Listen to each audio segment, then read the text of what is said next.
each of these cool logos designed, of course, by Nate Barch. And then, as I mentioned, the last two, the House of the Noble Bear and the Sons of the Red Star. That's what this current wave that we're going to hear about today is based on. And I want to see if I can get to the factions. I don't think I have the factions. Yeah, maybe not. You know, the way they set this whole world up, though, this whole figure line is you could easily adapt this to like a Dungeons and Dragons role playing game. Oh, absolutely. And I really do feel like I mean, I'm sure it was intentional, but I mean, it's just. Oh, yeah. I don't know if it's intentional. I was just going to say, I feel like that's a huge part of who's involved in. Oh, for sure. Right. Involved in this, because I think when these figures came out, people are like, what are these toys? Oh, it's just not going.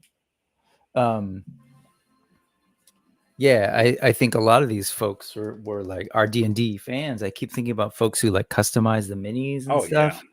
And I just feel like it's a perfect crossover to be like, what? Like, what are these figures? And I see all these, like the customizing game amongst Legions folks, Legions fans is deep.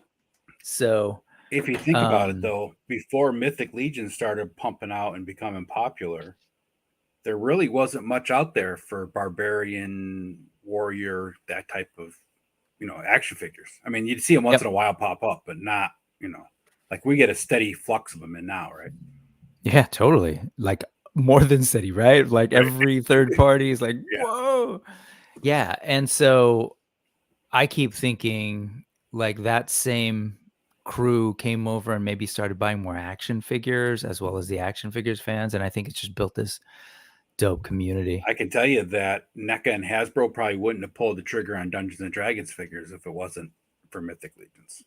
Yeah. NECA might have touched it, but Hasbro definitely wouldn't have. They were trying to cash in. Yep. Pulled the wrong trigger. Let me just quickly sort of show folks who's in this right now, because it'll probably come into play. Again, here is the sort of leader, Atlas the Conqueror. There's lore behind it. That picture's supposed to be him. The drawing, and that's who that drawing is. This is him. Yep. Oh, okay. I like Atlas that guy. the Conqueror. Yeah. Not a cheap figure. No. And then, but that's what today's about. Is they're going to be revealing this wave that's of both a mashup of both of these factions, and just like with Necronominus, it's going to give us a new, more current look at some of these characters and potentially version 2s. And so for those of us who weren't around when a lot of these toys came out, and they're not cheap figures now, we're probably going to get another bite at the apple for some of these characters, right? A lot of folks in the Cabal are, pointing out, well, hey, this character, this is the other character that was on that promo image, Scapular. So people are hoping that there'll be another version of him, because both him and Atlas are not cheap figures to grab. Well, that's the nice thing that I think Mythic Legions does, and they do it well, is that they realize that the line is growing. Mm-hmm. And in order to keep the line growing and attract new audiences and keep it attracting, is you have to get people the new stuff, but the new people in also have to be able to grab the old stuff. Mm-hmm. And that's where a lot of lines fail. They just, keep moving forward and they give repaints and stuff, but it's not, the core character maybe with a different color pants or something, right? I right. Mean, just, with battle armor. Different armor, right, exactly. With Thunder Punch feature. Right. With Dragon Blast. No, right. Totally. Yeah, and I think they definitely with spinning damage that gets worse every time you hit it. They've been around the block for sure, and they know how to sort of they get the toy game, and the fans are very loud, very vocal, so they know what people are wanting. Like a lot of these are like must get characters. Some of these, as if you haven't noticed, like Keltis here and Mephitor, and then over in the House of the Noble Bear, you got Adamon here. They're Motu tribute figures, Right. Adamon and Dorina over here. They're She-Ra. Yep.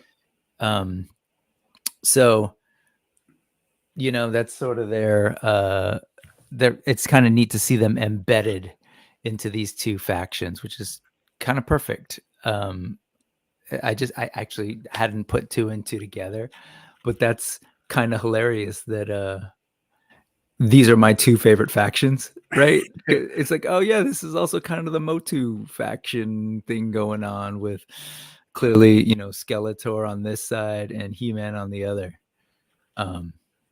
Speaking of the other thing, with this wave, the Bear and the House of the Noble Bear and the Sons of the Red Star. It's a very California wave too.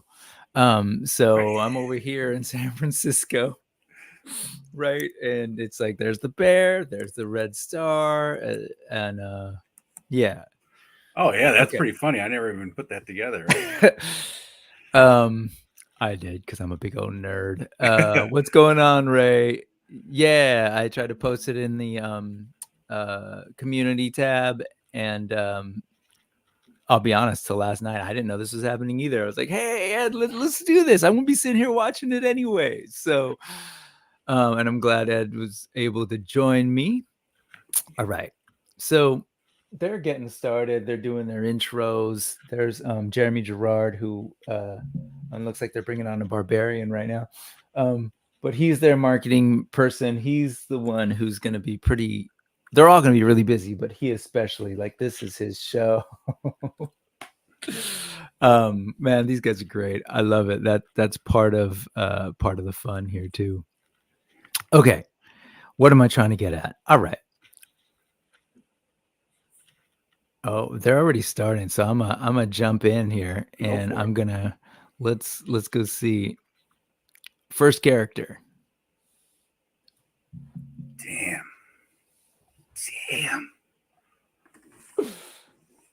I don't know why, but man, the first thing I looked at was that soft goods for some reason. Damn. Oh, hey, look, everyone's comments down there. Didn't intend for that.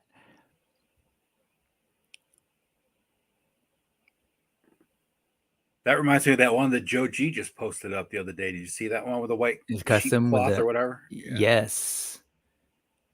Man, these photos too. That's Trevor, man. So 1-6 doing his. Whoo! I could take that picture. I'll have enough snow here soon. What's up, Will? How's it going? Oh, Ray, yeah. So again, I don't want to take away from the Four Horsemen's deal. So if you want to pull up there, I should copy that. How do I copy that? I suggest pulling up their stream, maybe in a second tab. Let's get them, you know, and then you can join their chat too. That's going on. That's pretty live. Thanos, what is snow? Yeah, Thanos is in a particularly warm part of the House of the Noble Bear, Red Star State.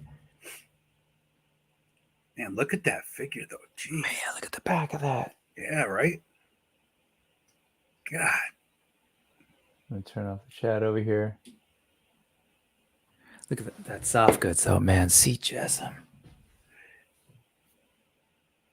You know, like, I love like some of the Mythic Legion shields that they do that are just like so intricate, but I really love the way they do just the basic traditional, you know, wood with the metal band type ones, right? I mean, that especially that one, yeah, because of the texture and the paint.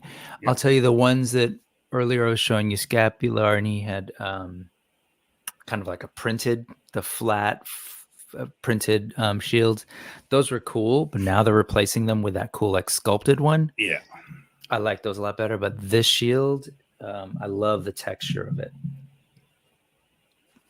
Yeah, so if you're listening to the stream, this is what they do, right? They'll reveal each of the figs, gorgeous 1/6 shooter Trevor Williams photos. They'll show us things like this with the alt heads.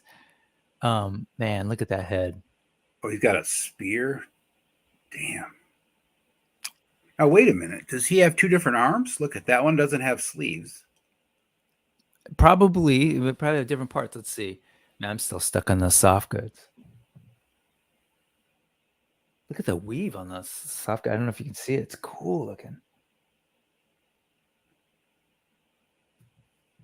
Curvy spear. No, I'm just kidding.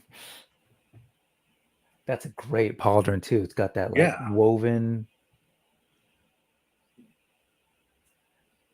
Yeah, so they're kind of talking about how like, which is what I'm picking up on too, is these new versions of the figures, like probably for the last last 3 waves since Poxus really, it's just been like a feast of brand new parts. Oh yeah. Right. So like all of this are new sculpts. Yeah, he's saying that the arms are new. Yes, they're still like they have muscular arms, but this is a brand new sculpt. Man.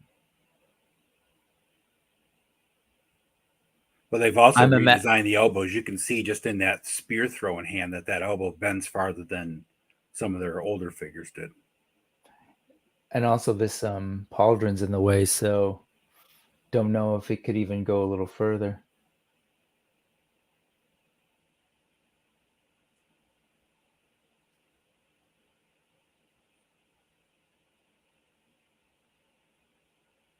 Did I hear him right? For those of you that might be listening, did he just say that there's a mid-calf boot cut?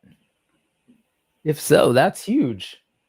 Right here, in addition to, the knee. Wow. Well, it'd be simple to do, right? That boot at that cut is a prime place to cut it, right?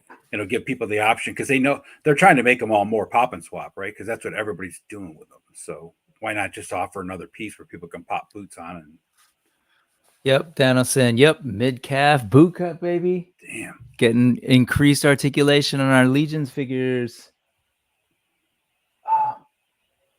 Oh, he comes with 2 sets of horns for his helmet too. Yeah, that is insane. You got this. You got this. Yeah, you got. Look at that head, dude! Holy shit! Damn. This is what it's gonna be, folks. So maybe we'll talk, but it's gonna be like a damn. Whoa! I love this, man. I love that they take the time to do these and really like create the slides and the fonts. Get 5 jobs. Graphic design one of my nerd kids. in me. The graphic design nerd in me just appreciates the like typography that brings us into Mythos, and then they switch it up for Cosmic. I'm a sucker for fur, man, on my figures.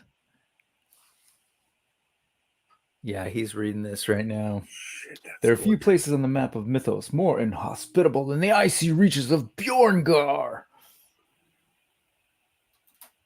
And again, by design, I'm thinking, folks, if you want to check out the 4 Horsemen stream, the way I recommend is, again, go into the link that I just posted, listen into it, maybe even watching it, and you can listen to us occasionally. Like we're just chilling in the room with you because we're going to watch and listen at the same time.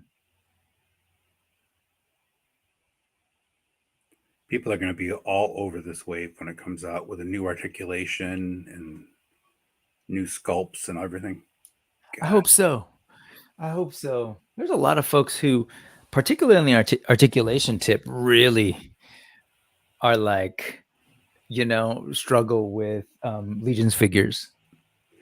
I laugh so hard at that because, you're not much younger than I am. And we grew up playing with 5 points of articulation, never complained. Now we're like, oh, the toes don't bend and it doesn't have 7 joints on the ankle. I'm like, yep. Morning. Hey, streaming early. That's my youngest. He's like, what? Yeah, do you remember how excited we got when we could do this with our G.I. Joes? Right. Swivel arm battle grip. Yeah. I remember I got Falcon, and it was like the first figure Joe made that could actually I had that could cross his arms and actually hold a weapon like an actual weapon was supposed to be held with 2 hands, right? I don't remember. I just don't particularly remember trying to get him to do that. That was late too. Yep. Yeah, Falcon.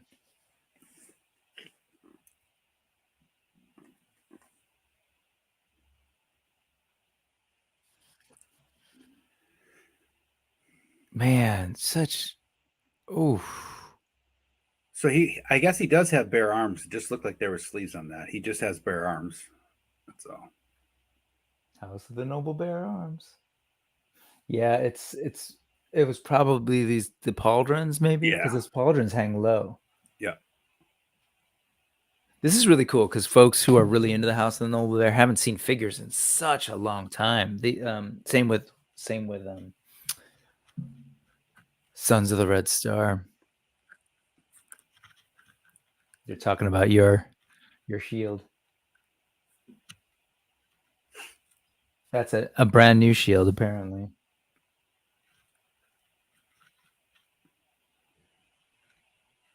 Yeah, it looks different as far as the way it's designed and stuff, but similar but different. Yeah, I mean, seriously, like the thing with this line is like as time goes on, which is true of most action figures, but as time goes on, they really just keep up in their game. You know, I look at a Legion's figure and I'm always blown away at the level of sculpt and paint. Yeah. And you're like, okay, this is it. This is what we're gonna get. Just fine. Repeat and give us.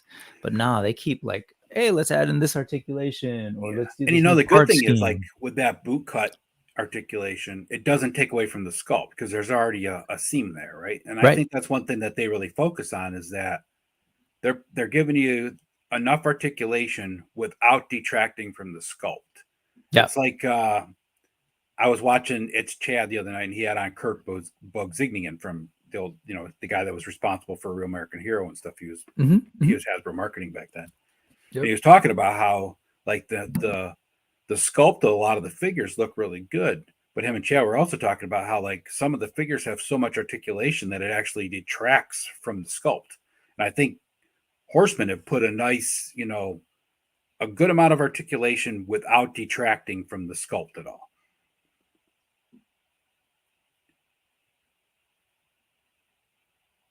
Yeah, it's smart where they sort of, like you said, choose where to put the articulation and kind of hide things. It's perfect right there. And yeah, same philosophy. When was that that G.I. Joe talk with the Chad? Wednesday. Okay. I haven't seen that. That sounds right.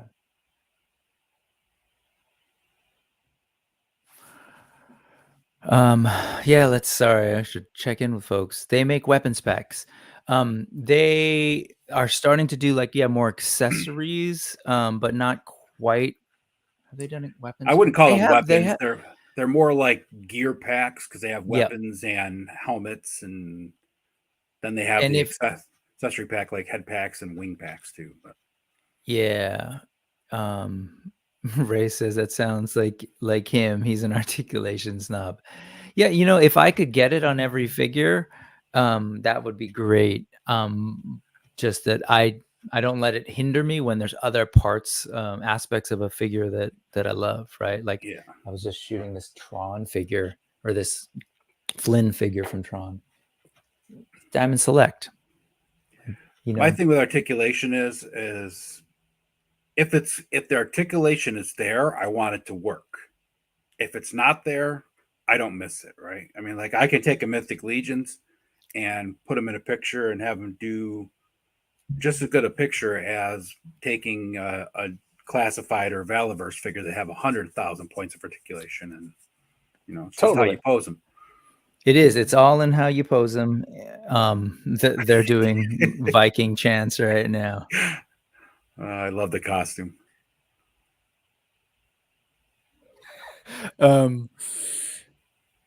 Yeah, I'll just say like I love the articulation. If I could get it in every figure, fantastic. If it's gonna mess with the sculpt, like some of the Revoltech stuff back in the day or current stuff, I'd rather not have it. But well, like the War Bear, you have a War Bear, I have a War Bear, right? That thing has great articulation, and you can't ask for anything more because the figure's gigantic. It wouldn't even hold itself up if you put in more cuts in places, right? You gotta give and take a little bit. Hey, good to see you, Travis. What's happening, brother? I saw your post, man. Hope you're doing well. Tough decisions, it sounds like, but Travis had you do what you got to do. Poor Travis and Oz, they talked about Legions Con for a long time and then have it both back out. Yeah, I can't even wrap my head around it. I left Star Wars for G.I. Joe because of articulation, no regrets. I hear you there. If you can, why not enjoy both? Oh man, G.I. Joe is a sorry. I hope cultural phenomenon. it really was. I mean, when Real American Hero came out, I mean, it was a cultural phenomenon back in the 60s when it came out, and then it did it again in the 80s, you know? It's like, I'm glad this is coming across, Ray. Seriously, you should have seen me last year. It's wild. Does no one work around here says a punk with toys? Man, aren't we we're gutter punks, man. We're just give us money. No, yeah. it's Well, at Veterans least we're Day, not man. It's a at work. holiday. We're not at work, you know, scamming the system, checking out our YouTube channels like somebody here. Well, like a proper punk would. Right. Yeah, no, it's Veterans Day, so I actually get the day off. So I appreciate them for doing this on Veterans Day. So I love the commentary. Yeah, plus it was mainly this, but I also didn't want to be in your way if you're trying to look over my shoulder.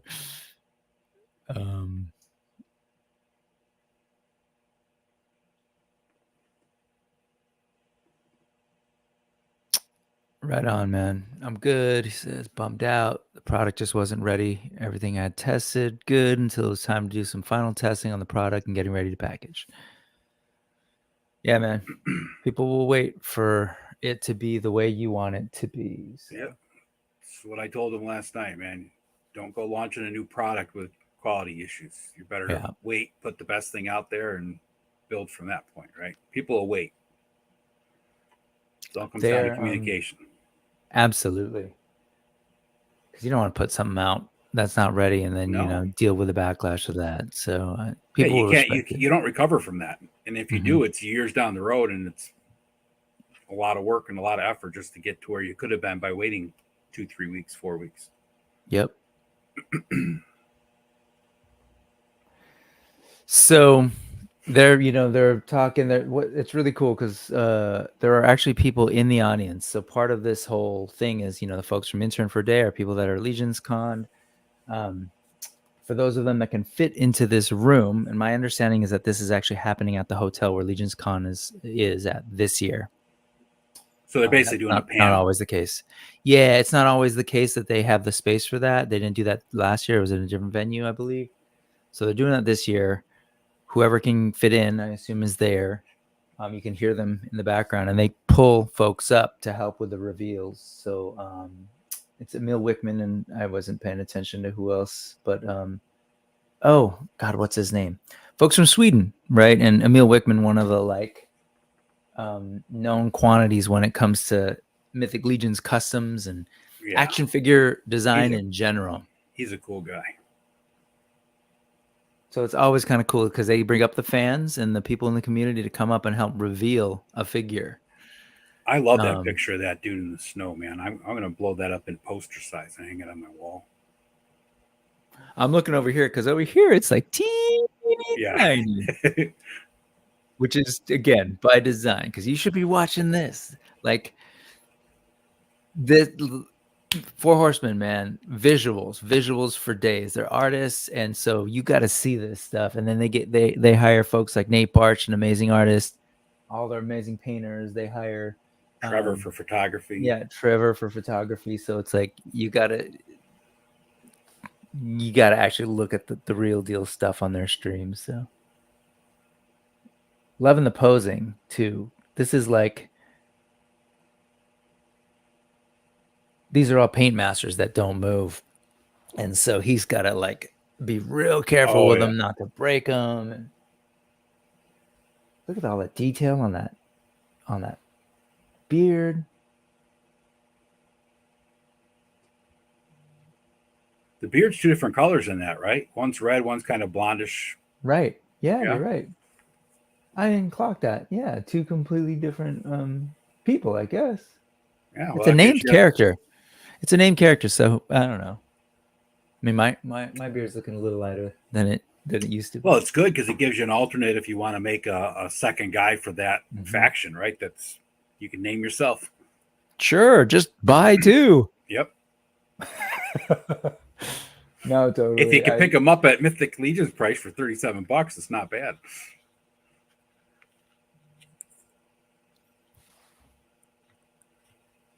Yeah, folks are messaging. Yeah, look at that, man. Look at that beard.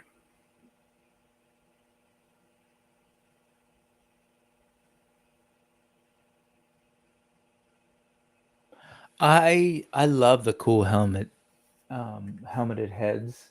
Yeah, for sure. But I wish that it would be more of a thing to give us like a helmeted head and an unhelmeted head. That's just me. Yeah. Like, because I'm posing them up or on display, or I'm assuming for you in photos, like it would be kind of cool to, what happened? Like, you're not wearing that thing all the time.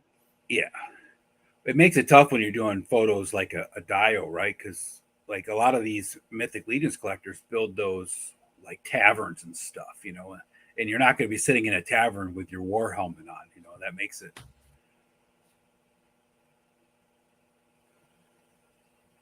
It depends. I mean, I guess you would, but it depends on the tavern, no? Right? Exactly what I was thinking. I guess you could, but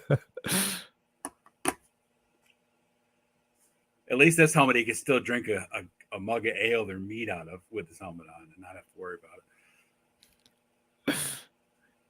The other beard looks like random. Yeah. Random Dio's got a figure now.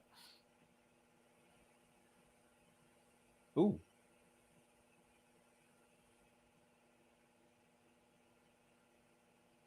Sorry, I'm hearing some.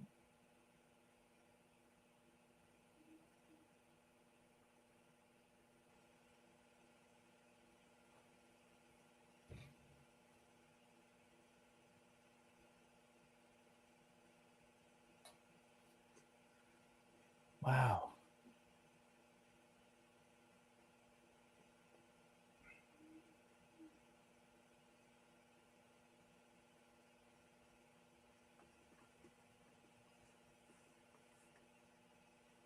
Look at the sculpt on that buckle at the bottom there. I mean, that is just amazing.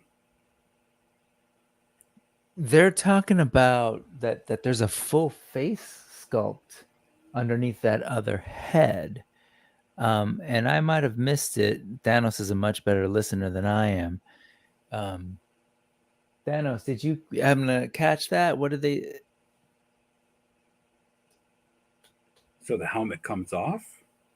That it was, they said essentially like they were talking about it like it was a face plate. It didn't sound like it was an easily removable thing, but customizers essentially could do that, like pull it out.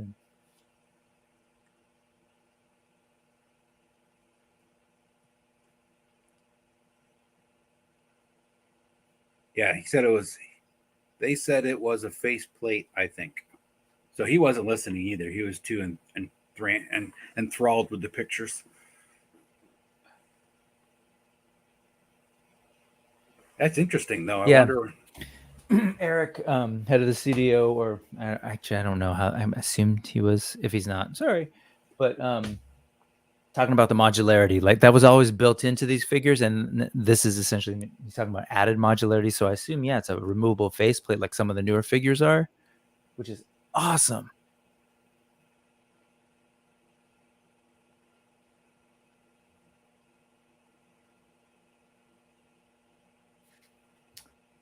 I'd love to see. That guy looks so beefy with the pauldrons and that cloak on. And then when they show him without it, he's like, it looks like a standard size figure. So like with those two heads, if you did get two, you could essentially have two totally different looking characters, and no one would even know that it was based on the same figure without doing a lot of work.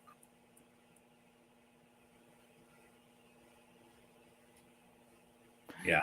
That'd be great to get articulation on that cut right there. But that's additional piece with full, tooling.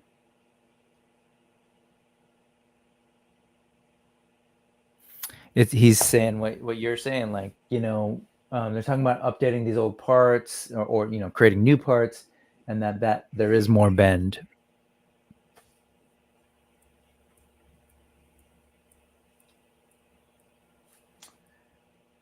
Additional skin texture they're talking about, but yeah, I could see that. I don't know where the connection point is. I wish they'd show that, but it probably, again, this is a prototype. Yeah, I was gonna say it's a Paint Master. It probably doesn't even show up in there because that head's probably sculpted all as one. Sorry, the soft goods. I'm like, I know. I don't usually go for like a full soft goods thing unless it's really well done, tailored, maybe some wiring to give it texture. But when you mix in sculpted pieces like that with that occasional, like, here's a little piece of fur, here's that. Yeah, Horsemen do it perfect, right? Like Dubon's cape was perfect. It was a perfect match to the molded plastic head. Like this guy. This one here, he's got just the soft goods here that have wire in it, so you could actually make it look like his thing is blowing in the wind, even though it's pinched, against the plastic piece. That's the Zerlernian. Yeah, guard. Yeah, that's great figure. Awesome. Yes, and that one can pop out. Yep. That's what I mean. Like those new additions, that modularity, that before that would have just been a flat thing that they printed on. Yeah, that's like seriously 3D sculpted. It's crazy. Hey, Ted. Thank you for sending me my figure. I'm just happy to get my first hella dope purchase. Came in beautifully, well packed. I have my 4th box arriving from Hella Dope today. You're hardcore. Give this man a rewards program, Ted. He did. He put me to work. Made me his moderator.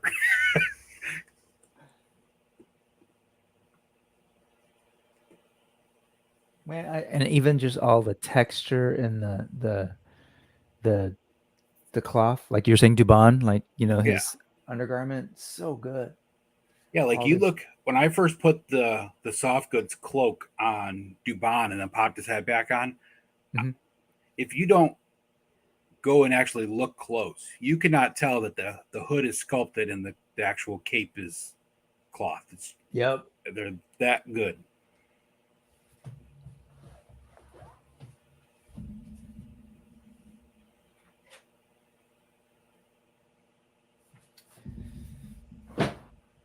Yeah, they're talking about intern for a day. Yeah, you're totally right. Quick glance, you're like, yeah, no. I've had Dubon was my first Mythic Legions figure. Okay. And I've had him out so many times for photographs, and I never take his bird with him. I'm like, I should get that bird and take it, and then I never do. I wonder how modular. They said modular. I want to find out more about that faceplate, but this can be pulled out too. This head can be pulled out from that cloak. Yeah. Not intentionally. You'd have to pull apart the glue, but so I wonder how that's going to work. Yeah, you could definitely heat it up and pop the glue out. Dubin. So again, man, it's so cool. This is the other thing I just love about Mythic Legions is the community. We talk about it all the time. You go on the Cabal, you see it, and people talking, and then here they are in person again with the folks from Sweden. You got Emil here. They're talking about like them having a table. It's kind of like, this is their big stream before, and they're letting you know that these folks are there going to be selling stuff too. It's like a real community vibe. It's not like just buy from us at the Four Horsemen table and ignore everyone else. Such a cool way. They bring folks on and feature them, so folks get to know them. Who's next? Oh, some toy tubers. I'm guessing Toy Bro and Dorklair.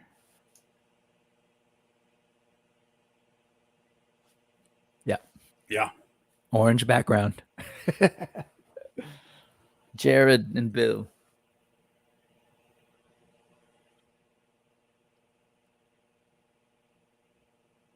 Yeah, I'm also out of sync. This is on the computers a little quicker than this is. It's Toy Bro and who? I know Toy Bro. Bill from Dorklair. Oh, Dorklair. Yeah. So they're joking around because Jared got Bill in as his +1 for intern for a day yesterday, because it's a tight raffle. Yeah. And Bill didn't get in, and you're allowed to have a +1. I don't know if y'all see his shirt. It's like a Frankenstein action figure with a Skeletor head, a Panthro body, torso, I think a Lionel arm, a Ninja Turtles pauldron. It's kind of cool. That's Bill. Another fellow public high school nerd toy tuber.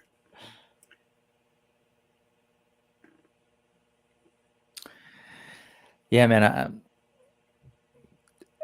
I do the unboxings and stuff, but then I'm always like, I always tell folks, like, if you want a really good review, go check out these two guys because they're solid. It's like, for them, it's just like a well-oiled machine. They run you through the paces, like, just really well. Chris from the studio, who is also got his own line now in the D13. The sort of like Bible-based figures. Is he doing he's doing, what the hell's that called? Is it D13?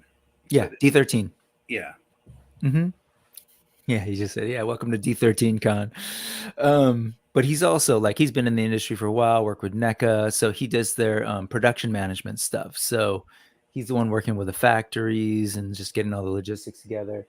And yeah, that's another thing you think about, right? We're at such a weird time in the world that we have 3 different lines of biblical inspired action figures. Right. It's crazy. Who would have thought, right? I remember back in the 90s. I got a friend named Manisha. Nice. Manisha Cinderhorn. What an awesome name. Yeah, she's oh, speaking of Dubon. Damn. It's very Dubon-esque with both the cloak and I bet you it's the same hood. Let's see. Yeah, it looks oh, they put the figure on and like, I don't know if something broke off. Oh man. It's like you said, right? If they pop that face out, put a new face on, you got a whole new character. Yep. It's the same for there's a vampire one as well. Oh yes. She's a shadow elf, blue-skinned elf. Yeah. Tight.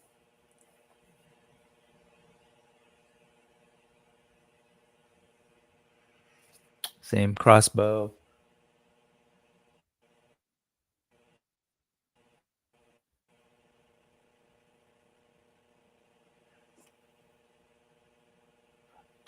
I bet there's a lore connection between her and the Ranger Dubon. Yeah, for sure. Because that's why, like a Ranger's cloak and. Yeah, because Dubon's a ranger and a vampire hunter, right? So, and he's got the crossbow. She's got the same cloak and the same crossbow. So. Mm-hmm. Again, folks, if you're not watching on their stream, this here is faded and doesn't look good. The thing that's on the main stream, our stream, is small. Go check it out on Four Horsemen. Ted says, at least we can pronounce that name. I know that. I was just going to laugh because before Ted even said that, when they name these Mythic Legions characters, right, they go through and do like their typical warrior, Viking, barbarian type names that we're all familiar with, elf names and stuff, right? Yep. When they did Cosmic Legions, I think they had their kids sitting in front of the refrigerator with a bunch of those magnets and was just like, mess it up, and yep, that's the name. Novion Legion. Yeah. Like this guy, right? Aeus Cryptorf. What is Right. it? Siptian. I don't even know how to say that. Can I see it again? Oh, Cipidion is how I've heard the people of Cipidion this is say. how they say it. Cipidion, yeah. Ah, I've just heard them pronounce it that way.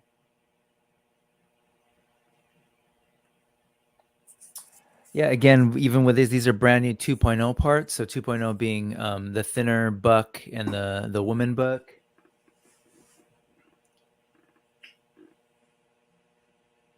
Same thing, mid calf cut. That's huge. yeah.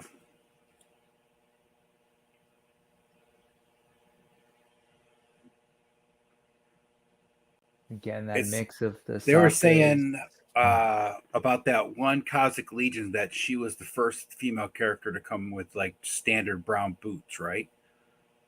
And they said at that point in time that you could pop them off, but they weren't actually articulation points, so they must have been adhesive at that point. So probably that's the blue skinned. Yep.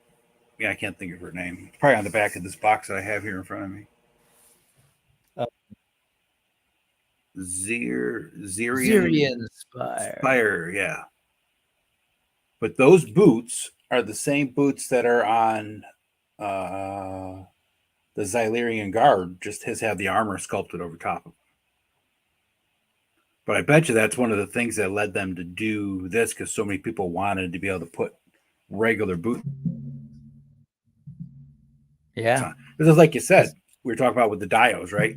If you're setting up a dio, you don't want your guy to always be in armor, right? And guys that are like assassins aren't probably going to wear armored boots because they got to be quiet and they want to be able to move. And is that a bird she's got too? What is that in the top corner? No, these are alta heads. Oh, that's a head. Okay. 3 heads, uncloaked. This is it's got the hair behind Azirian. Yeah, Azirian Spire, I believe, came with that same head. Yeah. This looks familiar, but I don't recognize the braid on this side. But there are heads that look like that, like the not Alithia. Is it Alithia? I'm blanking. I'm also distracted, dude. Look at that, this staff, that paint job on that. Is that the almost staff like a Chris tip? sword? Is that the staff tip at the top? This one above the sword. This? Yeah. No, it's like a container. Like in the Philippines, they're like bamboo containers. Oh, okay. It was on her belt. Oh, okay. All the hands. These hands we've seen before. Yeah, hold on. They're talking about the heads. That this is a repaint.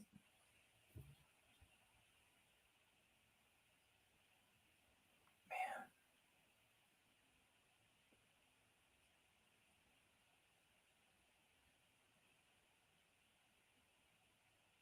She's got that one. Yeah.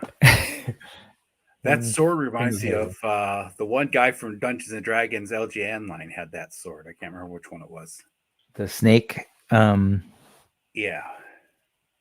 Wait, the Grimsword did the LJN make a Grimsword? Yeah. Back in the day? Okay. Yeah, it's like the Moro, the Chris swords that they have in the south in the Philippines. A cool knife. I want to say that came with a little orc too.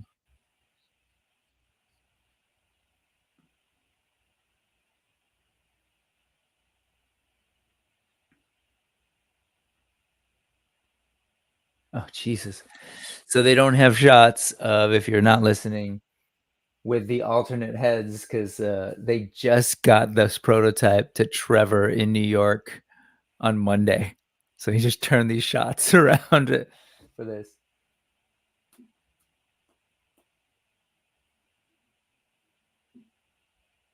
Yeah, that's definitely Dubon's hood. Different head in there. She's ready for the pandemic. Yep. That's how I dressed when I was during the pandemic. The youngest daughter of Malachi Cinderhorn. Don't know who that is. But Malachi and Manisha, huh? Names from our world.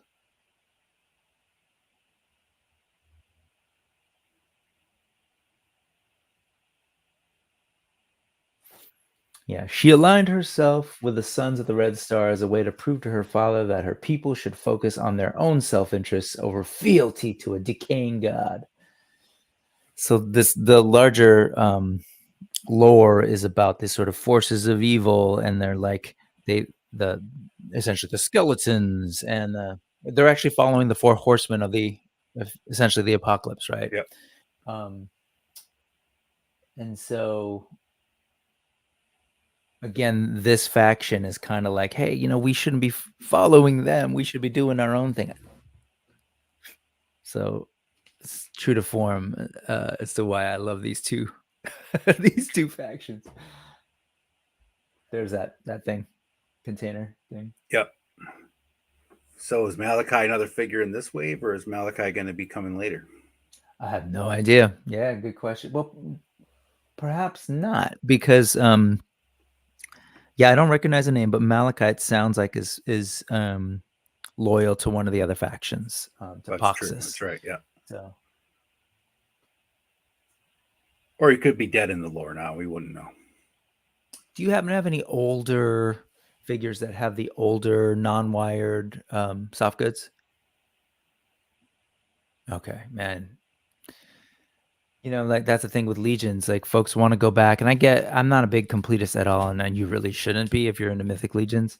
But I don't know, man. I always tell folks like, don't look back. Maybe one or two, but like the soft goods on the old figures were really kind of like, I get like if you want to go back and get like the He-Man inspired, Motu inspired figures, right? Because you're a Motu fan or whatever. But those are expensive, so good luck. But I mean, I get that, right? But like people are always, I want to go back and get, this. I'm like, I don't even go back and get the toys that I had as a kid. Whatever survived. What didn't. I'm the same. I'm the same, because I'm just like, there's so many new things that like I can't do them all. Yep. Yeah, man, I love the alt heads too, Thanos. Like, imagine all the stuff that you can do.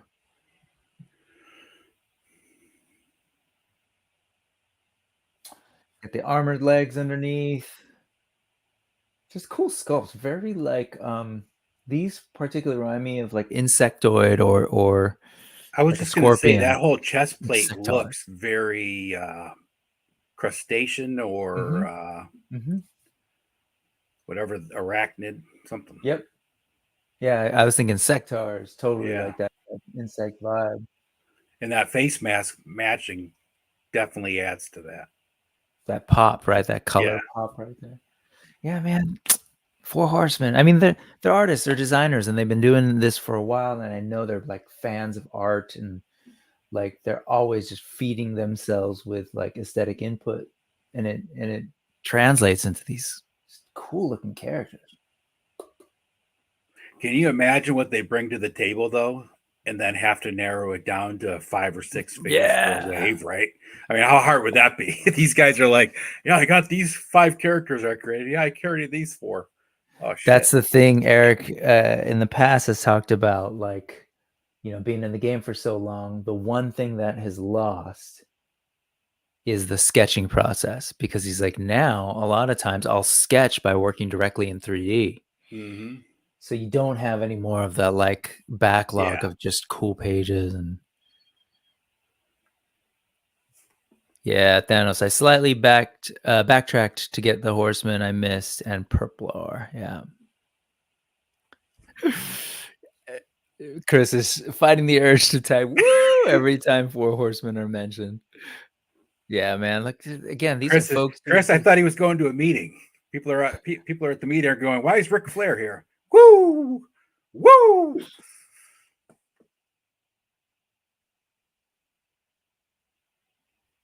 Yeah, man. The horsemen are like, I go on and on. I feel like at some point I want to like pull it all together in some coherent video. But just their influence their involvement in the toy industry is one thing. And then their influence on so many of the toy lines that we know and love that we may not even realize. There's a list on the 4 Horsemen site that they started this past year of like figures that the 4 Horsemen actually worked on that you may not realize. Some of my favorite Super 7 figures, turns out it was, their sculpts, and they're still doing it. Like to this day, people don't realize, like, yeah, a lot of those sculpts are from their studio. The Monstar comes to mind. The Mumra. They probably get first pass too, first choice of the characters that they wanted to, you know. But then everything with their own toy line, like this is when I think indie toys, I think Four Horsemen is sort of the they weren't the first by any means, but they were like I think They're the first to like catch fire in this way. Yeah. They're definitely the first ones to blow up. And they had a lot innovate. Yeah. The thing is, like a lot of the indie toy lines, they might produce 1-2 figures and then they're gone, right? Mm-hmm. It's just these guys like came out of the gate swinging. Like, yeah, we can do this. Ray, are you asking about old figures or current? But yeah, I mean, I don't want to mansplain if you already know one or the other, but I agree with the soft goods. I love them too, man. And so they don't make straight up weapons packs. They've been more recently been doing like additional, like Ed was saying earlier, like gear packs. So they just started like in Cosmic, they did like machines, tools. What else came with that set? Like a big trunk type looking thing, but not a straight up. And it looked like general, it had a Yeti cooler cost with it. Yeah. So the figures essentially hover around 37 if you order from them direct. So what's going to happen here is they're going to reveal this wave, and then these are going to be available for pre-order direct from the Four Horsemen at essentially the cheapest sticker price you'll be able to get it ever. Actually, you can get them down to 34, 33 something, because what they'll do is you have the option to buy them all in, and there's a price break. But then in retail, those will go up to those figures, same figures at the $37 basic price point will become $45. Yeah. And so they're up direct from them for like a month. And then they are available for pre-order from the retailers, from the Hella Dopes, and the other places, since somehow this became sponsored. No, I mean, from your Big Bad Toy Stores and other places where you can get Legions. So yeah, those are like the basic figures, and then there are more deluxe figures that have a higher price point, $55 and on and on.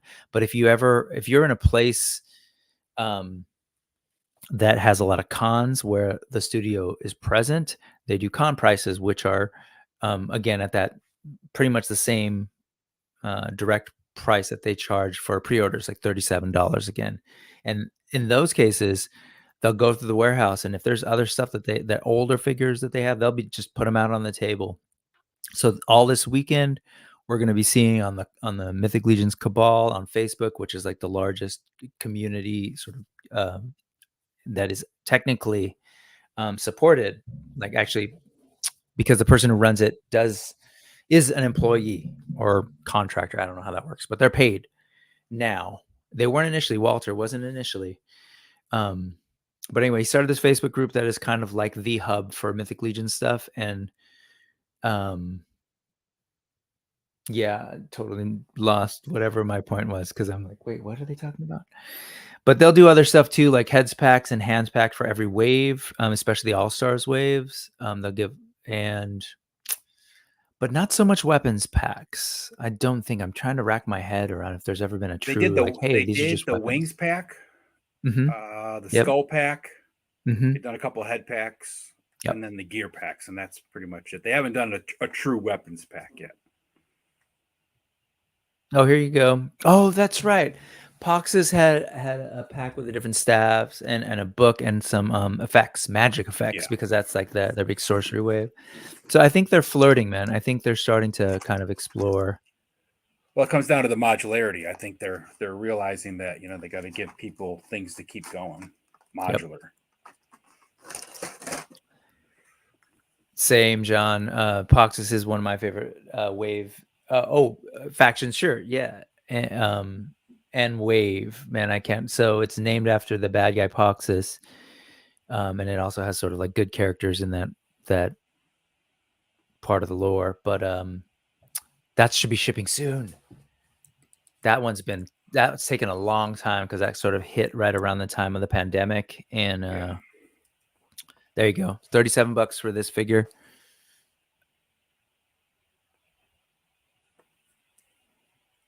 Yeah. No problem, man. Thank you. But yeah, no, I'll answer them if I can, if my brain will work. The other thing to mention, Ray, is that Four Horsemen have all of the retailers keep the same price. So unless the retailer does a site-wide sale, all the retailers are going to be the same price for everything. So there's nobody that's going to get you a better price. Yeah, they can't by contract. I've asked at a retailer once, they're like, no, sorry, dude, we signed a contract. We can't sell cheaper than this price. And Chris points out, like, yeah, the figure obscura often will have sort of like additional goodies, like the Father Christmas had the 2 helmets inside the Santa sack, and he said sack. Check this guy out, dude. Oh, you've seen the post about warming him up, right? So be real careful. He actually came with a little the note. Note, yeah. So with it, does it have that cool drawing of his torso in the cup? I love that drawing. Man. Yeah, I'll send it to you. You can have it.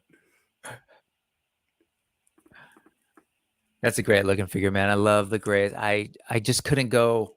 Mine's bends just fine. I'm not going to go crazy with it until I warm it up. But I mean, like, he moves. I will say, we're hearing more and more on the Mythic Legions Cabal, as I mentioned. Again, that's like the hub for people to gather, and like you see them pretty quickly. Once a wave comes out, people will point out, "Hey, we're experiencing breakage." So, like, I think that's why they were aware that out of the factory there was some tightness in that figure. And then there's the larger brute scale figure where knees are breaking off.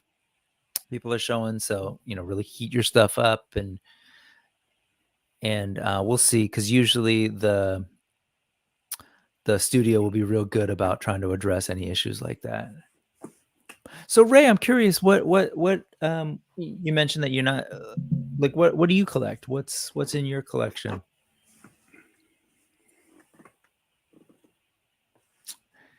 So the other thing with Mythic Legions, folks, is that there's such a variety, which I appreciate, of like different species and races and factions that you get in the community. People who are like, we are diehards for dwarves. So these guys are, this is like the biggest stand for dwarves, if you will, that's talking right now. And they're talking about the year of the dwarf. They've been campaigning like, we need more dwarves. We need more named dwarves.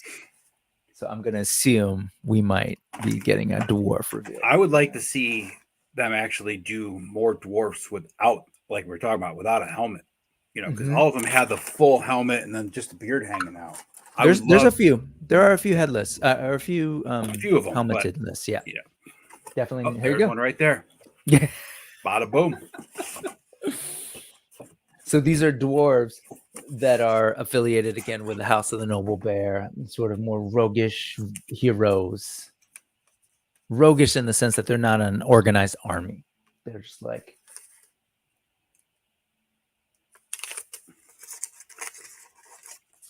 oh man, there's a cloak on the table. What are we gonna see? Looks like a sculpted cloak. I don't know, we'll see.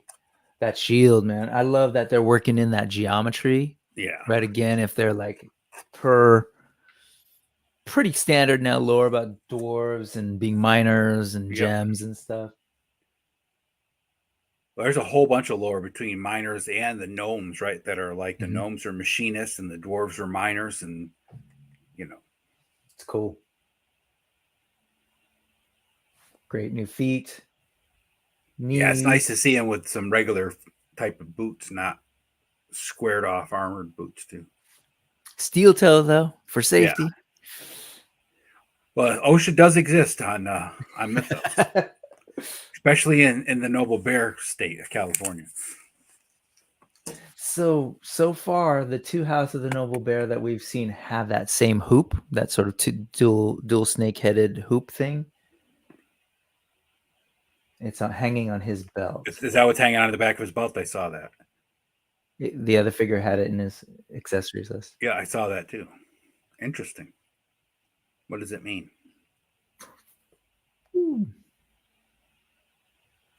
Got some Liefeld pouches. I do wish they'd give us, I'm a nerd, if they had like a little plug for that hole in his back. Yeah. I haven't looked. That's got to be a third party thing someone's got to be making, I'm sure someone's done it. Yeah.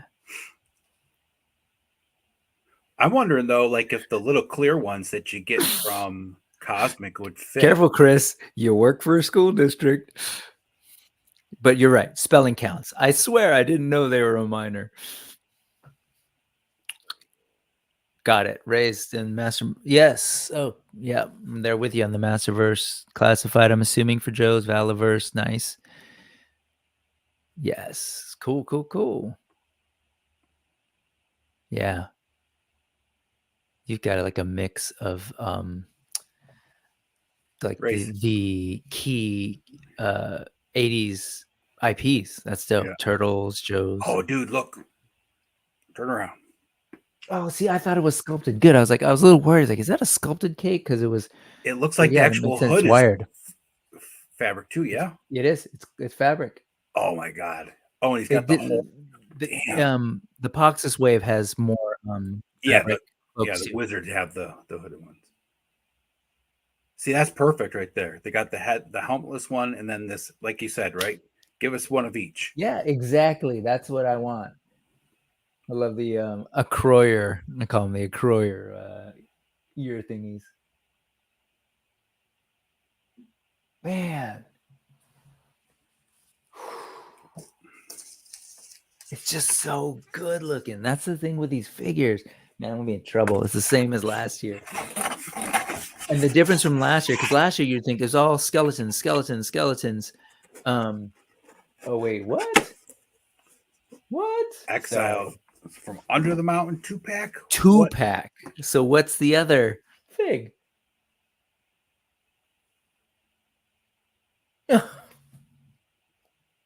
Sorry, I wanted to yell, but I held myself. Is that a female dwarf? Yes, it's a woman dwarf. Woo! Folks are going wild at the thing. We've been looking for women dwarves. She looks good. Oh yeah, I love the proportions. Right, the larger head.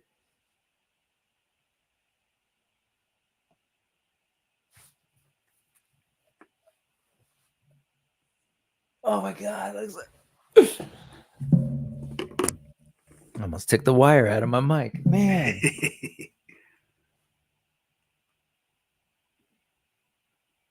Yeah. New pauldrons that'll work on any fig. I swear those look like they can turn, man. But which ones? But probably not. See, it looks like there's a cut there. But I mean, I guess it would. No, it's just a sculpt. I think the challenge for the swivel arm battle grip, if you will, would probably be that having the connection point of the hand in there. Like, it might not be enough room or might weaken it.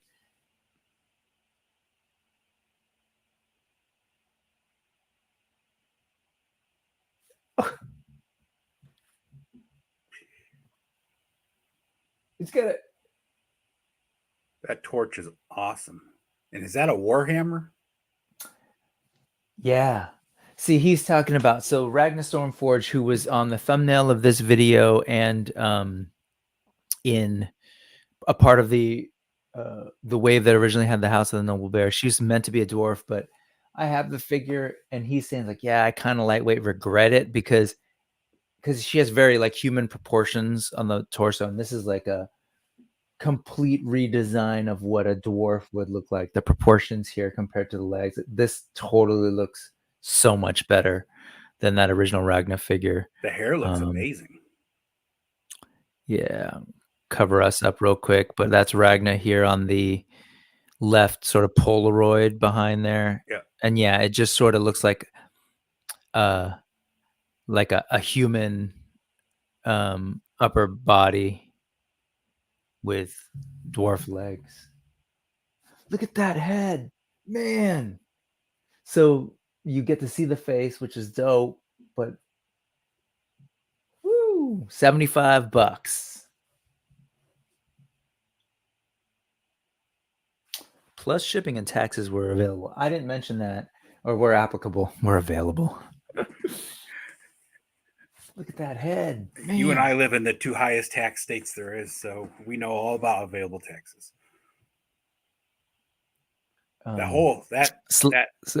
Sling Blade. What's that actor's name? Billy Bob Thornton. Yeah, there's a little Billy Bob in the face there.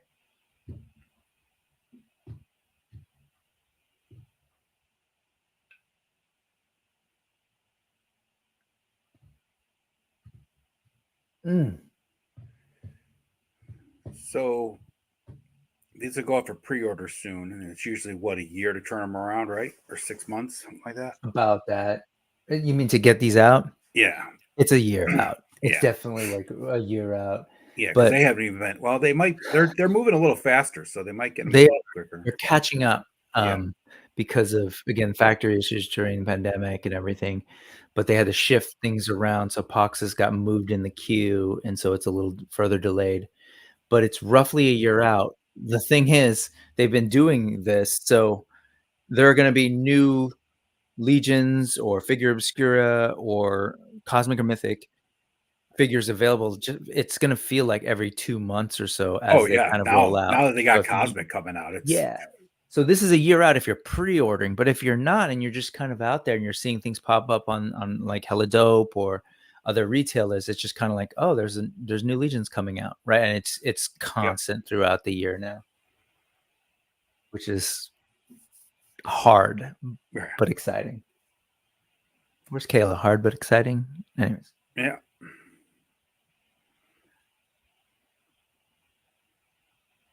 Yeah, so this is sculpted. That's soft goods. An interesting kind of like mix of materials.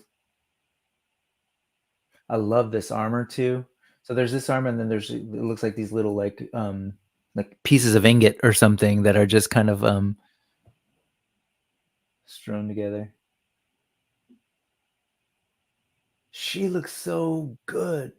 Their faces are amazing, but just the proportions I'm digging. Very dwarven. Yeah, they gave them both like basically the same stocky body size, which from what we would all think about that we know about dwarves is exactly what you would think, right? I mean, he just said, per earlier conversation, he's like, this is like every D&D game I've ever played. This is exactly like what is in my head. Yeah, he's pointing out just the sculpt details of the braids. So good. The eye pop of the green. Yeah, look at that. Armor.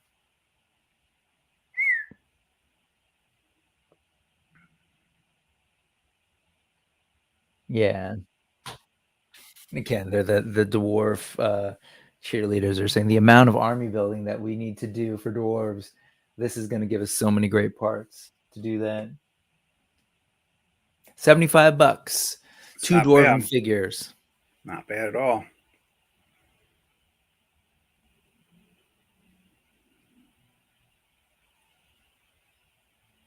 Yeah, 2 dwarven figures, and you get 4 heads. Who knows how many hands, right? That torch is awesome as it is. When they say deluxe, it's deluxe. Yeah, I didn't even stop to look at that, but that little translucent fire piece in there, dual molded.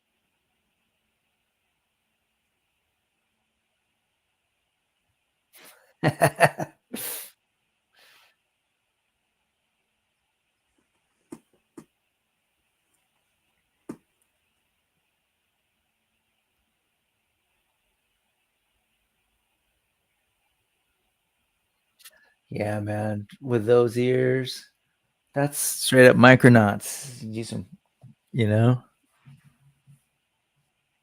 Is this fur? That looks like it looks like a little fur piece around her, like a fur collar. Yeah, it does. It's sticking out from the bottom of her helmet there.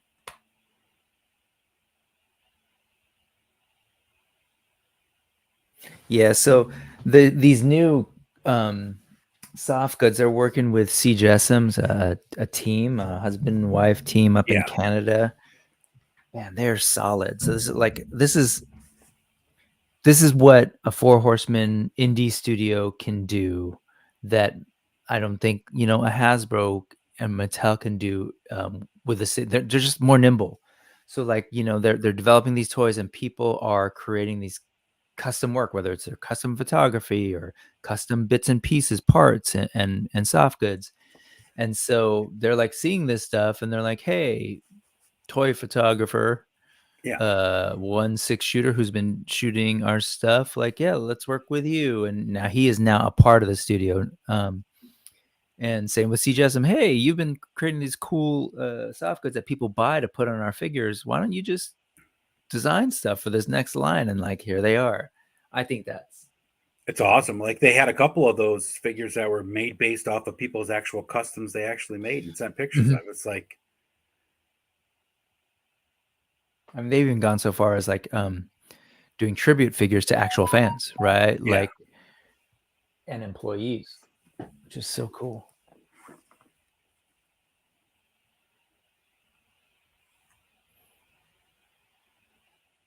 And Eric, who's essentially like the creative director of the studio, he's talking about like sort of the inspiration and ideas that work its way in. He's kind of talking about like how the Norse mythology sort of works with the idea of blends really well with the dwarves, and I love that. Right, this is a very Norse thing. Oh, for sure. But I love that they look at that stuff to inform the stuff in the real world to inform their fantasy world, which is, you know, brings us right in. So nice. All the geometry here and the designs, so cool. Again, like that dwarven culture being miners, looking at the geometry of gems, and they did that with a lot of their dwarves. Even in the armor, you can see it's very straight line, very, you know, there's no organicness to it, right? It's all just very machine and geometrical, you know. Yep. Squared off lines and, you know, all that stuff. I love it. Is that Eldor? That's hilarious. Oh yeah, going back. Yeah, see, Chris caught it. He's like, I swear I didn't know they were a minor. And then he says he typed from a school district office on his district issued laptop. Oh. Right on, Ray. Went all in on Legendary again, man. So you're getting some good Four Horsemen love on that line, and the first wave of Cyberzoic. Nice. Invite me over, man. I want to play with those toys because I was only able to get one. Yeah, that stupid Griffin just went up for pre-sale too. Jesus. Yeah. If you were to do it, gray or brown? I will definitely do it at some point in time. It might be, you know, later on, but I would go brown myself. Brown, same here. That's what I went with. Chris, finally a lady my own height. What do you mean not seeing anything? Not sure. But Travis, if you're trying to see their stuff, definitely don't rely on our little thing here. You should go to that link that I just put in. Oh, never mind. You're good. Oh yeah, this is probably when she was revealed. Yeah, so Travis is probably down in his dungeon, so you know. So this 10, 11, 12, 1, 2, 3. Yeah, so this is roughly a 5-hour stream, and then at the end of it, it's all going to be up for pre-order. So like they know what they're doing. Yeah. They know what they're doing. The excitement and sell the shit out of it. Oh, nice. So you want to use the Mythic Legions to do custom set of Wheel of Time? Man, that would be very cool. I don't know if you've looked on the Cabal to see if anyone's done anything sort of adjacent like that, but will that be part of the all-in for the series? If you're talking about these, yes, everything that you're seeing now will all be part of the all-in. Hey, Johnny, good to see you. Hey, look at Johnny. Looking forward. I'm gonna hang out with him tonight on GTFO. We're gonna talk some Loki. Speaking of Norse goodness. Oh, gotcha. I've speaking what Travis is saying about the Wheel of Time. I want to take and get a set of Mythic Legions and turn them into the original core characters from the Dragonlance, Autumn of Winters or Dragons of Autumn Twilight, the first novel. Yep. Janice Halfalvin and Flint Fireforge and God, those covers when I ever go into. Oh, I know. I read every single book they ever made when they were out, real popular. Man, I was about to bring you back for a second. Whenever I'd walk into a Walden Books or a B. Dalton at the mall, I just sit at the fantasy, just looking at all those covers and read. Luke and I do that at the Barnes and Noble every time we go in there. We just walk around the fantasy section and check out all the covers and look at all the books that are just like art, Fragetta's art and all that. Yep. I might have been doing this, I think, Travis, which I keep forgetting to do, but I do want to do this every now and then because, again, not trying to, without permission, use their stream and just straight up show their stream. But I'm sure they wouldn't. I'm hoping they wouldn't mind because at the end of the day, this is two guys watching a 5-hour advertisement and telling more people about this advertisement. So, and I'm invested in the company. It's pretty sad when customers think that they're investors. Yeah. If that's the case, I just made a huge investment.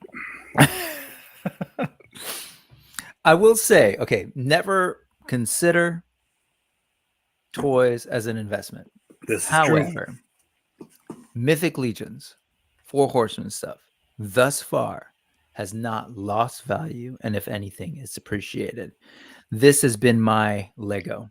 Like, part of the reason that I could kind of justify in my brain going so deep on Lego is that, unlike some of the other things that I've gotten, some of the other action figures, like I can sell these and make more money. Definitely make my money back. So there's an exit strategy. Just saying.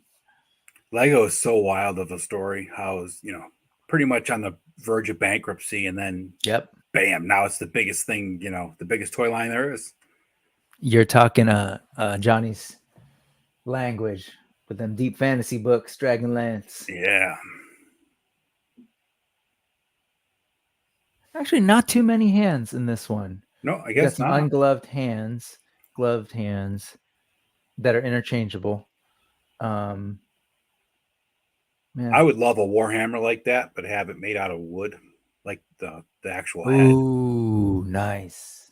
Yes.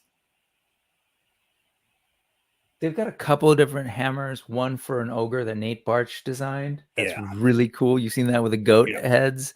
Yeah. Or is it goat heads? Ram heads or something, right? Yeah. Yeah. And then there's the one with the lions for Attila.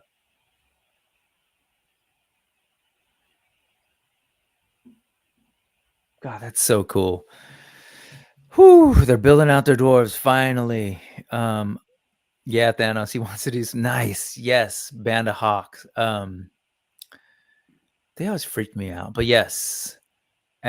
Or you can just wait because they're gonna come and just pay $150 a figure. There's money in them there, Legions, as Chris knows as good as anyone, having had the opportunity to sell some of his stuff. Yeah. Was that a cloak? Well, yeah, the cloak is included in this pack. Full C-Jessam wired. The one that you're seeing sort of in the stream, they have like a tiny little picture-in-picture thumbnail of them talking, and you see it sitting there. They put that up early, and in my head, I thought I was like a little bit sad. I was like, oh, it's like a McFarlane, rubberized piece of like solid cloak. But no, it's just the wires are that dope that it's just standing there. I love that horn, the bull horn. I think it's just gorgeous. Chris, if you are extremely talented with Lego, you are a Lego master. So if you are an expert Mythic Legion customer, are you a Legion legend? Probably. That's great. I've never heard anyone use it, but it should be because alliteration is king as Marvel Comics and DC Comics taught me. Lego Clark Master Kent, is not Peter Parker. alliterated. Right. I know, that's why I'm respecting his alliterative game. Legion Legend. Yeah. Yeah, see, he says, I've already committed hundreds of dollars for Berserk. Exactly. The one. What's another one? What's another 150? The one. It's as bad as the Mezco's. Nice. Yeah, you know, this hasn't come up on our sorry, yes, the Mezco. You've gone pretty deep on Mezco. Yeah, you've got a couple. Just the Rumble Society, yeah. Yeah, those are great. Yeah. And like all their licensed stuff is fine, but just like Super 7, man, they shine when they get to create their own stuff. I did order the Conan because I missed the first two, and of course it's Conan, so I had to, but me too. But he will run a little short compared to like these guys, but I like the variety. It's a little smaller, yeah. We haven't talked about this on the Clubhouse, but the alliteration game, seriously, like comic books, I know that had to have been like by design, like to make the characters catchy, like the Peter Parker, Lois Lane, Clark Kent, right? When Scott Summers, it just goes on. Even Charles Xavier to a certain extent, right? When Luke was a baby and I was teaching him I was potty training him, right? Mm-hmm. The only way that we could get him to sit on the toilet and actually do it was for me to sit in there on the bathtub and like I would give him like a superhero quiz is what he called it, right? So I just say like, who's the Hulk, right? And he'd be like Bruce Banner, who's Cat. And when he got to be like, damn, 4 or 5, much cooler than my dad, right? When he got to be like 4 or 5, he's sitting there one day and he's like, Dad, how come all the names have the same letters, right? And I was like, first of all, I was like, wow, I'm impressed that you're 4 and you picking that out, but like it was true, right? It was Peter Parker and Bruce Banner and Yep. Especially Marvel. Marvel did it a lot. Like you said, drop them, folks. Yep, Scott Summers. Drop them into the chat. Let's do the alliteration comics game if you can think of them. We've listed a bunch. And Shiny Plastic People, Chris is saying, I wish I would have gotten that Doc Nocturnal 112. Yeah, Doc Nocturnal is awesome. I got a friend who's really into he's into the G.I. Joe Adventure Team, but he collects some of the off figures, the skulls and skeletons and stuff like that. And he missed the Doc Nocturnal too, and he was like, man, I wish I would have got that. Yep. What do we got? Bruce Banner, Scott Summers, Clark Kent. That's another good one. Yeah. Yes, sir. In the StreamYard, you're going to see it repeated ridiculously. Oh, yeah. Man, I can't get over her face. It's really good. It's an interesting kind of like it borders on being maybe a little bit animated looking, but I think it's because she's so young. She got young features. It's still got the realism of the paint and everything. I think it's those eyes that are tripping me out. I think they're gorgeous. Big, like wide mouth, thick bottom lip. I love it. You know what? Wait till that face comes. Wait till that face comes up again. She looks like Fiona from Shrek in the face. Oh, sure. I could give her a 10 and she would look like like she's got Pinay features. She could be a Filipina too. Yeah. These are also masters, right? So you have no idea that's exactly what it's going to come out looking like. They might change it up a little bit. They're pretty close to it, though. They're often just really, really close. Yeah.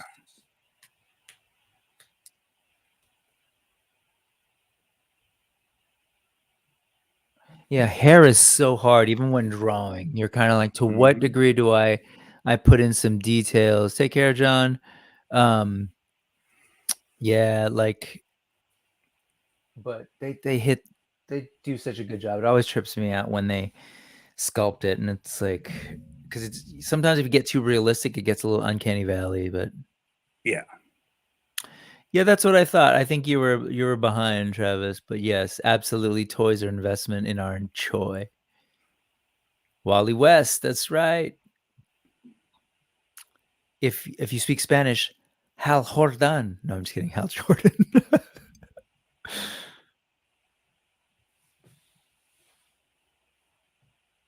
Yeah, I still see Billy Bob.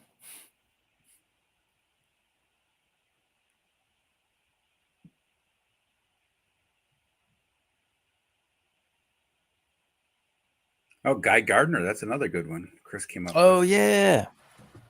Miles Morales. J. Jonah Jameson. Yeah, see, it continues. That's the king. J. Jonah Jameson.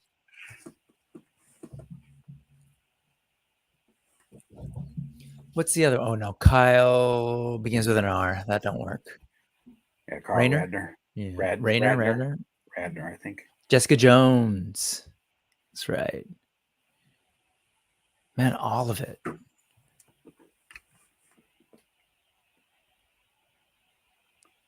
Matt Murdock. Daredevil. Oh, yes. What's the Kingpin's name? Dr. Doom. Double D's. There's also, characters. Blue Beetle. Mobius. Kamala Khan. Is that his? That's not his real name. Mobius M. Mobius. Could be. I wouldn't know. Wade Wilson. Wait, is Mobius from the character based on that they took from Loki? Sorry, initially I thought it was Morbius, and I was like, wait, Morbin. Oh, who is he talking Green about? Goblin, Wade Wilson, Mobius M. Mobius. It might be, which is that might be him. Yeah, a Mobius strip, right? Yeah, I was thinking Morbius too. Yes, his name is in fact Mobius M. Mobius. Yeah, Otto Oswald, awesome. Reed Richards, Sue Storm. Look at Luca Johnny. We know who's the superhero nerd in the group. Oh yeah, dude, he goes deep. Have you seen his photos of he's been doing like collections of women figures that he's got? I love seeing him in groups. I found him a little bit ago. But yeah, he's done some awesome TVA shots. Mobius. Yeah. Ben Grimm, no. Galactus. Connor Kent. Sure. Silver Surfer. Yes. Norrin Rad.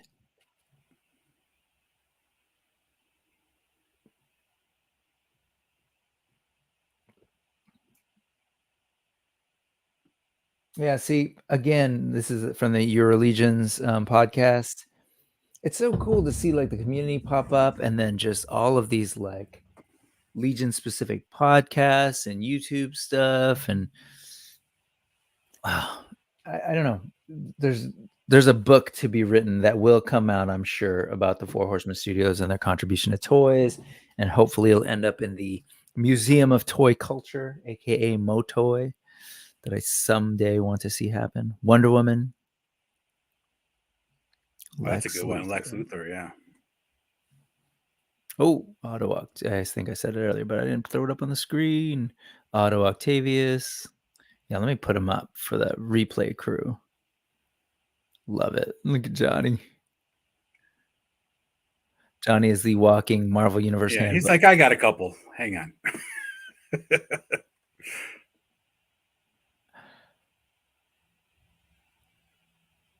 Miles Morales, that's a new one too. They're talking about Sons of the Red Star, Jeremy. They're very clever marketing person. He's also said something about like, oh, I know what you love. You love Sons of the Red Star. You also love the creatures and the sort of weird characters. I'm hoping that is a hint into what's coming. Because I want a bear today. I want a bear. Dees Patar. Dees Patar. Lover of vowels. Oh. Mortal Kombat. Oh, sorry. Multiple arms. Scorpion. Oh, got a scorpion tail from Majira or whatever from Cosmic Legions. New race to Mythic Legions of Mythos. Scorion.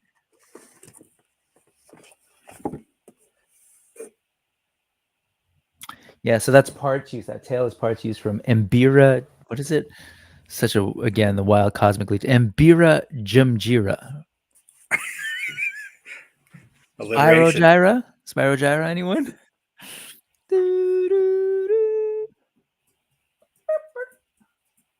Oh, look at that. That's wild. That face. That reminds me of the Ray Harryhausen thing from Sinbad. Yeah. It was a. I mean, even the face looks like it. Was it a woman? Yeah, female? It was a woman. Like, yeah, it was a female in the show, right? I think it was Sinbad and the Voyage of the Seven Seas. Is that God, I need to expose my kids to those. I gotta find those. They come up on Tubi once in a while. That's where I watch them. You didn't get that Mbira, did you? Mbira Jimjir. So it had like the tail, but then it had a space for these little legs. It must be on that as well, because these are the same sort of little mini leg arm things attached here that are on the Sphexians. The bug. Yeah. The Sphexians. So this is cosmic legions. So same, these little arm parts, right? And they have 4 of them here. They have 4 little arms, don't they? Yep. 1, 2, and then they have little different ones here in the front. Oh yeah, that's right. They're smaller. God damn, these figures. See, here's the thing with Mythic Legions. And, well, like, you see these things and you're like, man, they look so good. And if you've had any of them, I'm not at all worried that they're not going to achieve this. And I know that figure is going to be amazing. And you're going to sit here and stare at all this detail. I was talking with Allison about these wings the other day, just like, these are game changers. Yeah, I've taken a lot of cool pictures of the Sphexians with like some light behind them that just shines through those wings and changes colors and stuff. It's amazing. Good call. Yeah, look at that.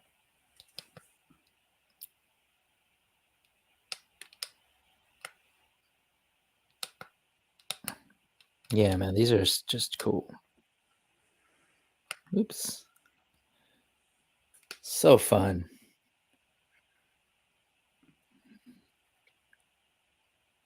Get different colors.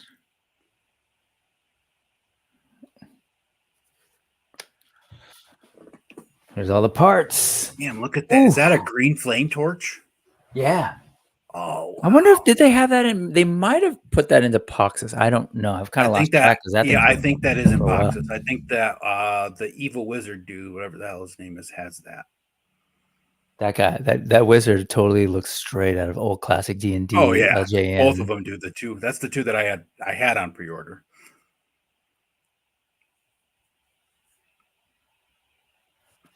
That's a new sword, new sheath. This is older. I don't know about that one. All those little tiny details. That's all sculpted. It's the same as That head looks so like Persian inspired too. Mm-hmm.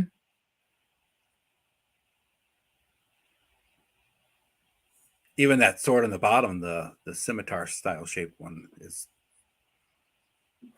Love it. All the like the mail made of like coin or something. Whoo! Look at that.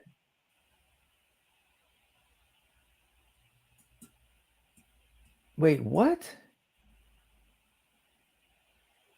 So these are removable parts. He's just saying that you can, by removing the different pieces, you can create 4 different looks, but you're only getting the 2 heads. So these things come up. $37. Well, the Wukong was the first figure they did with the removable plate, right? The actual that they could actually let you do it, where they could swap it out, right? I don't know like which one came out first, but like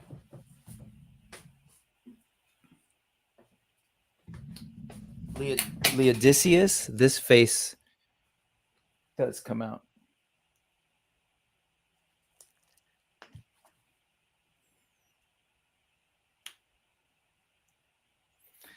So this is actually a face plate that does come out, and there's an alternate one. So I think he was out before Wukong. So, and then like there are other figures in the All-Star Wave. No.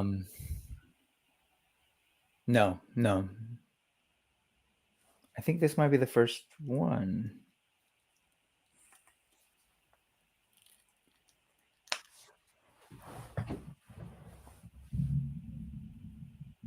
yeah, so you're getting 2 heads and 4 face plates.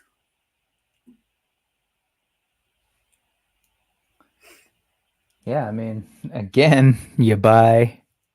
He just said it too. Buy a couple, and you've got like a little army and a variety, right? A varied army. Well, this guy looks like something that would be just soldier, right? So I mean, you could definitely army build him, even though he is named. Yeah, he just referred to him as the stormtrooper. He's saying exactly what you just pointed out. It's a named character, but he can kind of also be the stormtrooper. That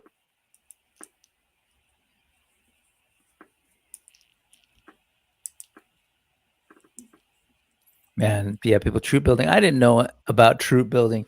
I didn't think that was a thing. As a kid, I couldn't even, couldn't convince my parents of that. Ooh, look at some. I love it. We got some Shang Tsung. Gaz, good to see you jumping in with the Cobra Commander, Mickey Mouse, Donald Duck. And Gaz, thank you. I gotta check it out. 7 Voyages of Sinbad might be available here on YouTube. Yeah, like I said, I watch them on Tubi, Hey, Josh. which is free. So, fellow Left Behind Legionnaires, totally. Thanks for hanging out, man. Yeah, I hope you're enjoying. What are you thinking of the reveals, if you've seen any so far? Cobra Khan, Betsy Braddock, Warren Worthington, the third. Oh, man. I love that they're using those little tiny insectoid arms with weapons, because the little gripper fits. He looks, all the coloring on his tunic underneath, or his clothing underneath. What's tunic's like the top, right? Yes. Is there a difference between a tunic and a shirt? Is it like a particular style or something? These are all important fashion questions from Mythos. I'm not a big fashion star, but I think a tunic is just like something that drapes over the top. Okay. And a shirt actually like has sleeves and is fitted. But I could be wrong. Right on. Yeah, Let's Google that. I'm same here, Josh. Look at the painting on the hands too. These hands are new. They're like a. Actually, I wonder if the Mbira Jimjir. No, she has humanish hands. I think those are brand new sculpts for these kind of like crustacean type or insectoid type hands.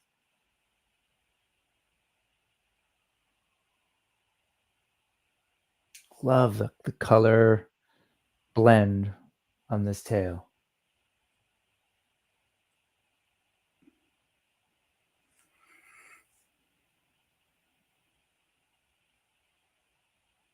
Oh, I was wrong. So this isn't reusing the Mbira.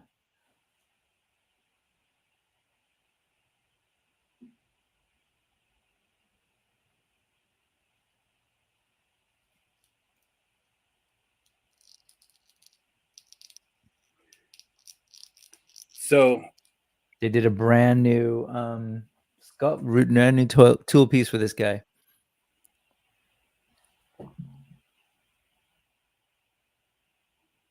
There's that face.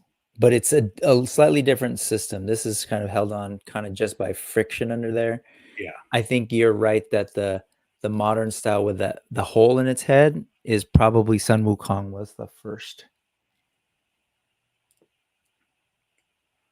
A tunic is a loose flowing shirt but it's only defined as a tunic because it has to hang down between the hips and the knees. So. Oh, sure. Which is what these guys all have. Yep.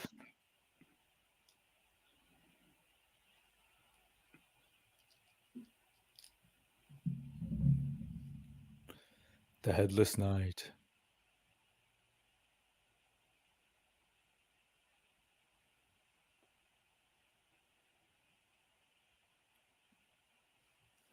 Virtual pop and swap. Look at that custom head.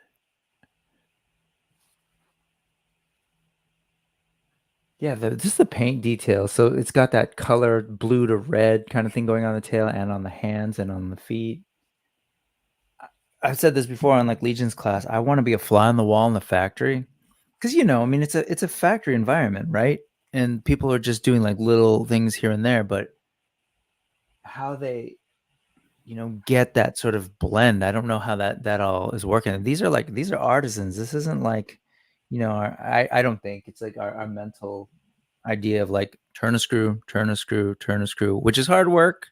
Yeah, don't get me wrong, especially repetitive, but there's a level of just like these folks have to know what they're doing.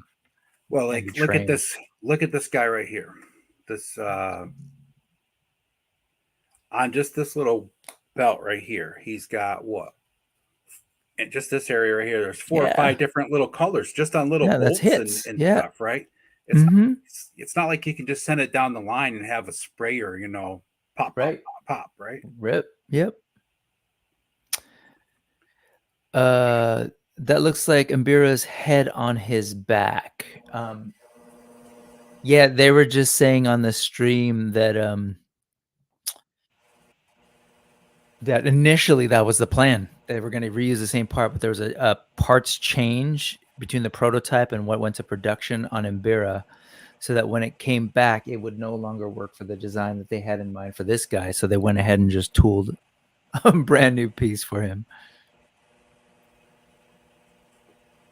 Turning screws, meaning like feeling the pressure to.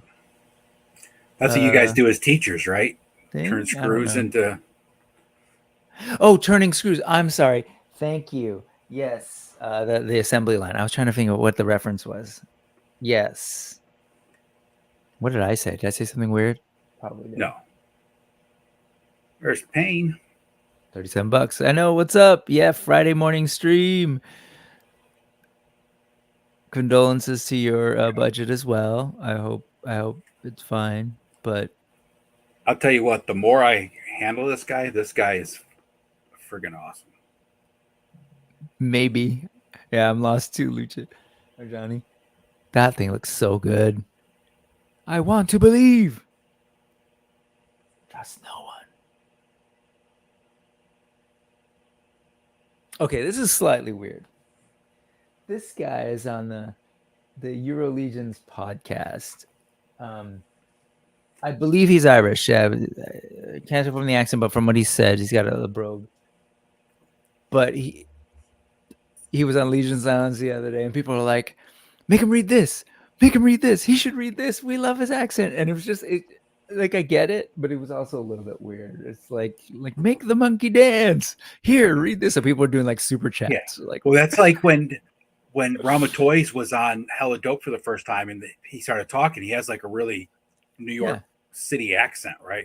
And people were like, "Oh, can you say this?" And they're like having him quote lines from the movies. I'm like, he's not here to perform for you guys.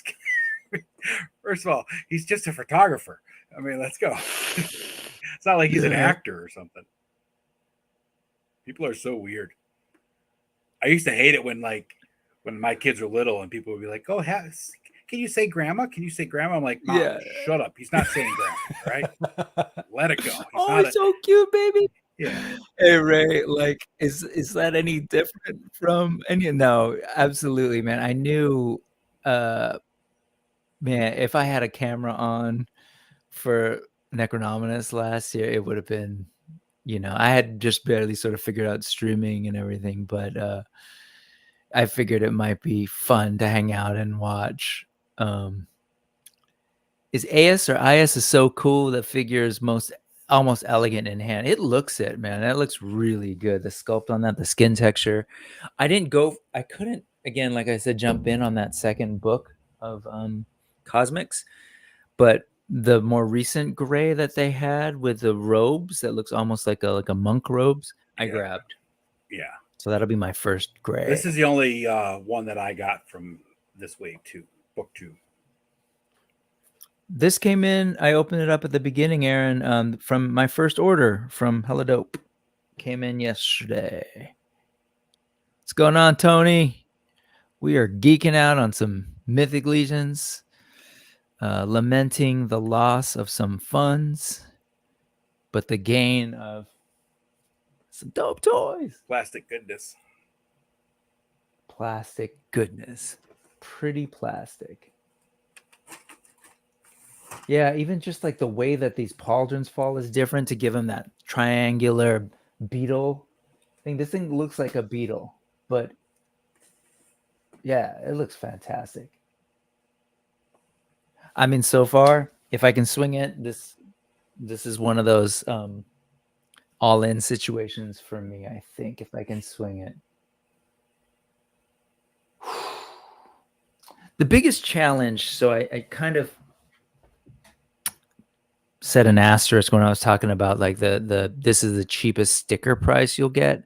The challenge is for some of us who are on the West Coast, the shipping from Jersey to here can get it still works out to be a better deal, but it's not, it's close enough where you might wonder if you just waited for, say, a place like Big Bad, who gives you $4 shipping on everything. You might be like, oh, there's not really a huge point in me going through these pre-orders. It also gives you more time. This is like decide now, and it's going to be a long while versus Big Bad and them who keep their pre-orders open longer. And yeah, that's like with Hella Dope and Big Bad and Nerdzoic. I had since Hella Dope missed out on the pre-order for the Poxus Wave, I had the 2 Wizards pre-ordered through Nerdzoic because he had his pre-orders up for so long, and I would have done it through HTT had they not done it. But it's like I had missed the opportunity when they launched it on for pre-order through the Store Horseman. So it's nice that the retailers do it for so long. Like you said, it gives you that option, and realistically, I mean, it's what, $8 if you're buying it $37 and exactly only $8 difference.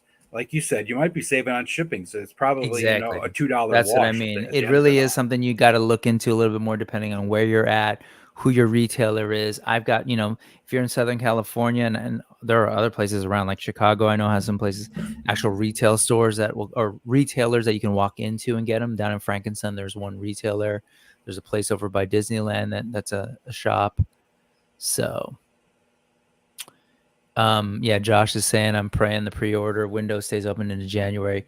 This definitely, so their pre-order, the direct pre-order will not be open. It's usually open about a month, but the pre-order windows from all the other retailers will absolutely be open in January. So, and as we're kind of saying, like, again, if you went to a Big Bad Toy Store or whatever that offers $4 shipping, it'll work itself out. Oh, there you go, buddy. There you go, Ray. There you go, Ray. You put it into the universe and it happened. Yeah.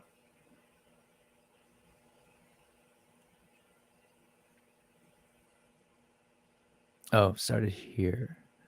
First AWOC slaps my wallet, then Mythics is now just jumping up and down, smothering it. Yeah, then the Void, man. Thankfully, that Scorpion dude you're passing on. Yeah, it's nice to be able to do that. That's the one thing, like with me for the Mythic and the Cosmics, I'm such a pick and choose guy that I don't have to go all in. So it's What's it's easier for me to wait. Oh. Yeah. What's that? No, sorry, I was just Oh, reading filled. his Yeah, what is thing. that? I didn't realize he had a Wall Tour is a second day exclusive on Sunday. Oh, yeah. I don't know why it failed So, though. Hope it's all good. Travis was supposed to be getting it for him, I believe, or Oh, and so Oz, one of the two, I think, is what was happening.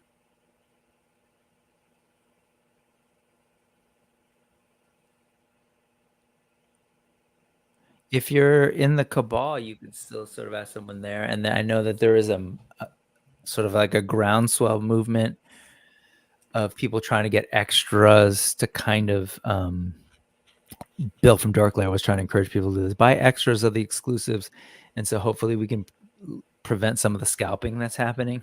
Make them just available at cost or slightly above cost on the cabal. So I'd say look out for those, Aaron. Here's your weapons packs. So it's just some of the other pieces that we've seen just painted differently. I feel like this isn't new. I feel like this has happened before. Let me look it up. I just haven't. Honestly, I hadn't looked before, Ray. They might have done, I guess. I want to say even back in the day they were doing it. Yeah, I think they've done a couple. Not many, though, right? It's not like a regular thing. Let's see.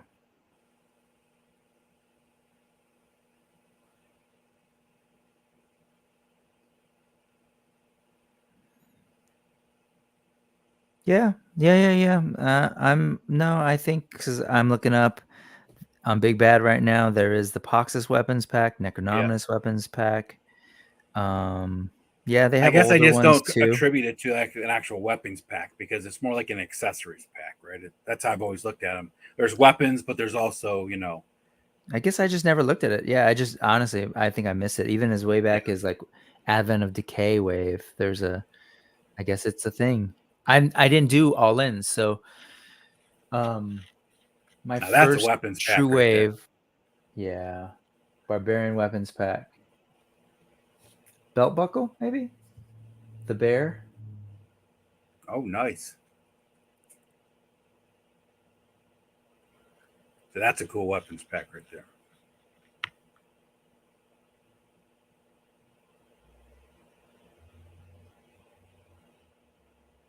Looks so good.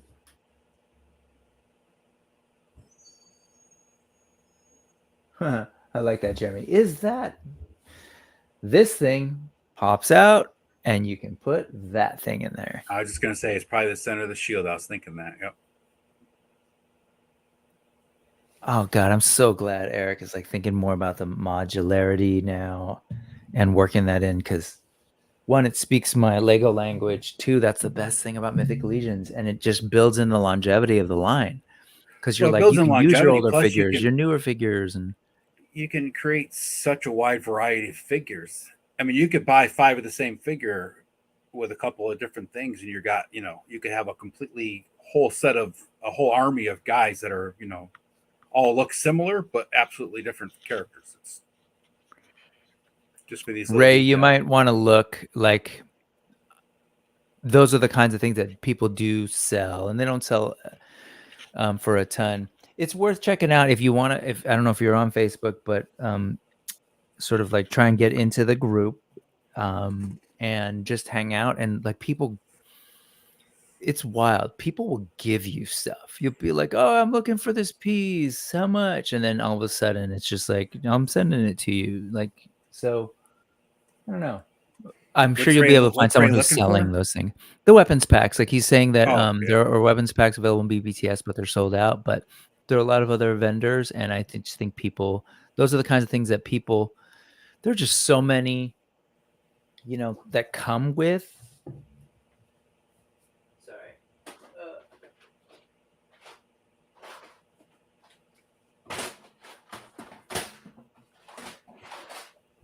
The other thing, Ray, did you look at the Barbarian expansion pack from Mezco? That's got some nice weapons and some cloak in there. That's only like $30, I think, on eBay usually. Those soft goods are great. Yeah, I mean, you end up with more accessories than one needs, and people will often sell and or give you pieces. So that wouldn't cost much more than or I wouldn't say even maybe cost as much as you would have paid if you'd bought the weapons pack. Oh, see, now they're talking, man. He's talking about the potential of modularity, like taking out pieces to be able to connect chains. And that's the one thing I'd love to see Mythic Legions do, is add some more actual like metal chain into their characters. That'd be cool. Mm-hmm. What do we get them in? We get them in like the ball and chain that came with like the Varg and right. But yeah, we don't see a there lot is of a like cool chain weapons, right? Or yeah. Did you ever see the old McFarlane Spawn? I think it was Zeus. I think that was the character. He had like this chain that was hooked to his belt, and then the chain had like these miniature skulls, and each of the chain links would hook on these hooks on his belt. It was such a cool feature. That was an awesome figure too. Yep. I think it was Zeus from one of the millions of Spawn lines. Did he do like a mythology line? Let's see. Hold on, Chris. Well, time for the meeting. Finally, the networking team's probably pulling Ethernet and replacing access points, and the data team is running reports. Fun. Just go in there all excited, Chris. Give a big Ric Flair woo and. Good call, Aaron. Yeah, Wolf King Customs might be a good place. There's a ton of like weapons. Yeah. Yeah, and then you know what you do, Ray?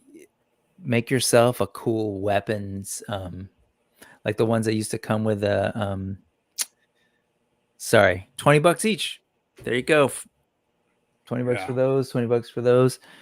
Make yourself a cool weapons rack, right? Like the old Masters of the Universe that came with the Castle Grayskull. That would be hot. You can have a display of just weapons. Somebody I know is trying to design one of those for AWOC weapons. Somebody. I think he showed it off once, actually. Is that Travis? Yeah. Oh, I didn't. Here, this is one of my favorite little things. I collabed with somebody. I was like, man, I have so many. Flame in that torch is removable from those torches that we're seeing. Sorry, collaborated with someone to make. This is a kind of a standard-ish. This is a standard connection point for the necks or for the heads on a Mythic Legions figure. So I had worked with someone to do them for Super 7 heads, because we have so many different Super 7 heads, and so that I can use them on Legions figures. Yeah. Did you ever see my my Tusk Sentry with the AWOC head on? No. Yeah. I had to make my own neck post I made it out of Sculpey, but it looked really cool. Panthro, yeah. I don't even have a Panthro figure. I was like, I want to get those heads, and got it off somebody off eBay. Yo. So the modularity of these figures just is so many different cool things you can do. I haven't really shown this yet on my channel, and I've been intending to. Do I have it here? I think that's one of the nice things about the Mythic Legions, though, is like I popped Dubon's head off and put on one of the extra head that came with the Father Christmas. Mm-hmm. Yeah, it's just a cool little thing. Even just for taking a couple of pictures, and create a different little character real quick, pop the old head back on, you're good to go. It's so cool. They just give them to you. Like, here's a figure, and it comes with extra heads. And you quickly amass a collection of these cool extra heads, which then gets you to do the whole Lego thing. Yeah, the hands are I need more. I have more hands than I could count. Which then gets you to go, I think I need more Mythic Legions bodies, right? Yeah. These are some heads that I grabbed from the Mythic meetup in the West Coast. painted by David Williams. That's a nice head. Great dude. I might have actually shown these. I believe it's a Wolf King. Yeah.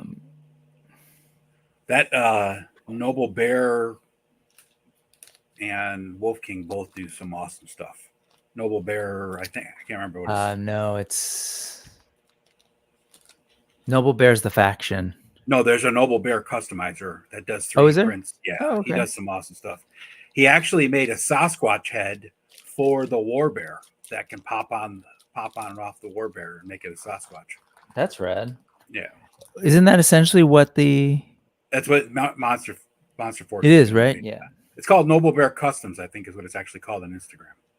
And I think he has an Etsy shop.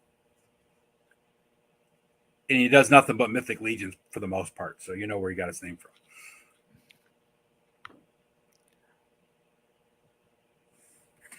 I'm going to go grab something. I'll be right back. Yeah, of course. Yeah, break as one needs, please. Yeah.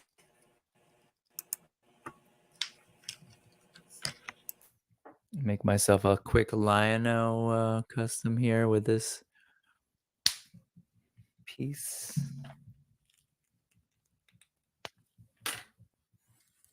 And then you've got Dubon, got Lion-O.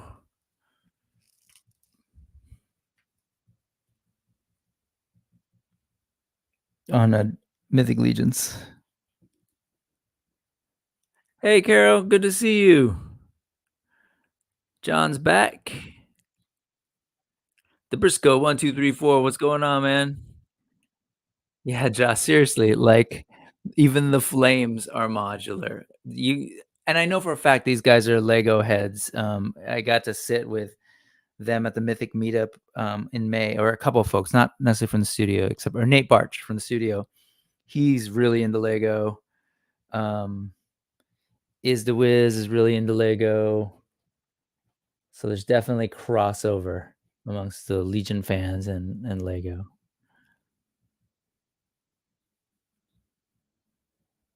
Speak of the devil. Nate Barch, artist extraordinaire, Lego fan. Nate's dope. Super nice guy. He does all their packaging art, all that stuff is the illustrations are Nate's. He's done stuff for Masters of the Universe. Here you go. And this is Walter,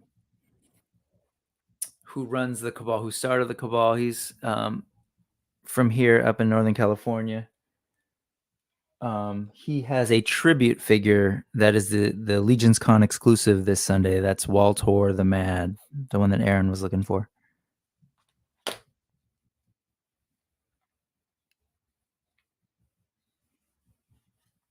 Regario.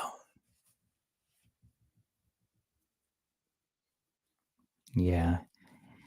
He's been teased in artwork by Nate.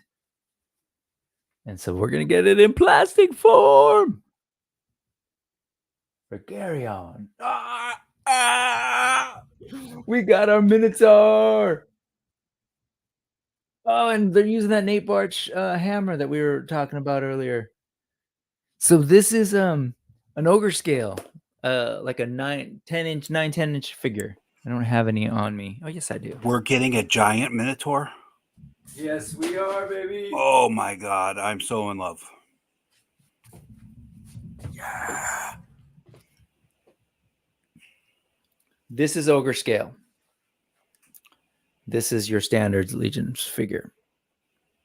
And that's a new Minotaur head too. Yep. So this has been on the packaging of these of this line from the advent of Decay, I believe. Yes, that's right. We have smaller Taurions or smaller. I love Minotaurs. It's one of my favorite characters. Man, I keep telling myself I got to stop buying these because these are so huge. I know, for a while, right? I was like, I'm going to get a couple and they're going to be like add variety. And now it's like, now it just looks like I have a whole other line of giant figures. I wanted to show this for Ray real quick. Ray, this is what the Mezco Barbarian expansion pack looks like. Oh, that's rad. Yeah, that set is cool. Comes with a bunch of swords, a couple of axes, some clubs, a couple of soft good cloaks. Really heads nice set. too, right? No, yeah, 2 heads. 2 heads. The bald head and the Yep. With that cool like face paint. Yeah. So good.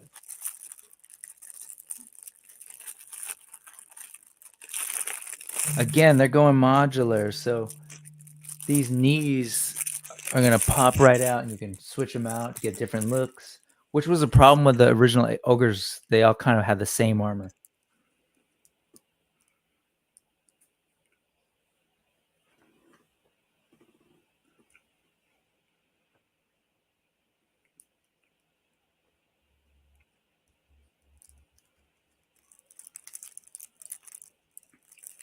Did you get any of those Minotaurs from the Gladiator? Any or both? I'm thinking you got both. Stupid. I'm so stupid.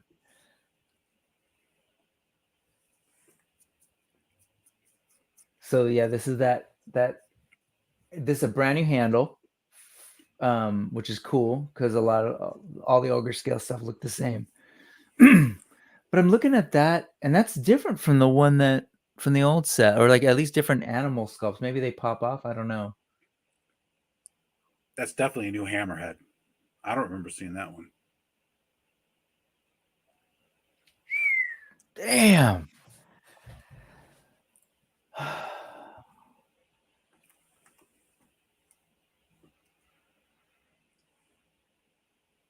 I'll just be over here crying. Don't mind me. They'll be around when you can. I know it'll be a year from now. Plenty of time to save up for it. And all these little parts, these are from the Necronominus. They probably work on that one little creature thing. But I love that it's hanging from his belt on a chain. There's your chain.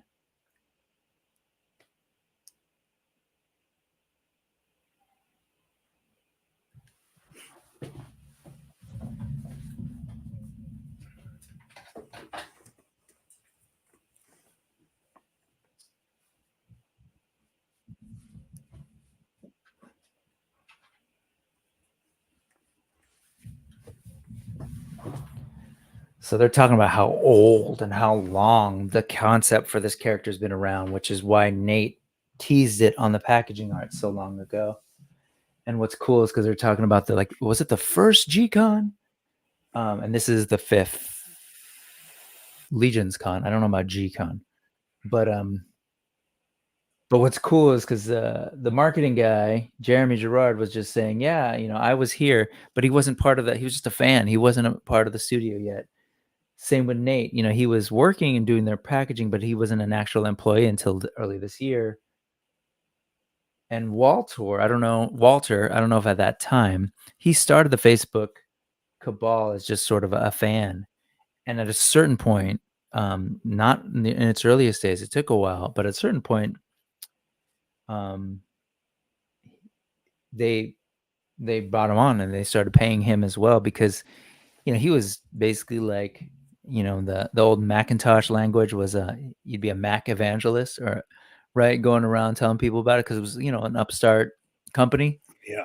Same kind of thing. They just brought him on, they put him on payroll. I don't know to what extent. I don't know that it's his full-time gig. Wow. Shit, look at that. So it's so cool. They're all fans that eventually are now working with the studio. Look at that. Yeah. Damn, that looks so good. That if you've ever seen a cow's nose or a bull's nose or a water buffalo, that's legit. I know, man. I live out in redneck Western New York. I've never seen a cow. Never milked one. Really? I'm gonna say. My uncle had a big staying indoors and never going outside. Had goats and a couple horses of my own for a while, so been there, done that. Fun fact: I was vegan for a long time. Went to the Philippines with a group of folks and touring them around. We were up in the up in the boonies, like meeting people. These are folks who like open their homes to us, and it's like festival, and they're like, "Hey, we're gonna kill a goat. Who from the folks from the United States wants to kill a goat?" None of those meat-eating fools would be willing to do it. So the vegan stepped up to be the one to kill the goat. Wasn't my first time either. Oh, sorry, that wasn't a goat. That was a pig. The goat was in. This is for Thanos if he's still here. That was in Orosi, California.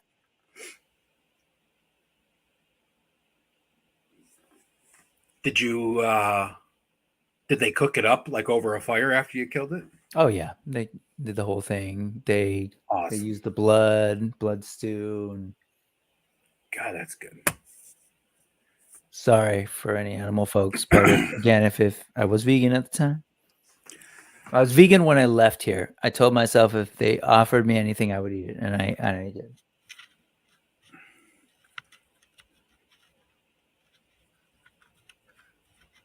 Man, it's just so good. All the fur detail. That's what I'm saying. Like the top of that head with the fur on it looks like one of those Texas Longhorns, right? It's exactly the little patch, or Brahma Bull. Which one is that has that little patch of fur up top there? I can't remember now. I think it's the Longhorns. Man, I would love them to do like a Philippine or a water buffalo. Because it just looks so Has cool. Anybody ever done a horns. buffalo figure like that yet? Like a buffalo, like a Western buffalo, like a bison? I don't think so. They're in AWOC, but they haven't made them as figures. But yeah, a water buffalo or a regular bison would just be awesome for a Minotaur style head. I got one of those in my living room. Actually, that goat from Orosi. I have the skull. The skull. It looks like they might have used poor Crotus's head for his hammer after he took out Crotus.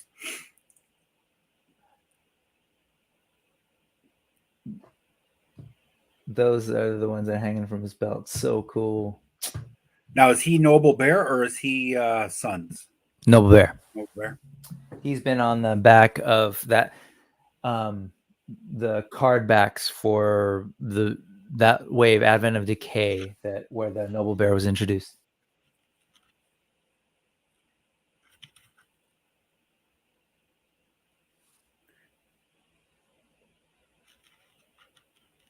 Is that the gorilla skull that's down in the bottom left?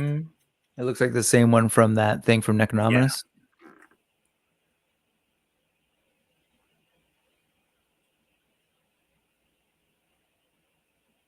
That hammer is just so well sculpted.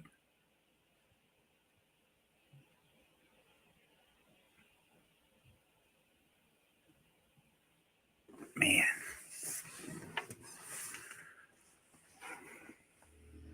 Nice. Yeah, this is the painter in the studio. He was just saying like those are the same ones that came from Necronominus.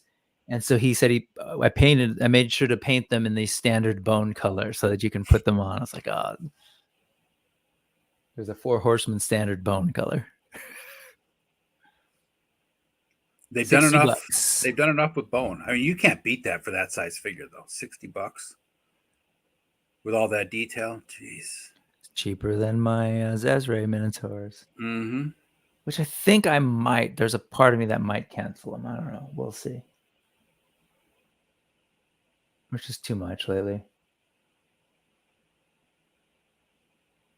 But that's the problem now, right? Everything that's coming out between like Mythic and all the other regular brands, and then you got all these third-party things that are just coming out that are just insanely cool, like the Zezre and the War Bears and Furay Planet, the Ogres and the Furay Planet. I mean, like I follow Memory Toys on Instagram, and they just been posting some awesome pictures of their stuff lately. I haven't seen anything. What do they got going on? They've been posting pictures of like the Ogre and some of the War Bear pictures, but like just.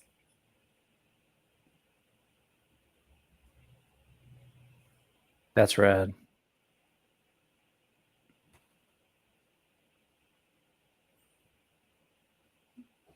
Yeah, when we were talking about the water buffalo, I was like, oh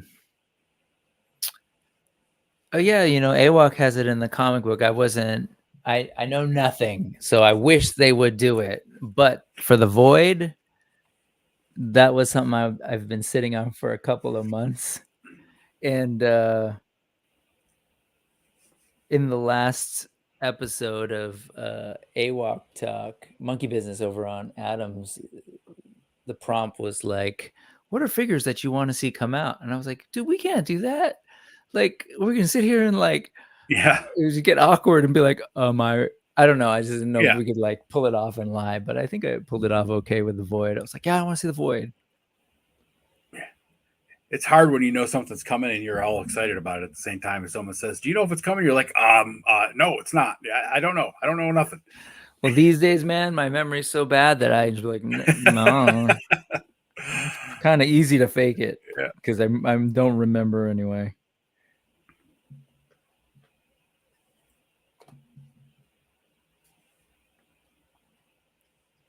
Yeah, and that's Walter, who is again started and runs the Mythic Legions Cabal. Super chill dude, like very California in that way. But got to meet him in May at that same thing, and just like super friendly.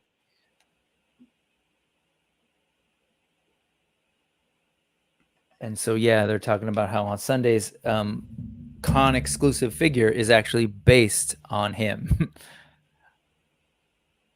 Let me see if I can pull that out. Walter the Mad.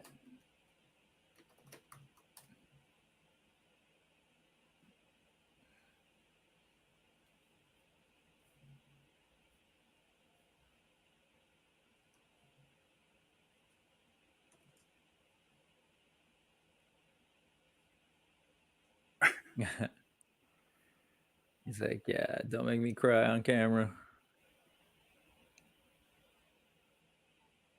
Did it freeze? It's not scrolling. No? Oh, I'm on the wrong window. Dewey.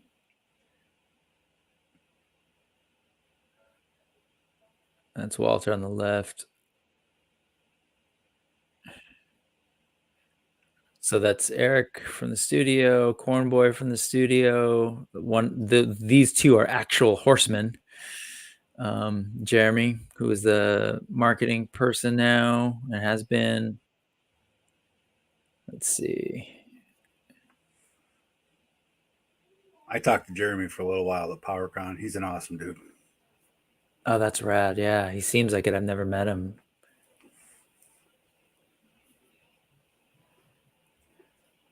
I was cashing out, and this girl was in line behind me. And that's the girl I told you guys about on the Clubhouse about. She drove like 4 hours to get her boyfriend the exclusives for PowerCon, and then was cashing out and going to drive back to 4 hours to wherever she came from just for the exclusives, right? And Jeremy said something really funny, like he could have probably got them easier and cheaper, like the secondary market or something, right? She's like, he needed them today. It's like, oh, okay. So then him and I were just talking about, the stuff. I think I just picked up a bunch of yeah, and then she went home and yelled at him. You mean I could have? Yeah.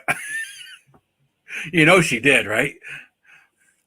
I would have. You're gonna be treating me to a bunch of dinners after this, pal.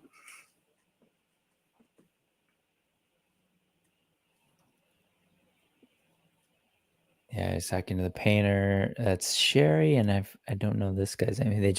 And I forget Sherry's name all the time. Here's this. So these are the exclusives this weekend. This is the exclusive tomorrow. And this will all be available in retail. The only difference, you won't have this bloody translucent head. And then this is the second one. And so I'm bringing this up because this is Walter Hagen from the Mythic Legions Cabal, who was speaking before this guy. This is the tribute figure that they made of him. It's a 2-pack. He's the one character that straddles both Mythic Legions and Cosmic, the world of Mythos and Cosmerium, and they even kind of tried to write some lore about it. But when I first saw that astronaut with the skeleton head, the skull, I thought that was so cool looking. Yeah, I know. I don't have someone trying to grab this for me, but I might. I don't know. But it has I love that they actually are using the logo of the Cabal on the figure. Yeah. So the Cabal exists in both. That shield is the same shield that came with the Cosmic I just got. Yep, this is the like riot police looking thing. Yeah. Totally different paint job, of course, but it's the same shield.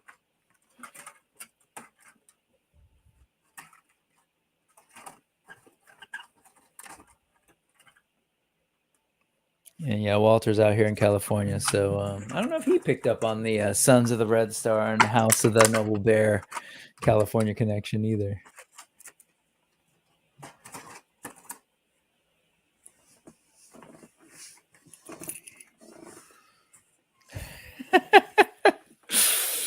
Man, yeah, that I knew that part of that was going to be this too, of just like watching, you know.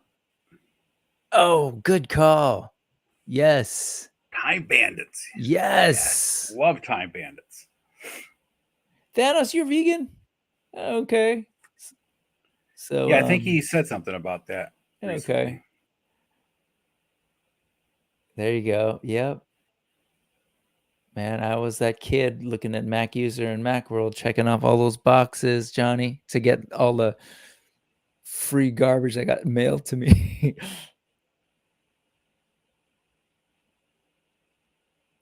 Yeah, so Josh, yeah, the Ogre builders. Any builder figure in Legions is gonna be exactly that. They're unpainted. They're intentionally unpainted. Gives them a cheaper price point, and they're kind of the notion is that hey, for customizers you can do it, but all of these full release figures are always painted to the nines. They've got talented people doing it, and the sad part is like we talked about in the clubhouse, that even the Legion builders that have less paint still look incredible with the paintwork.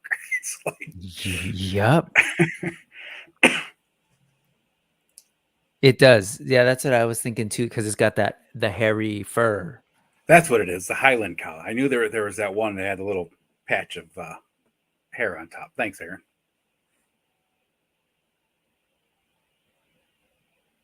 The Walter banner, yeah. Astronaut is sick.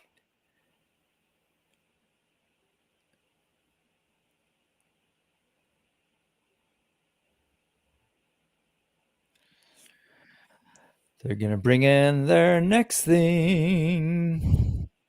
Thank you for joining us for G-Con 2023 live watch along on the Brick Something channel. I again don't want to steal the thunder. Check out if for whatever reason you haven't heard it before, I'll put it in here. Check out their stuff. And now they are bringing on David Williams. He was the one who painted those heads that I showed earlier. Super talented artist. Tattoo artist too. Let's see what I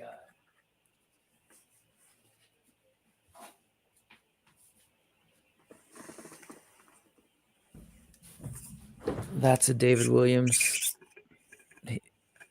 He's done some dope art. I have some prints of his.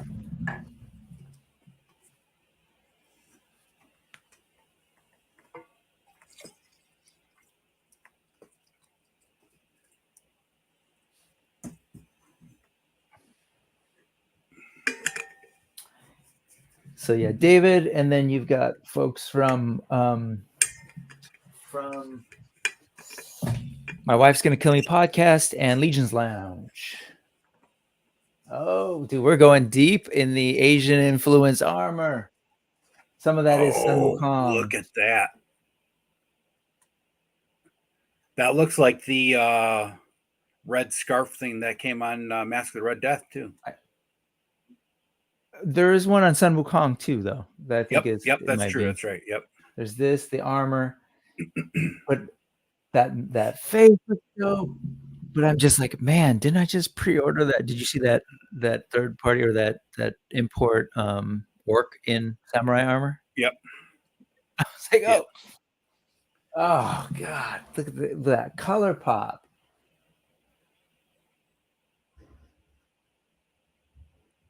Damn.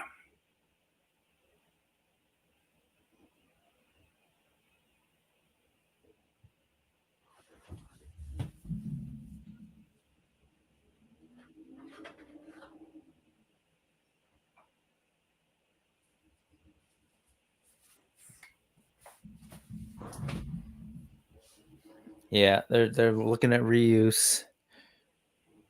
Yeah. He's saying, like, man, we keep creating armor pieces more and more, and it's to the point where we're almost sort of forgetting to bring some of these back.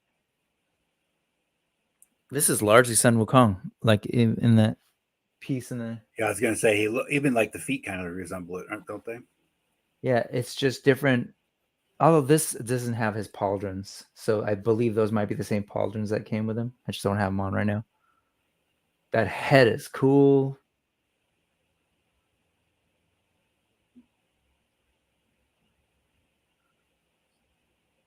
Okay, so this is another new race. I was gonna say that orc doesn't look like an orc, so it's not an orc. It's something else. Yeah, he said similar soft goods to Monkey King.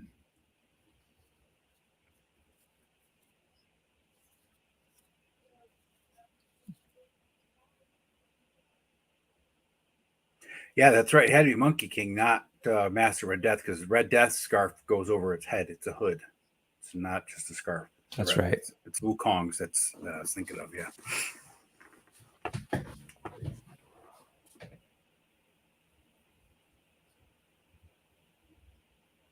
Oh God. Oh man. This I'm even more convinced by that head.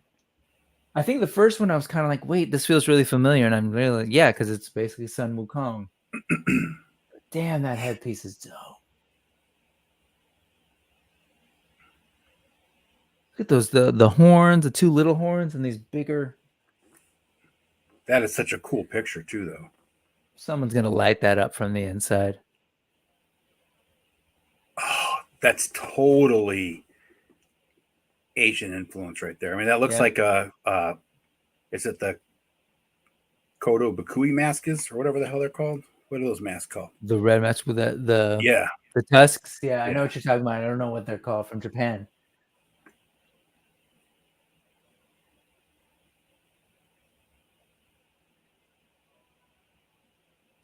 Oh, like the yokai, yokai nari. Yep.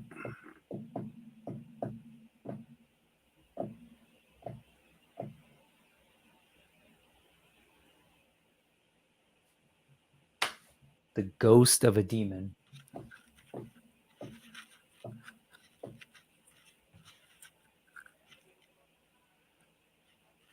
What is it saying? What does it say about a ghost of a demon? Oh, sorry. So this is the bio, and it's just saying that yokai nari do not sleep, eat, or have any other tangible needs. Oh, because it is saying that they are said to be the ghost of a demon. That's really funny. Ooh, look at this. The one character coming out from Monster Force has a red mask that's like that, and they're called the 13th Ghost, and they're actually the ghost of a demon. Female. Well, I think that's where it's coming from. It's coming from the yokai, which I think in Japanese are, so that they call it yokai nari. That head is so good. That's Flea from the Red Hot Chili Peppers.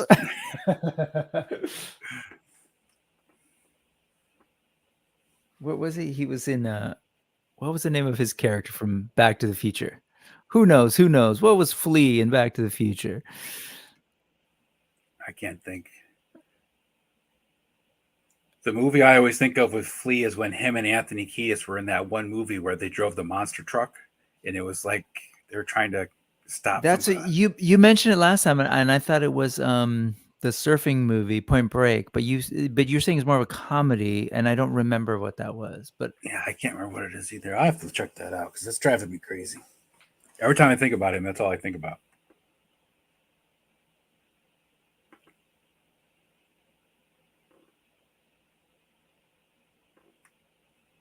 yeah, David's up there. They usually bring people up that sort of have some connection, like the dwarf guys or Nate and the previous one where he previewed that figure in packaging. David is a tattoo artist who I know has done all sorts of tattoos, but some traditional Japanese. I wonder if he'll speak on the yokai. Yeah, those are translucent horns. I was saying earlier, I'm sure someone's going to figure out a way to drill it out and put an LED in there and light it from the inside.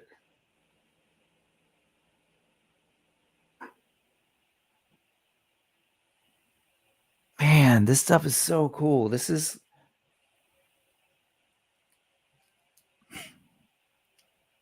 that movie was called Masters The Universe. Ooh, it was called The Chase, and it has Charlie Sheen as the star.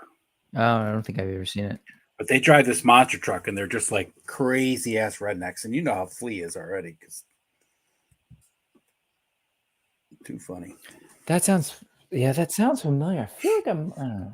You've probably seen it because it was one of those shows that back in the 90s was on like HBO and all those, like every week. And a huge Chili Peppers fan, so I was like, oh, I want to check that out. Like hardcore Chili Peppers fan in high school. And that's how, I was playing bass. That was my first instrument. No, my first piano was my first instrument. Josh has it from, he was in Lebowski. Via nihilists, we believe in nothing. Hey, Ray. How's it going? Oh, I need to check that out. That's right. Thanks for reminding me. I saw that he was on. Oh yeah, you know what? Right. And Gaz caught it earlier. We were just reading. Yeah, there it is. So, but they were both in that. Yeah. Anthony was in it too. That was at the height of like when they were first exploding, on their second. What was that song they had out then? It's probably from Blood Sugar Sex Magic. Yeah, Blood Sugar Sex Magic. That's Give It Away. Yeah, Give It Away. And then the slow one.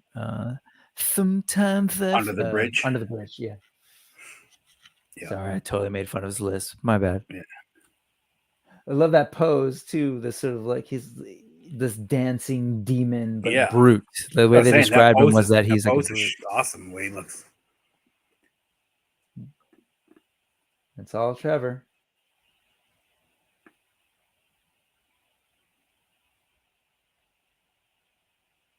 I want to see. Oh yeah, those are the same swords. I just wanted to see them in their sheath. Sheath? No, that's for knives. Scabbard? Or did I get those? Scabbard. But it can be called a sheath for a sword too.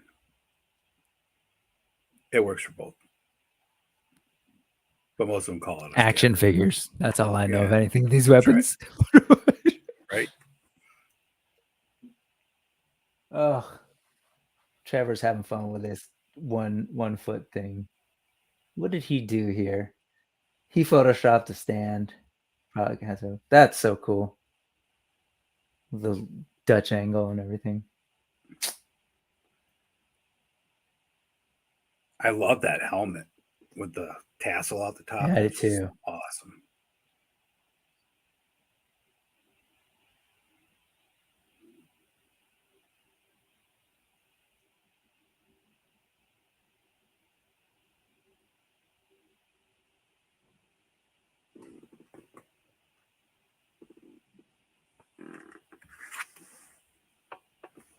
Yeah, that's Nate, the other Nate. I don't know what this Nate's last. Nate Corona 4, I think is. He's a co-host on Legion's Lounge. He's also a photographer, buddy of Trevor's. So super talented photographer as well. Just like the pound per pound level of talent in this community is just super inspiring. That weapon is awesome. That long sword weapon.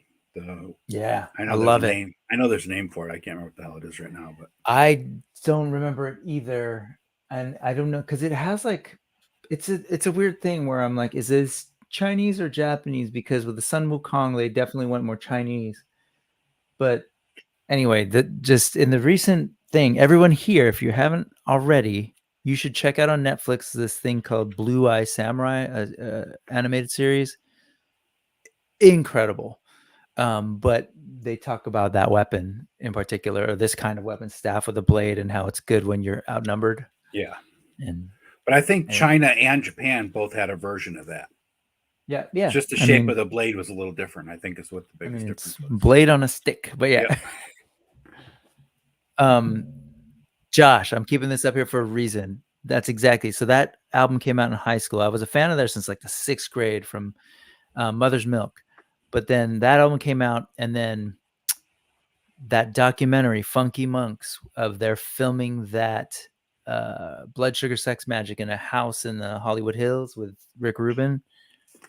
That was everything, man. I got that. My family got that for me as my Christmas present that year, and I watched it straight up like all night, and then tried to learn because they would release tracks on that hadn't been released yet, and I was like learning the bass lines, and yeah, good stuff. Definitely. Blue Eye Samurai.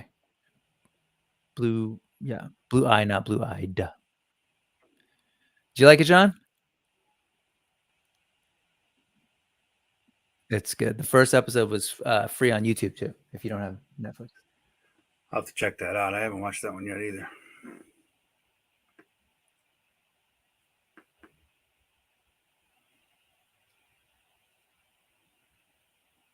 Yeah, man.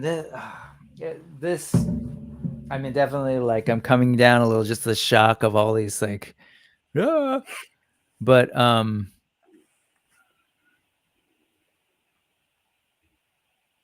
it's just amazing to this is the same thing last year. By around this time, I was like, man, what's going on? And trying to figure out, should I do this? Should I do an all-in? Should I get I haven't even thought about it. I've also learned this is going to be up for a month, so I'm not going to think about it.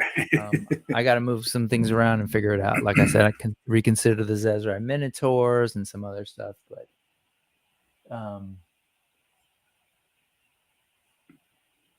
yeah. Anyway, Josh was saying, Josh, my man, look at this. That was your senior, learned a lot of that on guitar. Yep. And that was the beginning of the sort of like, John, their guitarist, descent back into drugs and heroin use. That was ugly for a while. But yeah, so you were a senior. Let me think. I was a senior in 1993, 94. So we may be the same age, born in 76. Congratulations. Somebody just got some cosmic lesions. It came. It finally came. How big of an order did you get, Aaron? What did you get? I know. I think he said his Horseman was coming today. Oh, Headless Horseman. Nice. Yeah. Is Helidope carrying everything that the studio is putting out now? Yeah, they missed a couple of shots like in the earlier days, like the Cosmic 2. They missed out on that because of they were just, when they opened, they were too late. But since that, they have all of it. Yes. Okay. Or they will be getting all of it anyway. So. That's awesome. Yeah, I hope they like working with I am kind of curious what that relationship's like. I've heard great things from other shop owners, but I know it is. They have good relationships. You know, the only downside they said so far was like going to PowerCon and trying to sell Mythic Legions when they're there. Yeah. You know, it's just, but you're going to run into that no matter where you go, right? Per Jeremy J, I'm reading the little notes that warn me with my figures to warm them up. So I'm doing that. And then I'm going to put it back in here and completely ignore it and take the risk because I'm dumb.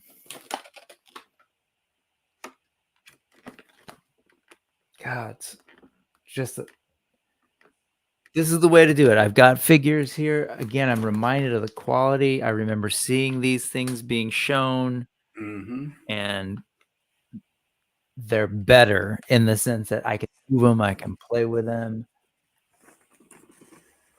God, like I said, the detail on that suit is just mind-blowing.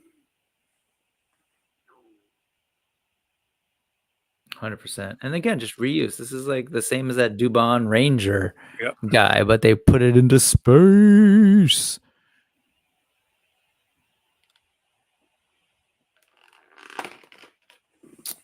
Love these pauldrons, more techie stuff.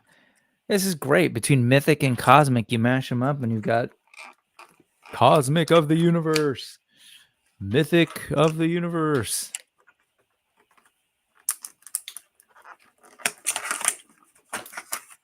I don't know if you go for deep,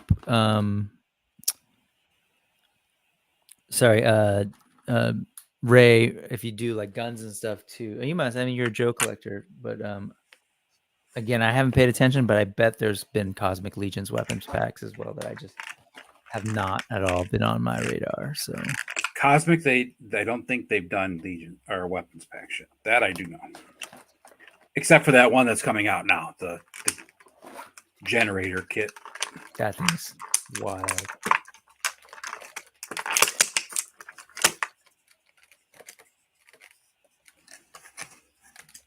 God, love that, man.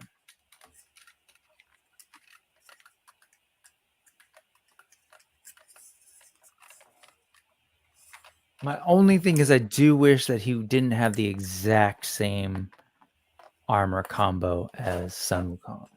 Yeah. Like some variety. I think that's what took me out for. I was like, wait, this feels really familiar. But the other thing with these... The other thing, though, is if you look at it from their point of view, right? Wukong is part of a Figure Obscura line. He's not part of Mythic Legion, so... Yeah. Yeah. I mean, that sounds kind of crappy, like Hasbro's excuse that the retro line is not the classified line, but it's like what Mythic Legions collector is not getting Figure Obscura, but sure. Right.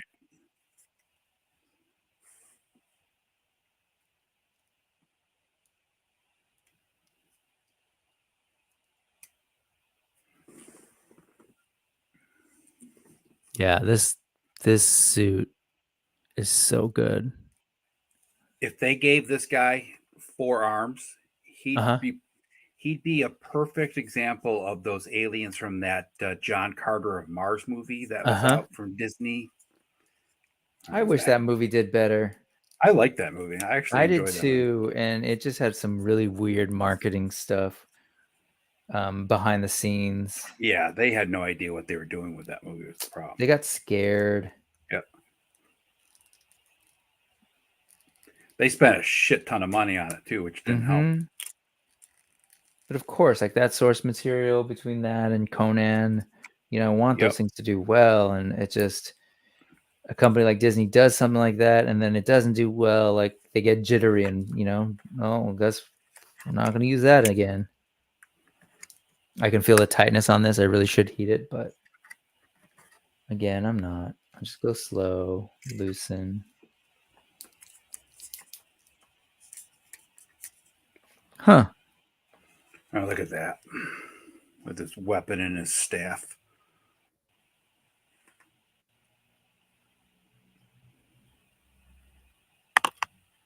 Yeah. He's like, hey, I love this design. I didn't invent Chinese mountain armor, but damn, does it look good and take dry brush well.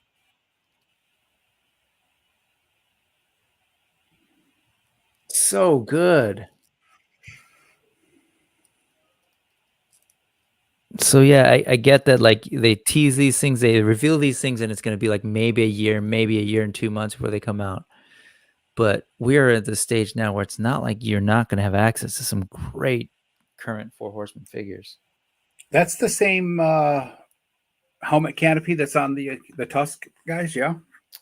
I'm not sure. I don't have any, Oh, but maybe it looks the same as the one that's on it does look the same. main blue guy when he's in the orange suit. Okay, so that is the same. But I don't have an eye for that yet because these things are so detailed. Yeah. That there's often just like a couple little shifts in shape that you got the main blue guy in the orange suit with the full helmet and everything. That head is so awesome. I love how many different options you have for that because you got the big bubble helmet, then you got the small helmet, and then exactly. I love how this works. So it's got this, but it also has this little extra cloth piece in here.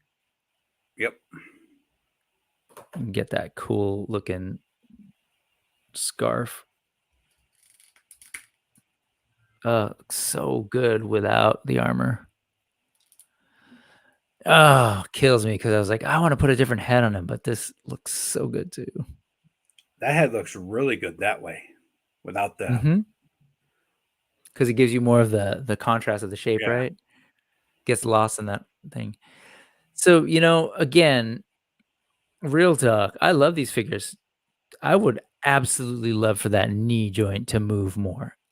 I wouldn't be mad at it. I would be thrilled. But as is, I'm good with it. Like, because this is giving me things in the sculpt and the paint that a lot of figures that I have that do have that double joint are lacking. It just kind of evens out. That's where it comes down to, right? You got to balance between, do you want it to really, really look good or pose really, really good? And that's where, like a G.I. Joe Classified or a Valaverse figure, the military uniforms lend to that better articulation, better than armor or, a cloth, spandex pair of pants or something, right? Or not spandex, but tight pair of pants, man.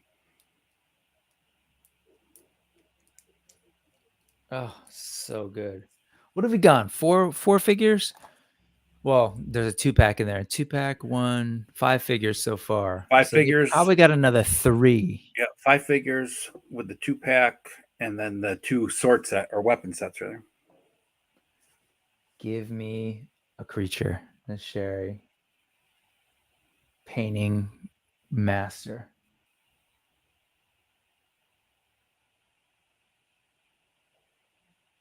Well, we gotten a creature. We gotten the Minotaur, right? Right. Fair enough. I want a bear, man. I know. I'd love a bear. I'd love a bear, and I'd love for them to do a wolf. Because last year they did Necronomus. They revealed that there was a horse, and they had that other creature thing, as well as a little pup that came with one of them. Then we're like, okay, that's once in a lifetime. Who knows? Then they released the Cosmic Legions, and there's a whole other 4-legged creature in that with escape back. So that type of creature would be awesome. I would love that type of creature for sure. Yeah, they're willing to do new things and new scopes. So I'm like, bear? Oh, that's awesome. Winnie the Pooh.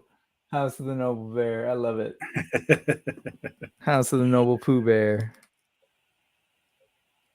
Well, you might be getting your bear now that they got him out there with his Pooh shirt on.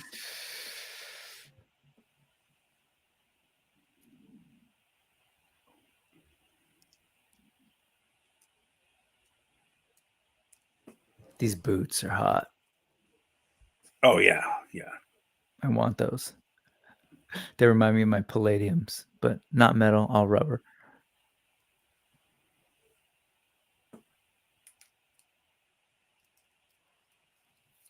Man, it's all about that pop and swap. Oops, it's warm. Right.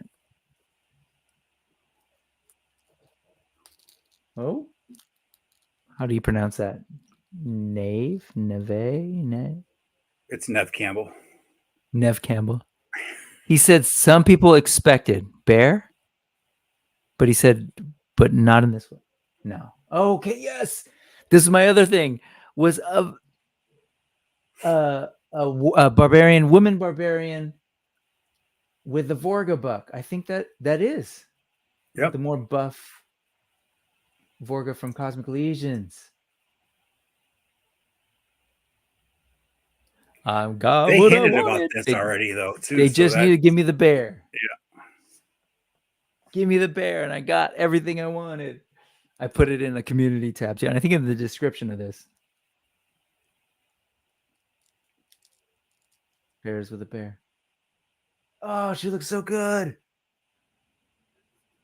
Just different proportions, like thick.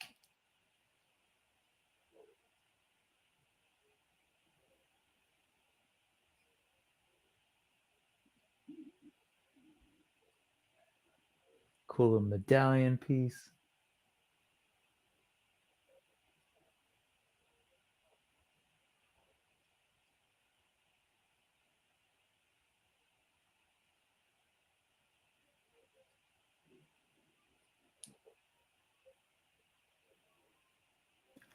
Yes.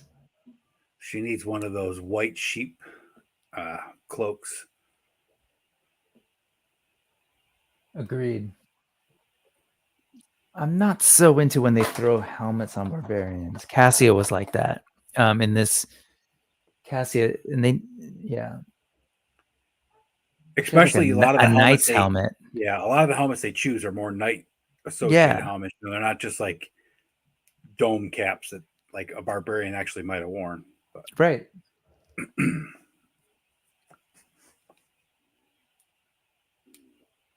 Oh my god, that is awesome. And people are going to take this figure and just customize. Because those are new legs. Man, that boot style. Well, the customizing section of Mythic Legions have been dying for a new female that's, built like that. They've been begging for a while.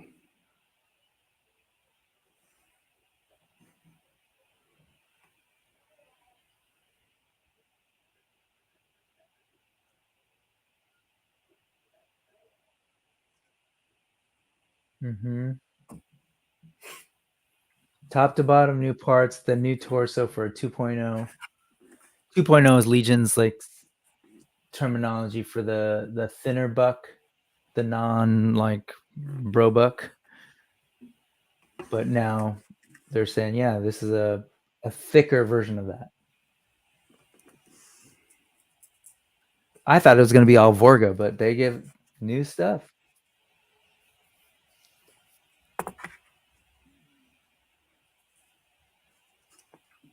Well, they couldn't go full Vorga, right? Because that wouldn't leave Well, it's enough. the same thing. It's a 1.0 female, so it's 1.0 like these versus the 2.0 thinner buck. Yeah. Oh, you mean in terms of like design elements and stuff? Yeah, but I mean, like, you're right.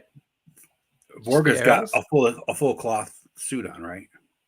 Yes. Not cloth, but I mean cloth. Did you see the shield with the arrows in it? I didn't catch it the first time. No. Oh, sweet. How do you keep those things from breaking off?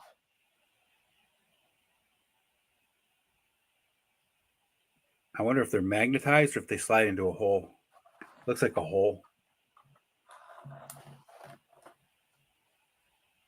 So they're probably just shafts. That is such a cool effect, though. Damn. Yeah, he said there's ports in them for the arrows. Yeah. You get some extra ones.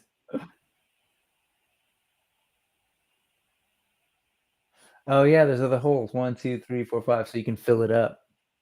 That's awesome. Oh, she looks fantastic.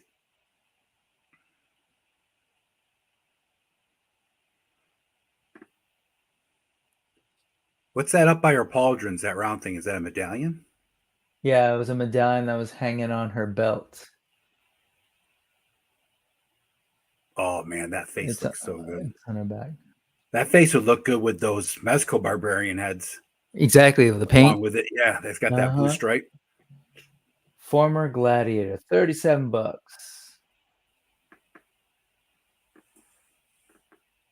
Boo.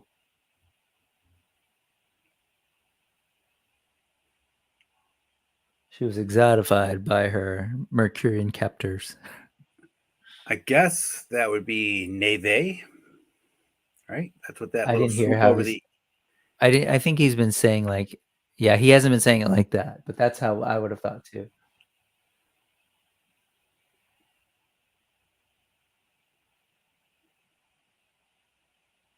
He's saying nieve, Nieve. which is snow in Spanish, Nieve, nieve. Yeah. They don't have the little swoop over top of the end to give it that nye sound though.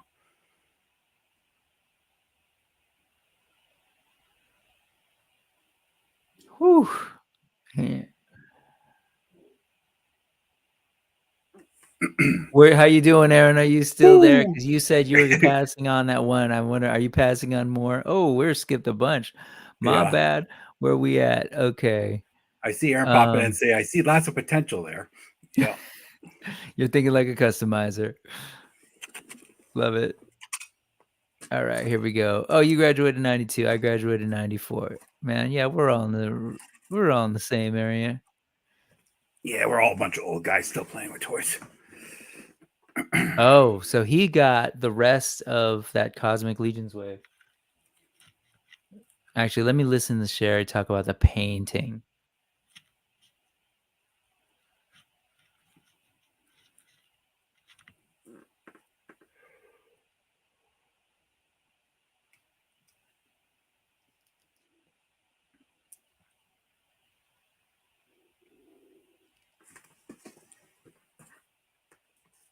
Yeah, she's stunning and strong, she said.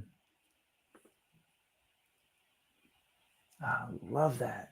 And it's not solid. It looks like rough, like, paint. I love that it's not like a stark white either, like a dark gray.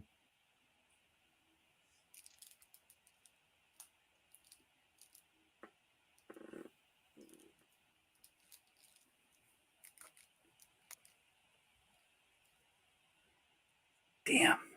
Payne just sent me a picture of that AWOC hyena. Of the wave 3 or 4, whatever one that came with. Uh-huh. I actually didn't get anything from that. Restraint.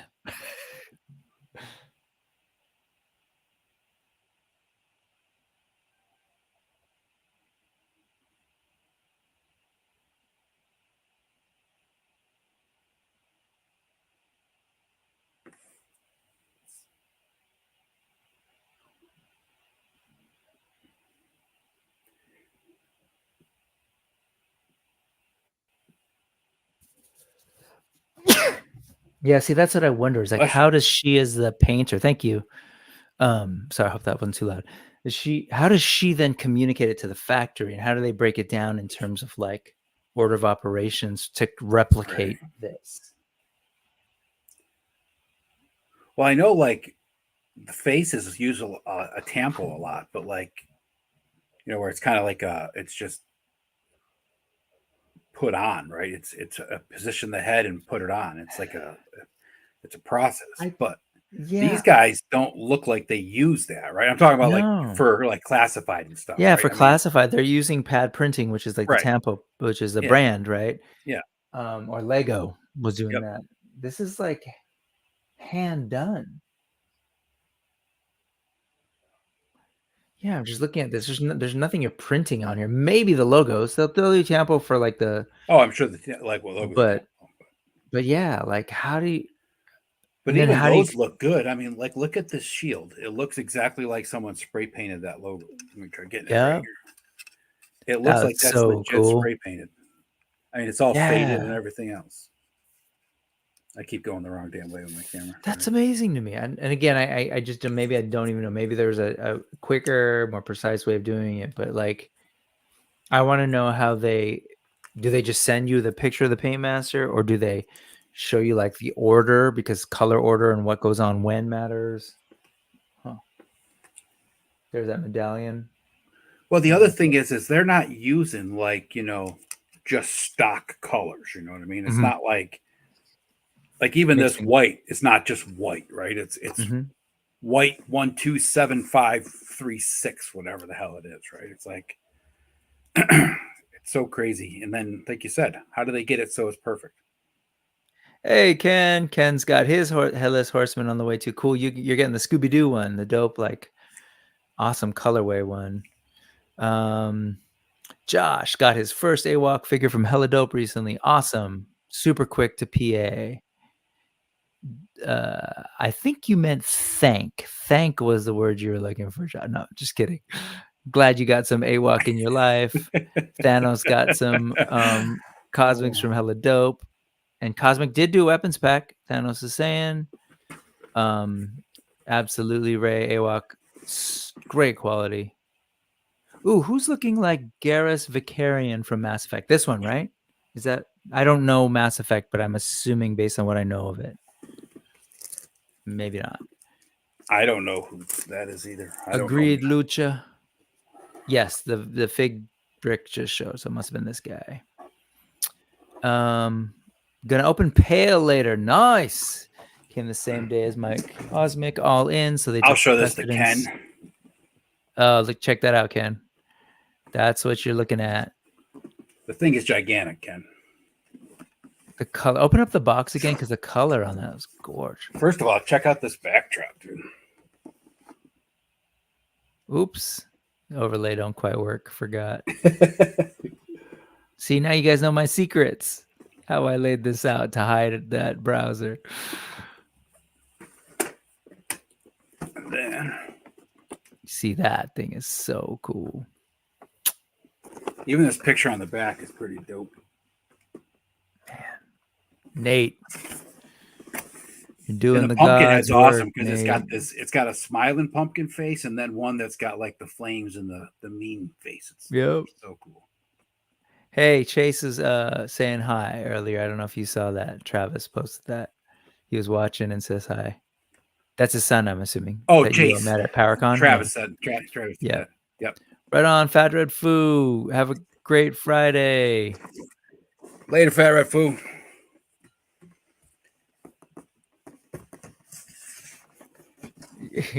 Yeah, these are dope boots. Yeah, they're definitely there, that vibe. And yes, Nieve looks amazing. Snow. I see lots of potential there. I'll be watching your career quite closely. Agreed about those AWOC figures, man. The material's great. The plastic's solid. And again, they're different from, say, these. This is like paint head to toe. AWOC, not so much, but they still look amazing. It's perfect for the sort of like illustrated aesthetic that they go for too. That's the thing, right? AWOCs are going for a like an animated type of look, right? A toy, a real toy look, right? Yep. Whereas Mythic is going a very realistic look, but AWOC does it so well. I mean, and the quality. The only issue I've ever had with an AWOC figure is Thane's hammer starts to warp, and it's because that head is so big. Yes, and Kayla's not here to enjoy that comment. That's right. She reminds me of Mjol the Lioness from Skyrim, which I've never played. I've only watched. Yep. That's another thing that's been around that's never had true action figure line made for it either. Nice. So Josh is saying I'm tempted to put some Legions up for trade for AWOC. Never thought I'd consider that. But between the story and the modularity, I'm pretty well sold on the line. Yeah, man. They're both lines are fantastic.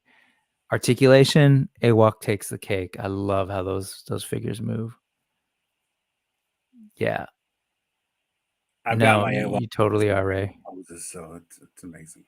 Well, you saw some of them riding the horse, standing up. Yeah, love that.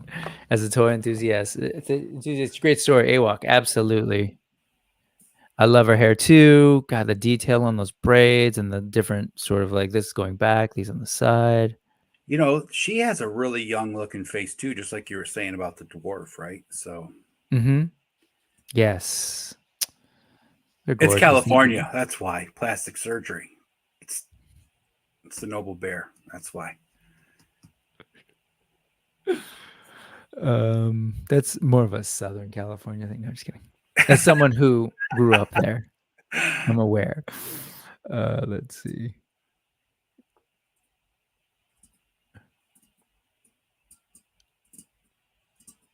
Kendar. It doesn't look like Garas. It looks like Kendar. That must be a thing.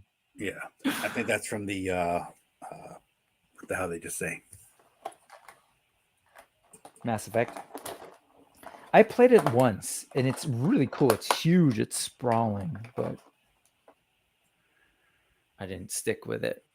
I don't have a system. The only system we have now, finally, we got like a modern system, was a Nintendo DS. No, You got a DS or Switch? Switch. I had a DS. That I had. I love that. I bought the Nintendo Switch handheld for my second daughter, like 2 years ago. Man, what a great little handheld gaming system that is. You're talking about the one that is only a handheld, or that is mainly a handheld. Yeah, just the handheld one. They're great. It's the same. It's effectively the same. I don't know what the processor difference is, if anything. There's the alt head of this guy with his mouth open. I don't like that head, that version of it. I don't like the version with his mouth. Yeah, with his mouth open. Too scary. It just looks too cartoony. It looks like some monster from an 80s cartoon that I watched.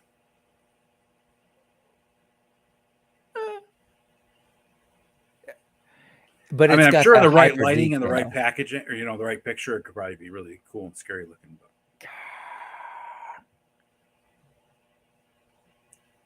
excuse me, sir, did you warm that figure up before you put him in that pose? Nope. I did not. Gotcha. And yeah, that's a Switch Lite. Yes. I can hear Zelda playing next to me. He just discovered something. Amazing. Hands, pegs. What else we got here? Guns. Oh, yeah. Get to the guns. I actually wrote off this character when it first came out. I was like, I'm not interested in that. What do I know? Nothing. That's the problem with a lot of these cosmics and mythics, though. Is like some of them you're just like, yeah, I don't really care about that. Then I know Payne said it quite a few times. I just bought the wave because it's cheaper, and I figured if I didn't like this figure, I'd throw it away. And then it ends up being like his favorite figure. It's like,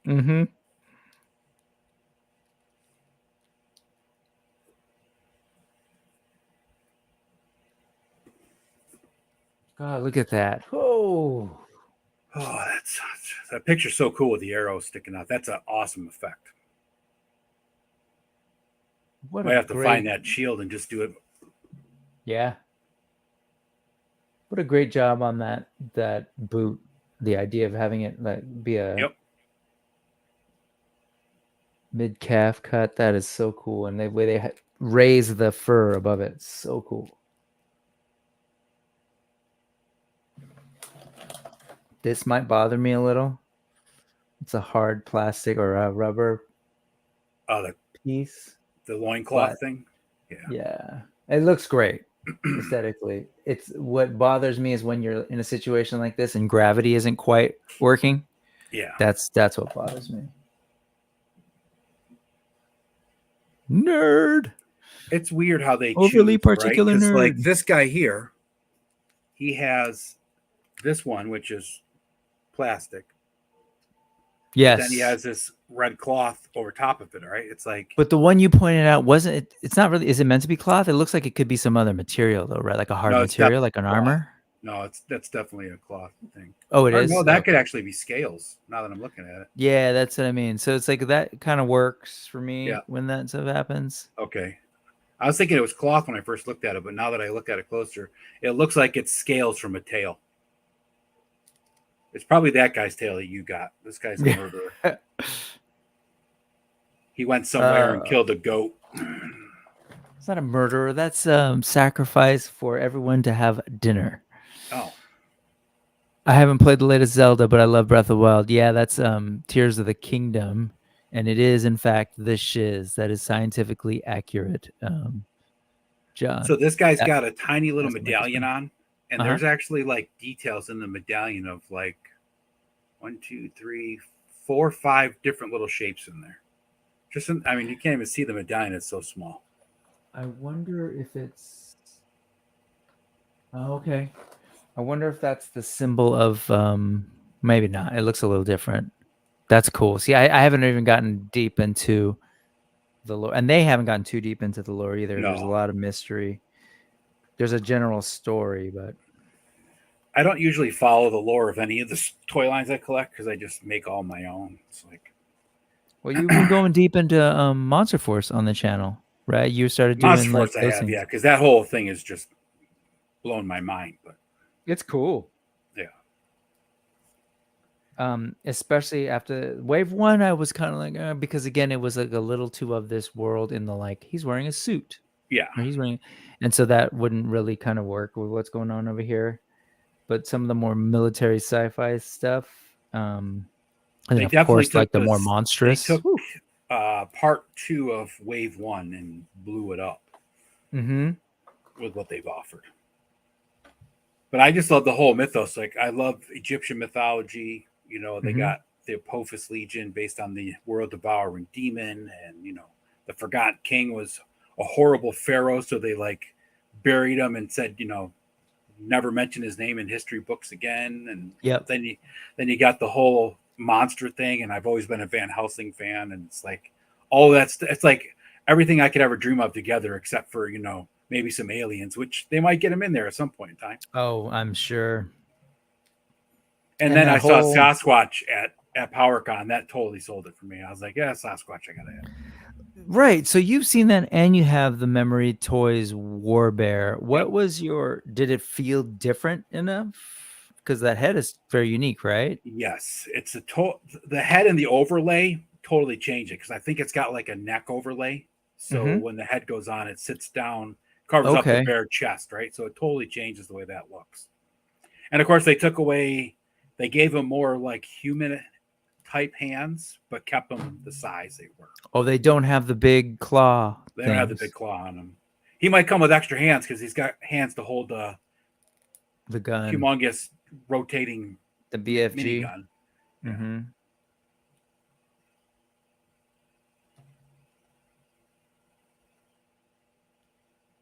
Yeah. See, this is tight going in, so I'm going real slow and probably not going to do it in. And until I get those in properly, I can't put this back on. This guy came with shoulder pauldrons too, but I don't know why you'd want to put them on him. Because it really, you lose that thin Yeah. silhouette. Now, like if you're going to make a army of warriors for him, I could see it, right? But the pauldrons are great because it definitely gives the characters beef. But like even like Krotos, I don't have his pauldrons on because it just bulks the character up too much. I love Krotos. And as a Yeah, you know agreed. as a pan type of creature, you want him light and you know fast. Mm-hmm. That's how it would work in real life. That's right. How my world. I have a buddy from high school. He was like my one comic book guy. There's one, or at least maybe we never found any others, but he and I were like the two that. And he's an artist now. Does some great work. But I remember one of these things that he said, and we had this reality check. He's like, "What?" Just looking at a comic book. He's like, "The Hulk wouldn't do that in real life." And you kind of stop. And it's just like, "Oh, we've gone too far." I remember when I was a kid, I have two uncles that they grew up in the time of like the original GI Joe, you know, late '60s, you know, early '70s time, right? Yep. And then when me and my brother and I have a cousin that's exactly my age. My brother's a couple years older than me, and then we have another cousin that's like 2 years younger than me. So there was like four of us, all boys, all around the same age. And it was one Christmas we got a bunch of toys and we're all playing, and you know, my younger cousin like picked up some guy and was like doing some super fly like repeated kick in the air. And my brother, being the oldest, he was like at that point where he was like about out of toys.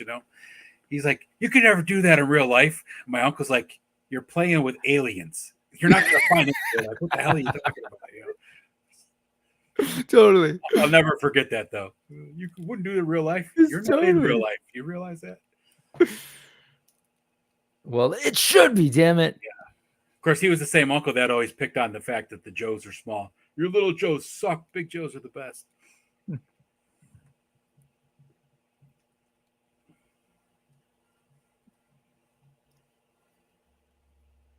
Who are they bringing them now? Oh, there. God, that figure looks so good, out the man. bear. I hope so. He's so big, it's going to be a mount for her to ride. What did I say? Hold on. Oh, CJSM.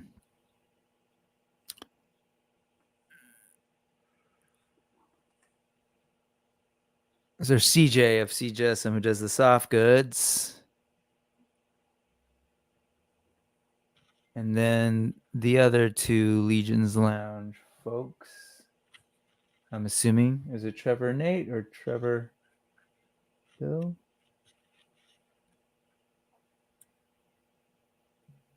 Oh, no. Sorry. Legion's Lair, which I need to check out. I think that's on Facebook.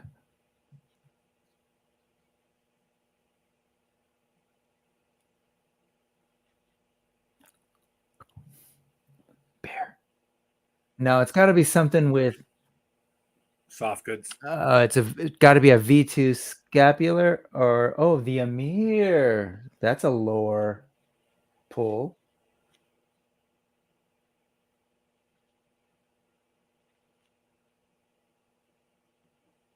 That's why these guys are there. Because they read the short story that this character is from.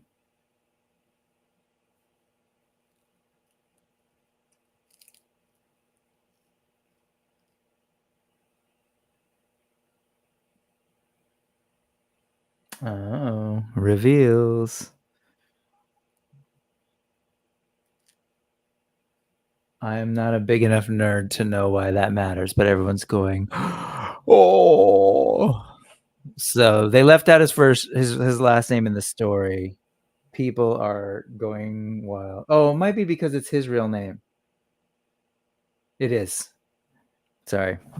That's what it was. It's a tribute to him. Travis is asking you what Pale's twin's name is. Blight. You're talking about Blight? Yeah, that's what I thought he was talking about. And yeah, not twin, but the clone. Clone. Yeah. The evil clone. Yeah, definitely. The pauldrons are always tough in terms of movement. They get in there. You know how I found the easiest way to get pauldrons on?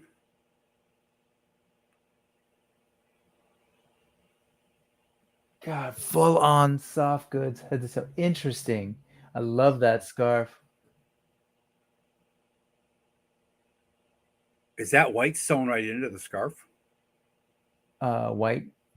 What are those white, like the white stripes? It might be light.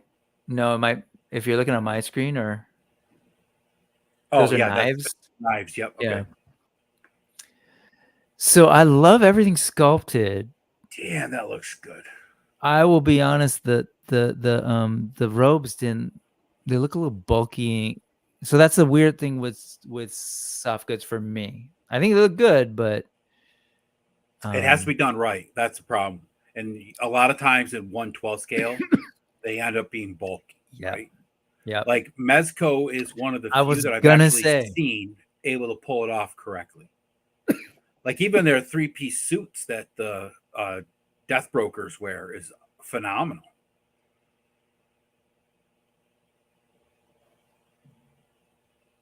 Yeah, I was waiting for a version 2 figure. That other guy wasn't out there. I was hoping for Grisha. I think this is underneath the robes. Oh, underneath the robes. Okay. So it's revealed that the Amir, I guess. I mean, I might have missed it. Please, someone who was listening closer, please let me know. Yeah, see, he's not I know how you feel about the skeletons, but no, man, Aaron this loves I'm skeletons. fully into. But that helmet, if that's the same guy with the helmet, man, that was awesome. I love that that Japanese style helmet or whatever. Yeah. It looked maybe it looked more like a Turkish or Ottoman. Turkish, yeah, that's the one. Yep, Ottoman. Yep. Look at all that. Somewhere over across the pond, not here. Even the shield's that same design too. It's that Ottoman style. These cool little canisters. They're throwing in a lot of like realistic, like ancient armor. Well, yeah. I mean, they've always had like the knights, right? Yeah. And so I think they're just going beyond sort of like the Western European thing and really exploring. Yeah. Well, the thing is with knight armor, there's only so much you can do, right? There's only so many ways you can design a helmet. So many horns you can stick into the side of a helmet. This expansion gives them so much more they can do, though.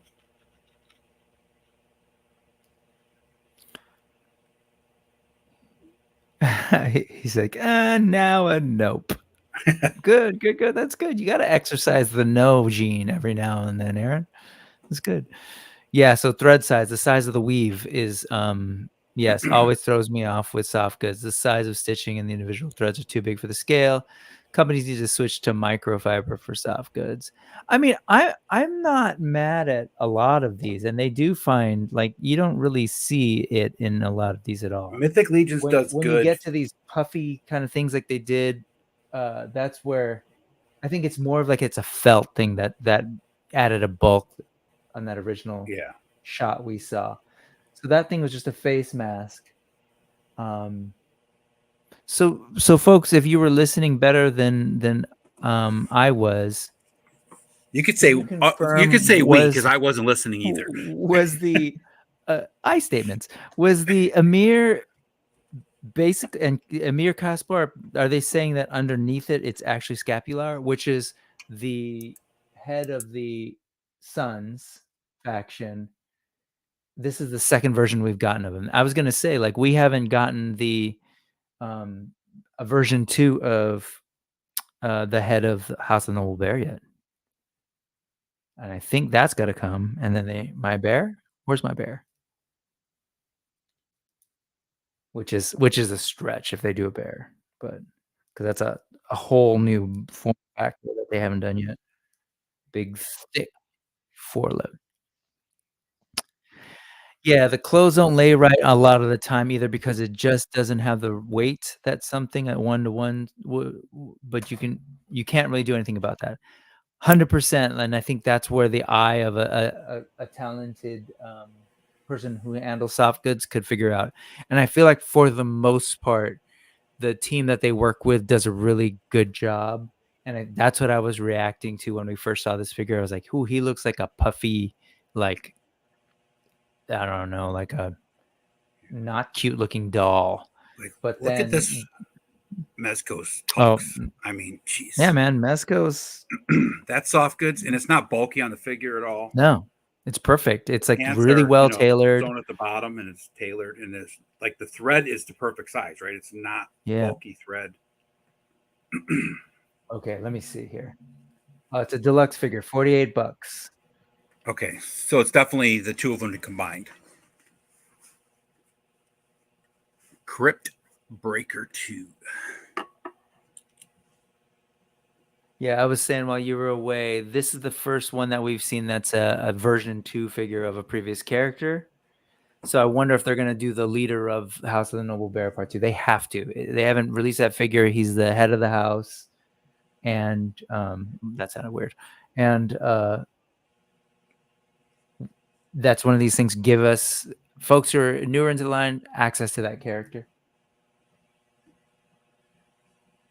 Punk Rock Wildcard.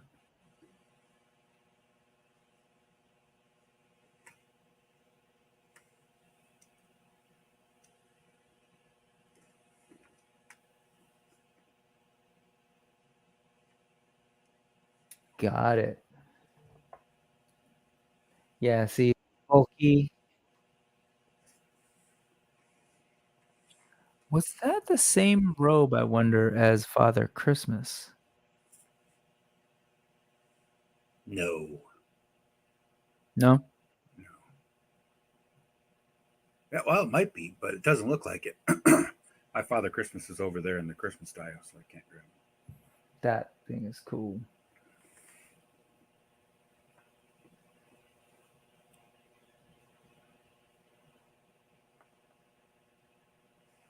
Man, they're talking about this him and the soft goods right now. I'm listening to it. Again, if you want to hear what they're saying, because you can't hear it on our stream, definitely go to the URL I just threw in there.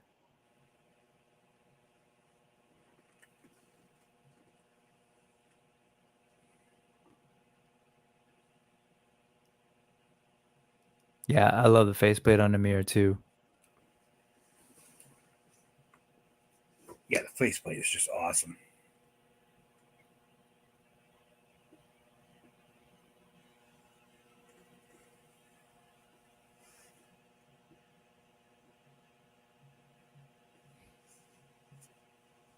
Hell yeah. Love hearing that Filipino accent on here.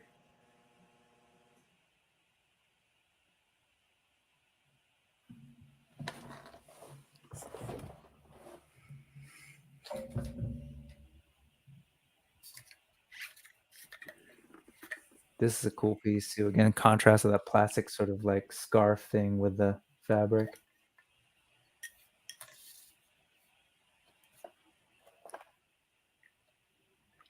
I love they got the sword hanging down right across the gut like they used to wear. This one? Yeah. Yep. Mm-hmm.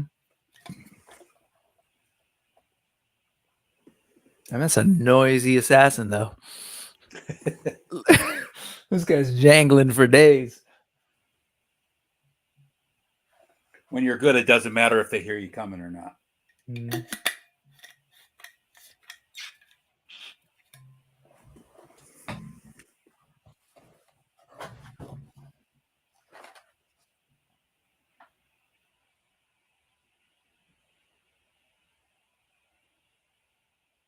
Man. Yeah, this looks great. I'm not convinced by that robe. Sorry, CJ. It feels a little bulky to me.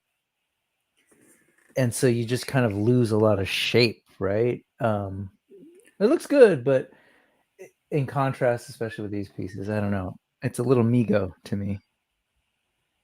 The problem is I think it needs to be. You could probably make it look better with a little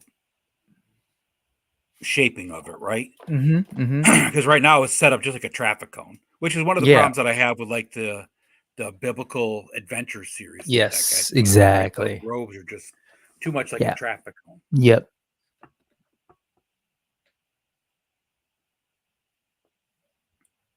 And this, I'm sure, Johnny, I don't know if you're still here, but this kind of speaks to what you're saying. The stitching on that belt would be in real scale would be like these gigantic, like 3-inch stitches. So the Four Horsemen just posted a picture of that guy in the robe separately on their Instagram. And yeah, I think the robe looks bulky, but I think you could definitely, with a little shaping, make it look a lot better. It's just. I forgot to say that. So the way they usually will do it is, at least they did it for Necronominus.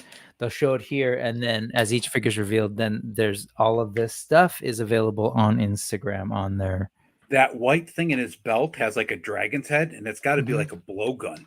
It looks cool. Yeah, yeah. I zoomed in on it. It's freaking awesome looking. It looks like it's sculpted ivory for real. Ivory, totally.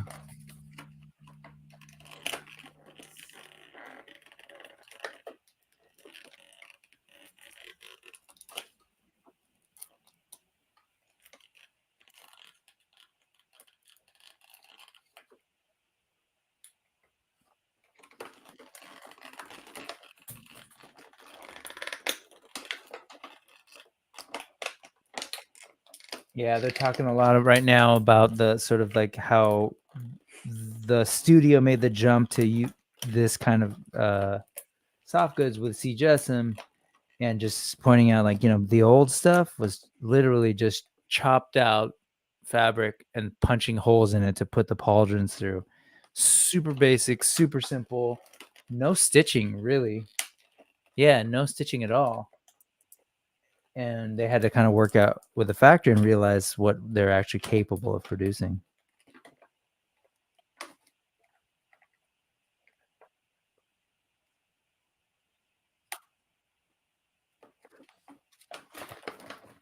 It's a lot different also trying to design soft goods that are going to go over top of armor as opposed to just a body, right?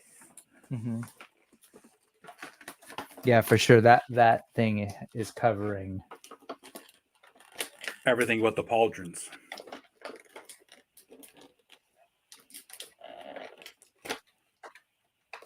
I feel like, to Johnny's point though, what's bothering me with this is the thick. You see it on the stitch ends where it like kind of balls up, so that like that's a thicker material than this. Right. This is nearly like flat.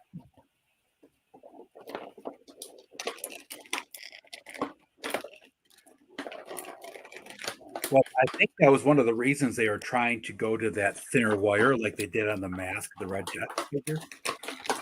Because it's less they have to fold around, right? Yeah.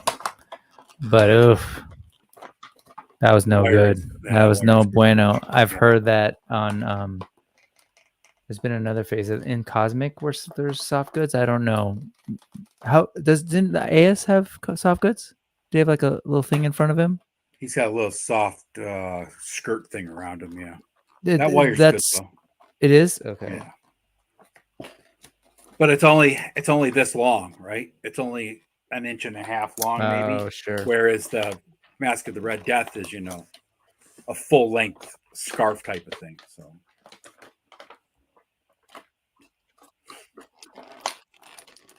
trying to get this gun out of this package here. Yeah. It's in there pretty good. It's a struggle. Huh.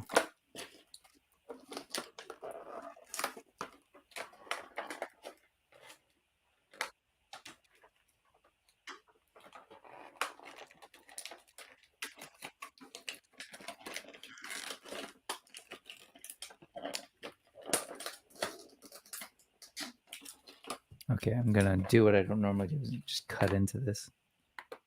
Oh wait, what?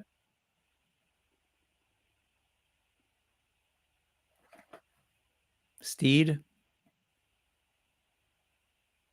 So they're gonna if they give him a seed, there's no bear. A steed could be any kind of animal that you ride on. Yeah, no, but he just pointed out. Yeah, but I think the bear I'm saying would have gone with House of the Noble Bear. Oh yeah, that's right. Yep, you're right. So maybe this will be a dragon, a lizard steed. Okay. Okay. Unicorn looking steed, nice. It's gorgeous, and this is probably one that if I weren't going all in, I would actually pass on.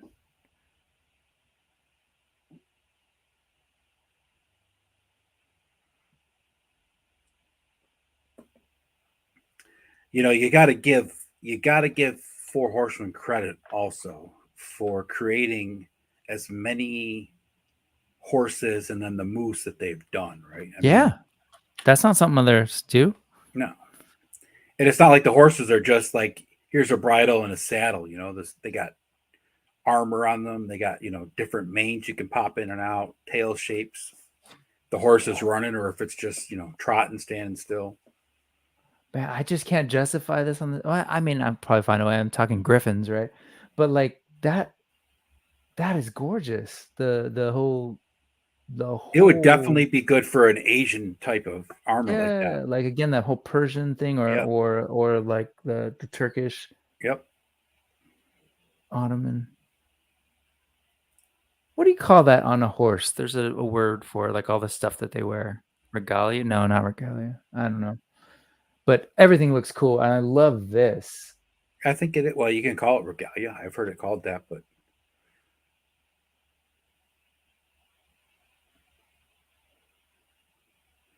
it's gorgeous. But that, you know, I guess unless I was going to get like put an actual Persian or Asian type of character on there, I probably would have no use for that horse. Well, at least the accoutrements that go with it. The horse you could always use, right? Even with Scapular, because it's meant to be his. Well, I mean, yeah, if you got him, right? That's what I'm saying. The horse is not something you'd buy on its own. Like the horse Boreas is just a plain horse, right? You could buy that horse and use it for any character ever in any line, right? So he's saying bridle, mini blanket. So I'll go with that too. It's gorgeous. I love those rings. Yeah. Yeah, it's cool because he's a skeleton, but he's really into exquisite finery. So perfect. Hey, just because you're dead doesn't mean you have to give up the finer things in life, right?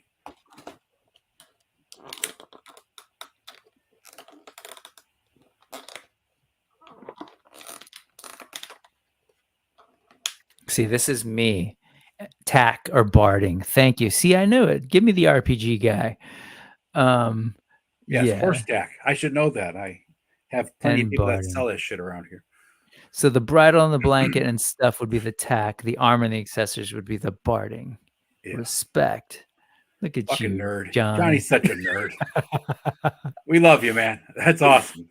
And then he's pointing out the nitpicky stuff on the robed Emir. It's nitpicky, but even in this promo shot, the version on the left, his left-hand sleeve wouldn't be popping up like that. No, absolutely. And I'm right there with you because I'm looking at this thing and I would struggle if I put this horse in any position and those tassels were defying gravity. Yep. Would bother me. Nerd. I've had that problem with a couple of the plastic things that go on things, like the ropes don't hang like the way they would if gravity was, defying them or whatever, right? Or gravity. It's hilarious. Again, to go back to your uncle and to my friend, we're like, yeah, the gravity doesn't work well when the skeleton is riding it. Right. But you're talking about a skeleton that's walking around with armor on. Oh, yeah, that's right. Sorry.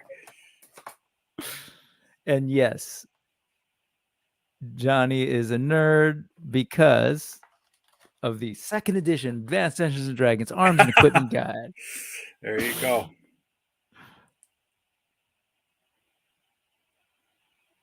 Yeah, about war horses.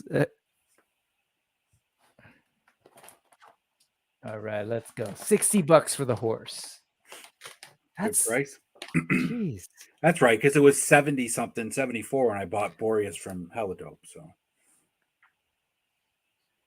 yeah, I see that what Johnny's talking about, where the robe and the wrist isn't like hanging down. And that's the other thing. Like you see that with plastic figures, especially like in Star Wars and stuff, where they have like the big flowy sleeves and they don't work right when a figure's not standing with his arms, I hate that. Down to the side. It's like, ugh. Love it. So there were those within the Sons of the Red Star who thought he had gone mad when he nearly emptied his coffers to acquire a steed he deemed worthy of his station. Dude bought a fancy car.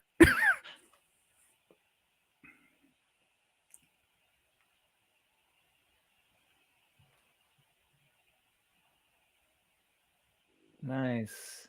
He secured a unicard from, quote, beyond the shores of Mythos.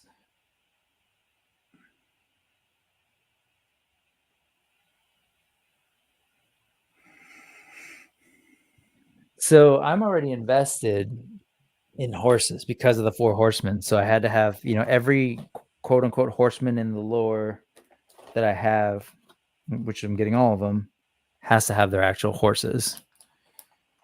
And then I have the Headless Horseman, and I have Dubon's horse, which I don't know if I'm going to keep. I don't know that I can get this one. It looks great though.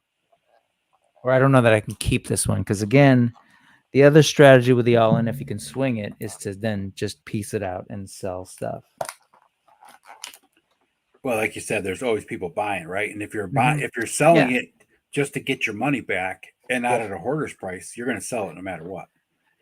And if you bought it in the pre-order at an all-in, you got a price break. So again, those $37 come down to $33. So either way, you try and sell it at the 37, you make a little for the shipping. Or if you try and get it up to the $45, you're making some money. So.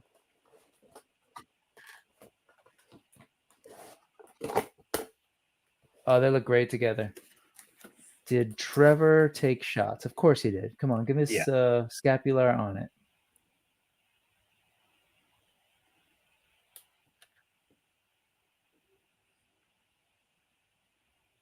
Yeah, I've always thought like, okay, as this line goes on, there's so many of them. Are we going to get sick? Am I going to get sick of like, okay, yeah, more of the same?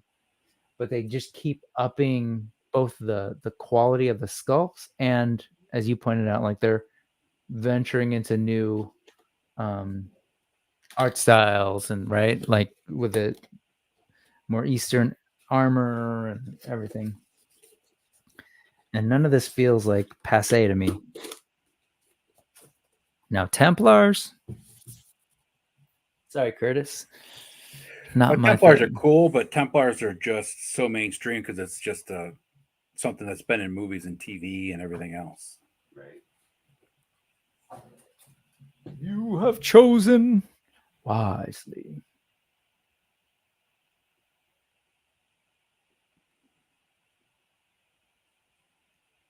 Seen a little paint slop on that unicorn. So the Dork Lair just posted a picture of the whatever the hell the guy's name is from the first one. Sorry, none of that was clear.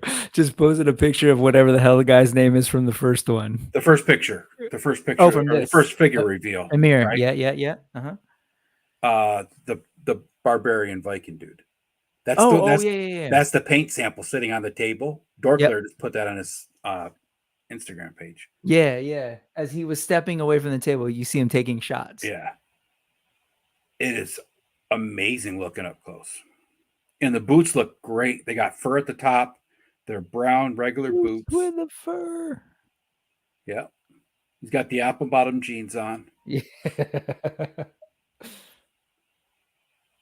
Allison is here. Happy Friday. Wait. You call me steamy children of the pumpkin spice daydream. Well done. It's generally steamy and children get a little weird, but sure.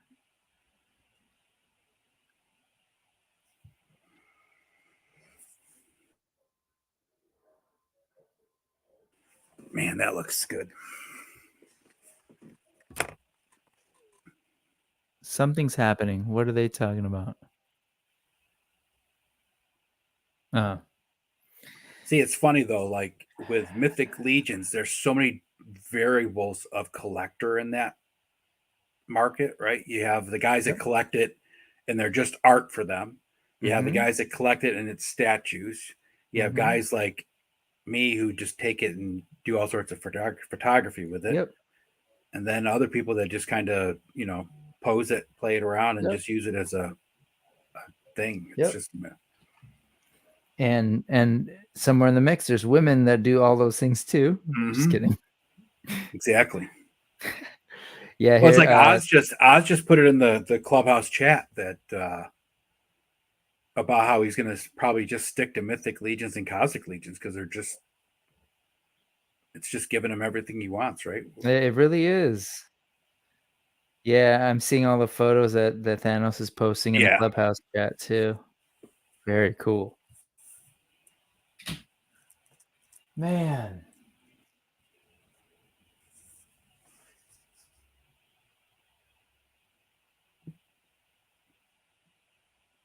Again, all of the folks that are coming up, they have tables, right? They have not done an actual unicorn, right? They did that one. They had the first unicorn. Which one with the horn and the armor? Didn't they have one that had the horn and the armor? Maybe. Oh, yeah, the Horseman of Death's horse has like two red horns. So that's pretty sweet. Finally get a unicorn.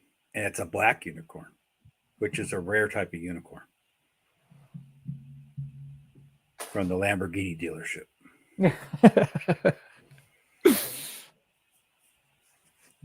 So gosh, what do we I said gosh. Maybe one more, I think. It's possible. Yeah, he's moved because they named the character up, and that's cool, man. That's got to feel good. Don't knock down all the stuff. They're giving folks hugs. They're doing their thing. What's going on with my picture here? Is it different? Oh no, never mind. I forgot.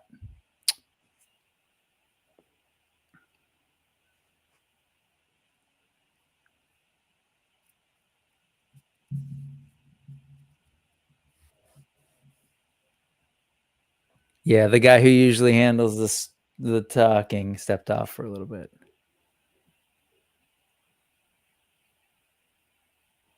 Was it a moment of awkward silence or someone just trying to fill the void? Yeah, kind of. Like Eric's not a big host kind of personality. Jeremy is. So then Walter stepped in. Do some interviewing.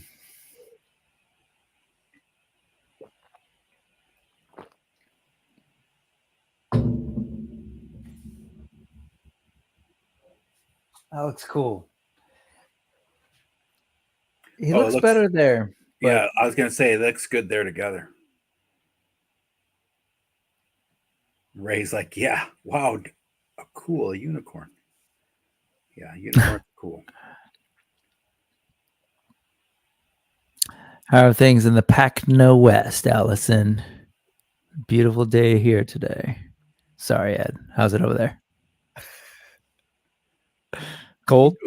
It's about 38 degrees, I think. Oh, just 38. Yeah. Here I am sitting in my 70 degrees. Let me see what it was. It was like 29 this morning, so it was a little chilly this morning. But I'm with Thanos.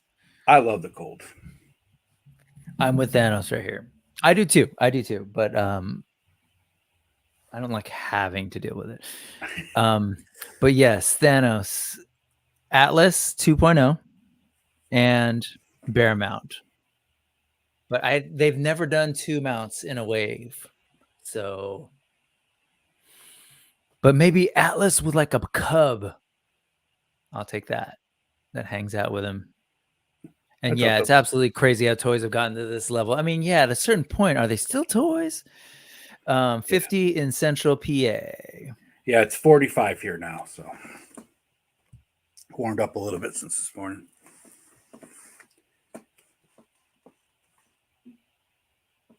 There's Trevor. I always forget that Johnny's not in California because he's always hanging out. Every time I see him, he's hanging out with Kayla online. Oh. I always forget that he's actually in PA. He's over in my neck of the woods. Don't get that stink on Johnny. No, I'm just kidding.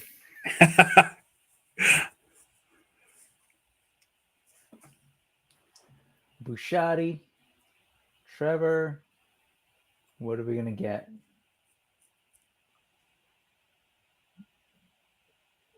Yeah, there's people going, "Ooh." What do you think? So they're seeing the slide there of it. Atlas 2. Oh, they're seeing it already. Yeah, they see it already. It's just not on screen.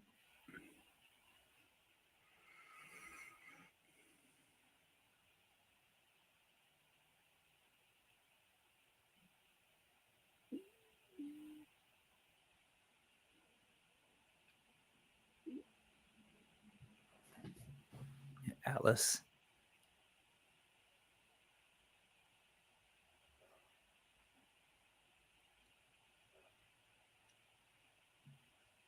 Yeah. Atlas 2. Let's see it. Okay. The head looks very similar. I'm stoked because I don't have an Atlas. So I'm happy to get him. I don't have that head sculpt. Yeah, I'll definitely be picking him up when he comes out in in a year. It's a new version of the head sculpt, but I don't have that look. I love the one arm thing.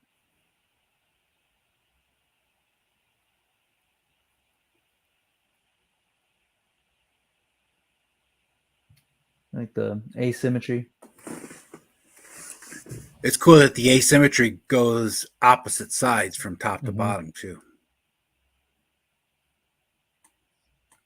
And that picture, that bare knee almost looks double jointed. I know it's not, but it almost looks that way.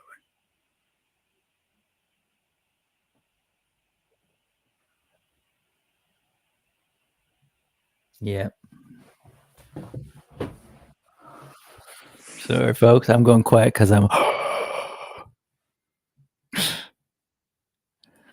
Yeah, totally right here.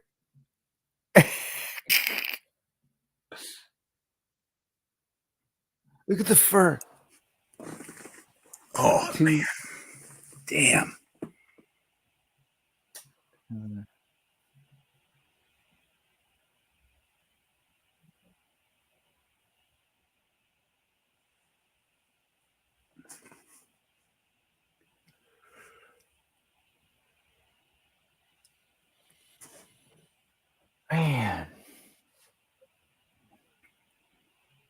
Range of movement has been improved, he said. We'll see.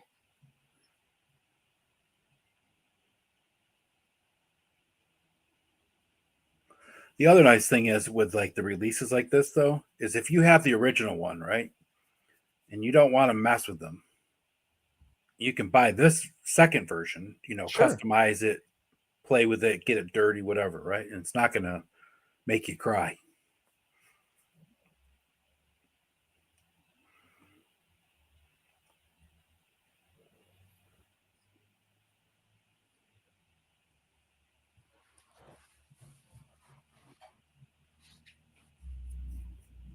That looks so cool. And so they have pauldron holes in their backs. They're using like some kind of plug in there to get that fur thing, which is cool. So we don't see random holes.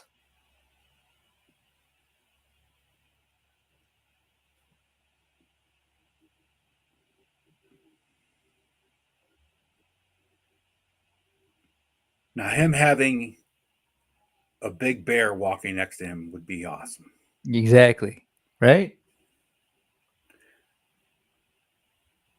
I know several years ago, like one of those companies that make like the Schleich, the Schleich animals. Yep.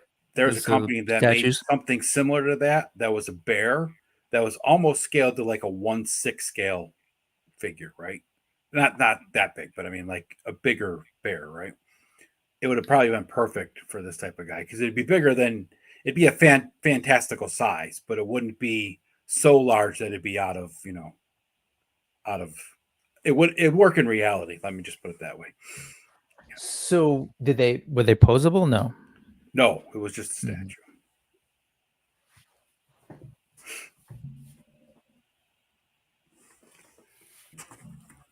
So they did a good job of taking this face and making him. So they're brothers.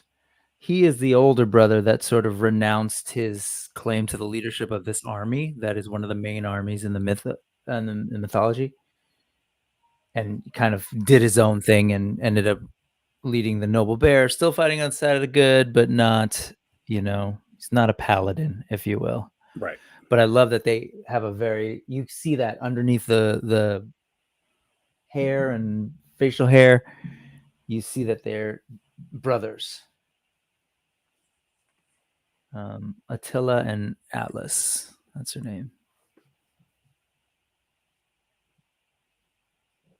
And so he's got the bear stuff, accoutrement, but he's also got lions because that's his lineage too. Right, a lion. What happened to his eye? I don't know what the story is with his eye, but they both have facial scars. But I don't know how he lost his eye. I mean, he's got There's a a scar story. I'm across sure it. that so people I'm- know. Yeah. I just don't know it. He does. Yeah, I'm looking at the picture Thanos just posted of it. So. That's because he's actually Nate Summers in disguise. Oh, okay.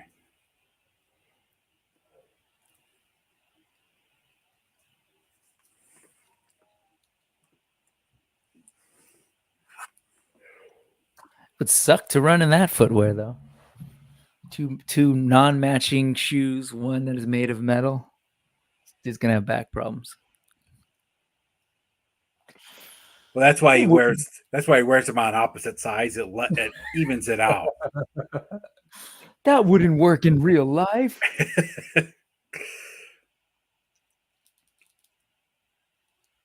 You know, and in real life, a mortal man would have a hell of a time lifting an axe made out of steel that big too, let alone swinging it. Especially if he was Mythic Legions, because he could only do it with one hand. Oh, Right.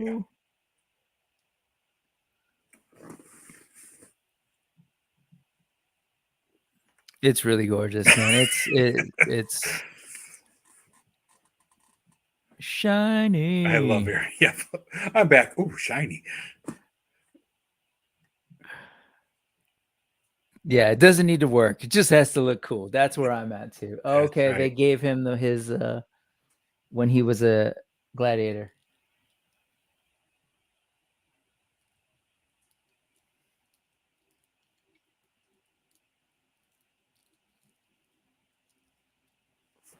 Yeah, that's an older sword. Older stuff. New. I would love it if they gave us more little necklaces and stuff like that, but it's just me. $37.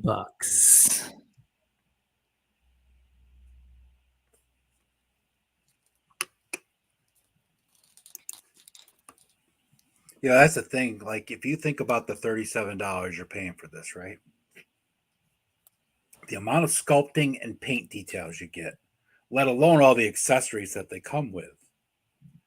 It's just mind-boggling when you see, classified, even Valiverse sitting at $29-30. It's like, yes, you're getting a lot of stuff with those and you're getting, articulation and stuff, but it's like you just don't get what you're getting for $37 from anybody. I hear that. That's what I've been saying for a while, which is why I've opted to go the way I do. Ray, they have one comic book that they produced a while, and even sort of the canonicity of that is a little bit gray area. They're starting to put stuff in books. So the main person speaking, Jeremy Gerard, their marketing person, is actually working on. So he's the person who's done all the write-ups on the website where they break down the lore and everything, right. And they're actually going to produce a book in the style of those. I don't know if you've seen them, like the Harry Potter illustrated ones. So there's going to be full illustrations with Nate Barch and then full text, not comics. Kind of like the old Frank Frazetta art table coffee table books. Yeah, that'd be awesome. And yeah, Josh is saying we can finally cheaply get the head to repaint for building an Adamon. Yep. So the Adamon being the Prince Adam tribute figure, if you will. Well, that's what I was saying. Like, get this version too, then you ain't got to worry about, Yep. mucking up. And that's the thing. The newer figures are objectively better in terms of the amount of paint apps, the sculpt technology, everything. Those little figures are great, 100%. But just wait. The newer figures are going to be even better. This is him with all his gear. Bulky. Looks good. But, definitely limits mobility.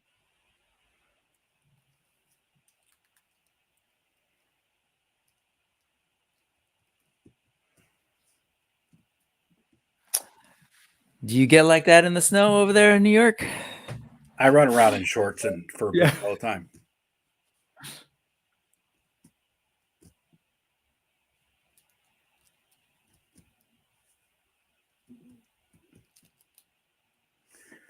We definitely do get snow, but I try to wear pants when I go out in it, though. Try. It's cold. Once in a while, in the wintertime, I'll have shorts on in the house and I'll run out to the mailbox or something. But Really? yeah. It's actually good for you. Shiver, burn a lot of calories. Yeah. What is this thing? It's that sword in that gladiator type sword in that thick scabbard. Sword sheath. Scabbard. Hey, appreciate that, John.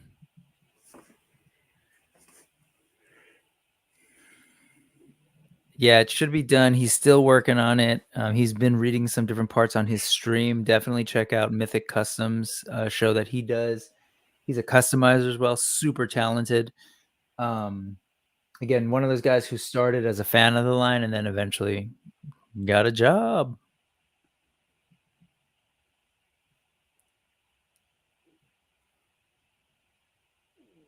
I don't know why more companies don't do that. You don't see a lot of in these smaller companies you do, but like Four Horsemen, they're still a small operation, but they're not like amateurs anymore, right? They've been doing this a long time. And all the time you hear about them bringing in their fans, bringing in their, people that have done custom work or whatever for them, and just adding them to the team. Yep. Because that's how you're going to get the passion, right? But that's how you're going to get the passion too, right? Yep. And that's what it takes to keep going.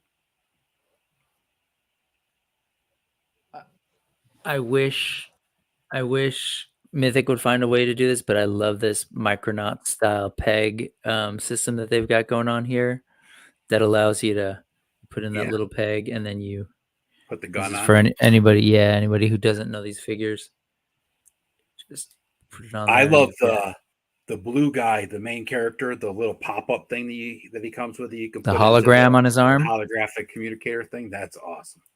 This guy doesn't have that, but this guy is the this guy arm is the Boba Fett with the little wrist rockets. The Tusk sentries have that too. Little guns that pop up. You can pop in there. That's cool. Even this guy, what's his name? I can't say his name, but the guy I just opened up has a armband on his one arm with one of those peg holes in it. But he doesn't come. It doesn't come with any. Okay. It comes with the little pegs, but it doesn't come with anything else to pop in there, like no weapon or anything. So. Oh, I'm looking at his eyebrows. Yeah, both brothers have dark eyebrows, light hair. Look at Nate Summers over here. Baby Nate grew up, became a barbarian.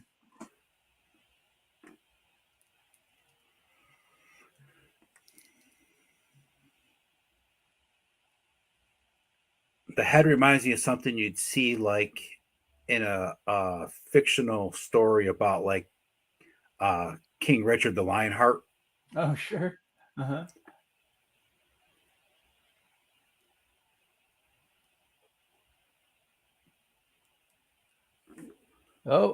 Oh, Steed. Bodvard. Yeah! Sorry, that's like I just muted up.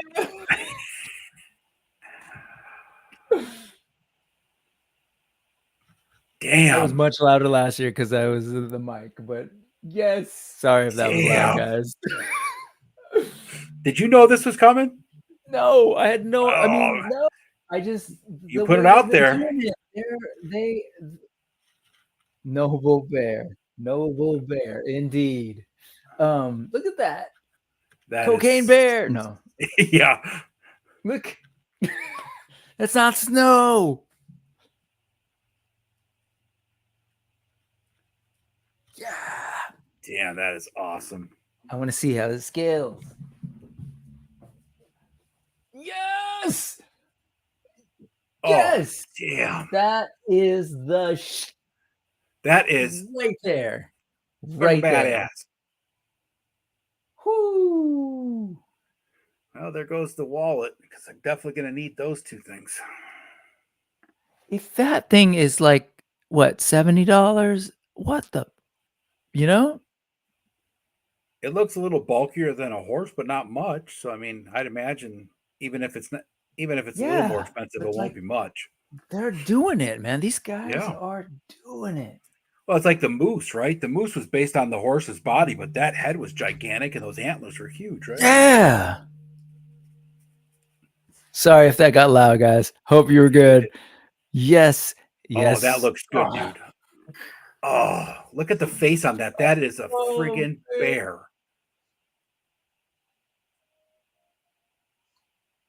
Oh my god. They're gonna show him on his hind legs. Come on. No. Well, I don't know if they'll show it. Yeah, because this will go up. I mean, they kind of have to. And again, this is the beauty of the world we're in with all sorts of competition. When you're seeing D20 give you a wolf, a boar, right? And people are using these figures with them, and now a griffin. Yep. They couldn't just be like, "Oh, we're just going to keep making horses." They're just like, "No." Well, that's the problem, right? You're looking at what's going on, and you're like, ugh. You don't want someone to steal your share, right? Because that's exactly. Yeah, and people are going to be if using. They put out a griffin, everybody would be all over that, right? Somebody else beat them to it. Yeah, totally. And it's fine because if Eric Treadaway, Corn Boy, and the whole studio like wrap their brains, their heads around what a griffin would look like, it would be dope. It would be its own thing. For sure. And then you've got an Arctic dragon in David Silva, right? Right. Damn it, now I'm broke. Yes, we're all broke now here. Look at that mouth. Oh, man. Look at that mouth. There's got to be two heads then, right? Because those eyes look squinted, definitely. Yeah, two heads. Chain. And look how it's standing here compared to when it was like in a more relaxed pose. So those knees are jointed. Damn. Boy. The hind knees are jointed.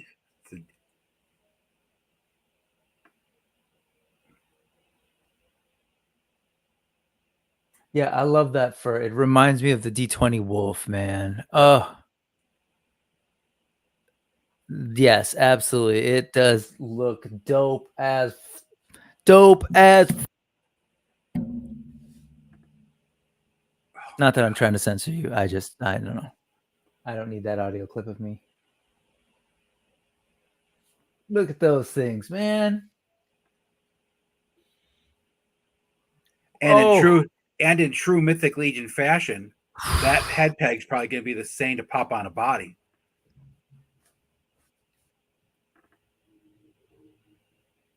What, like a ogre scale kind of thing, like the way they put the Equidron, the head on a figure. Oh, I love the rolls on the neck too. That comes from the articulation. Damn, that looks so good. Oh, it's so good. That right there, that shot. Oh. I could take that shot. I could have snow and real snow snow like that. Good job, Trevor. Damn, as usual. Straight up chain. Oh yeah.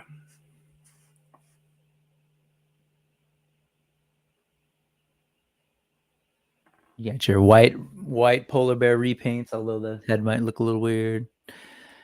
Yeah, the fur on it reminds me of the way, because again, hair is hard, so you have to figure out how do we do that, especially with matting and everything. And it reminds me of the D20 wolf, or the bear. Probably the bear more. My surname is Bear Clan and Irish, so I'm Bionics. That's awesome. Awesome. Two heads.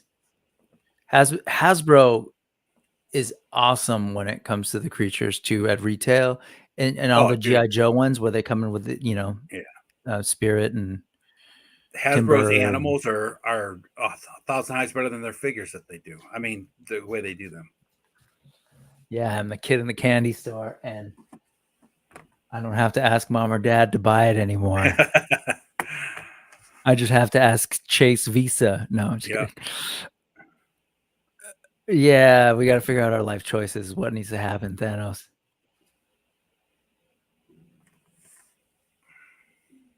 So well, you got 30 days. The all-in roughly, on right? this is going to be higher. Yeah, it's got to be like a 300 something because you've got two big ass. Well, you just take the two steeds if they're Oh. 70.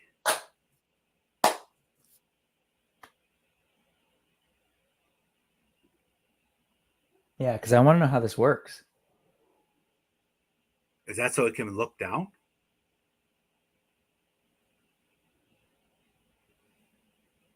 Or up? What the hell is that? There's additional pieces that aren't in the photos. Yeah. It's so you can stand it up. Exactly. Yeah. Woo! Swiping pose.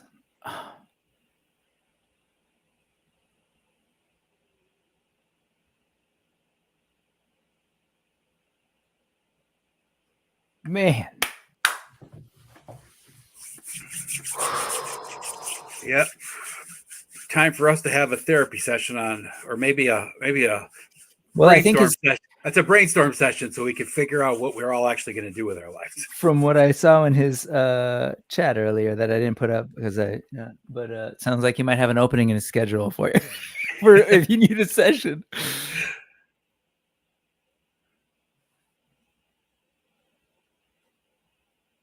Jeez. See, the fact that they care and would think about that, and just be like, yeah, we can't just put out a bear. We need to find a way for it to stand up. And damn. Oh, oh my.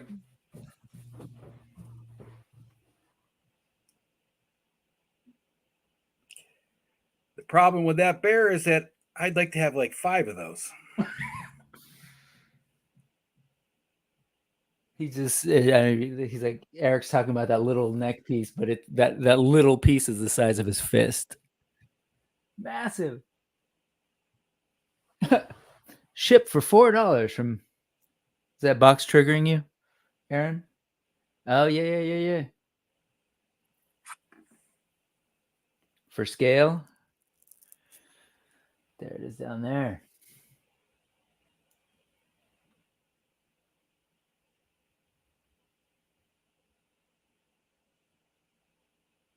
I would have been happy if they gave us something that wasn't super articulated too. Right? But, yeah, even if that bear couldn't stand up like that, it would have been more than fine. Ooh, I missed it. What did we miss, folks? There is a bear. Take that, He-Man and Battle Cat. Yeah. Oh, yeah? How about Atlas and his bear?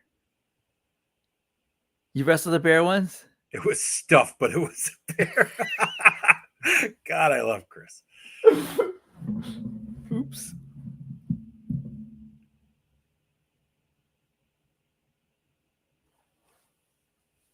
I totally miss it, but I see it now. I want to see that close up. They have it standing up next to the troll. It's taller than the troll. It's taller than the troll? Standing up. You see it in the little picture in picture? So this has got to be like 120. No, right? What's the trolls? They were $85, 85, dude. Yeah. Oh. Bjordvar. Damn it.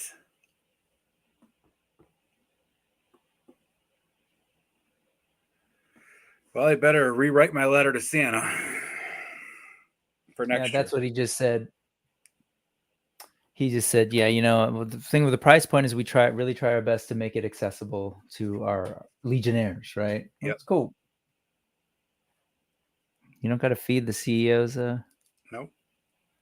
bonus by raising the. Well, they're not having any problem selling their stuff.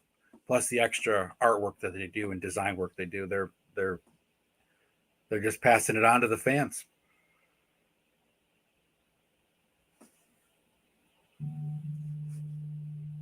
Man.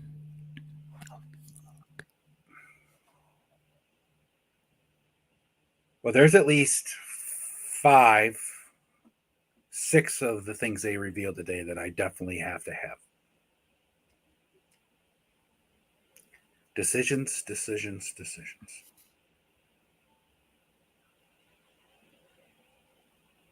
he saw his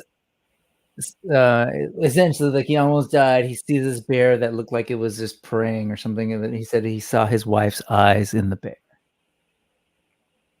Which, interesting story.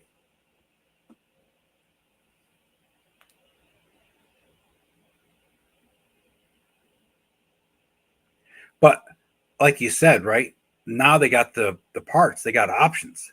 They could do a black bear easily, right? yeah. Polar bear, like you said, the head's going to look a little wonky, but the head's separate pieces, so they could definitely change the head easily enough. Or they do a new head, and they give you the Father Christmas and his like polar bear for like again, they could do figure obscura if if it doesn't fit in mythos, like they could do whatever.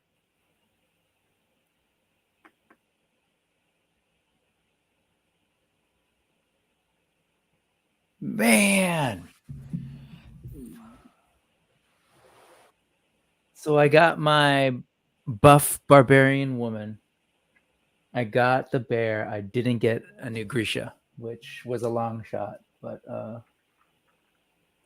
still so many good things. We got a lady dwarf. Yeah, that's right. Got a 2-pack of excellent looking dwarves that aren't laden down with almost all armor like the other ones in the past have been. Yeah.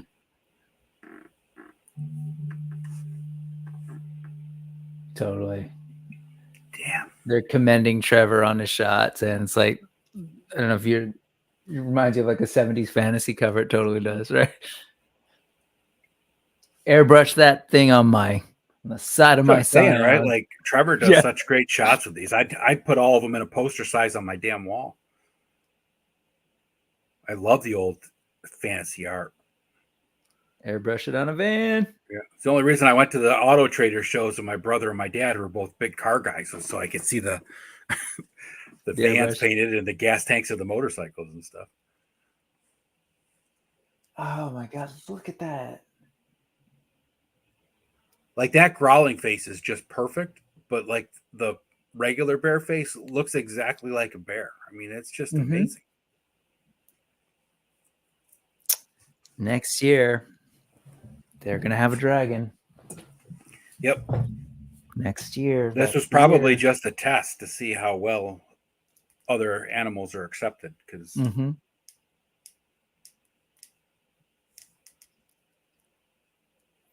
well, yeah, the way they've talked about the dragon for the longest time is like, yeah, it's a whole other buck, it's a whole other size.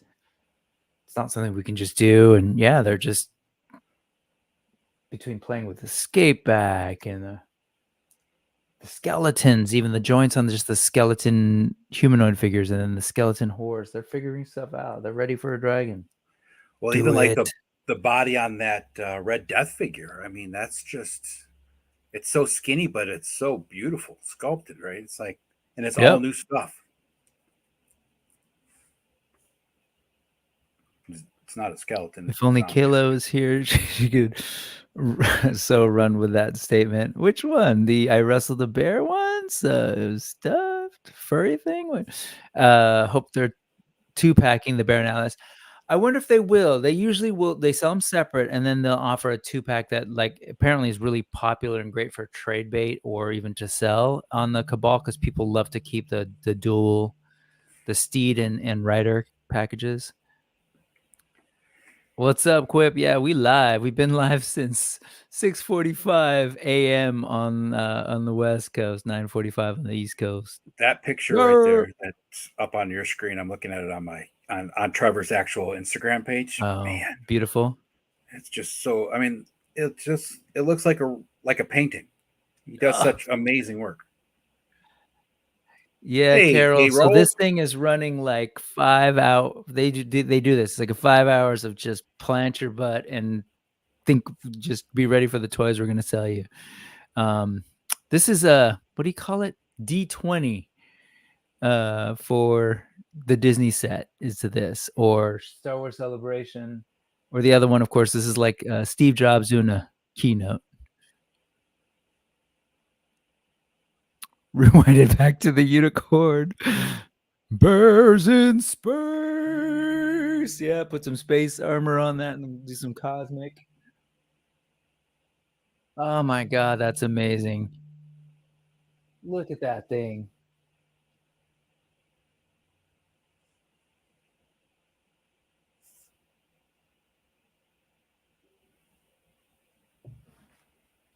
You know what, Carol? We got this thing behind me. There you go, Carol. Unicorn. Just for you. A unicorn that's black, so he's from the wrong side of the track, so it's even better. It said something about. Oh, look at that! Did you hear that? They're talking about Scapula.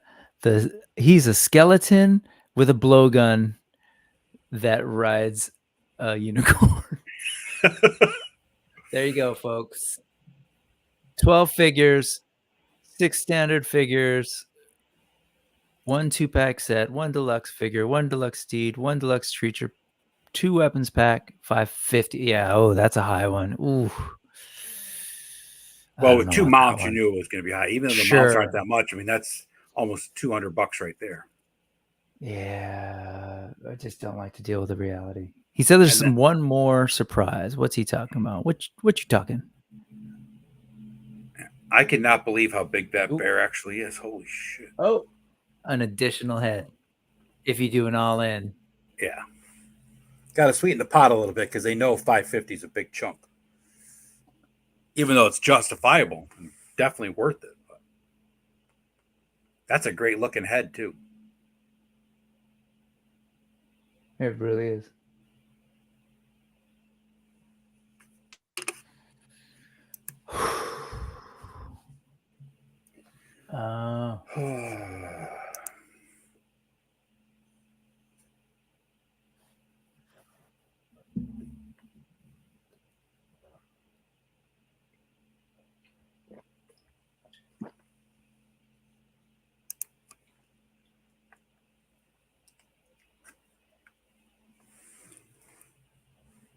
Wow.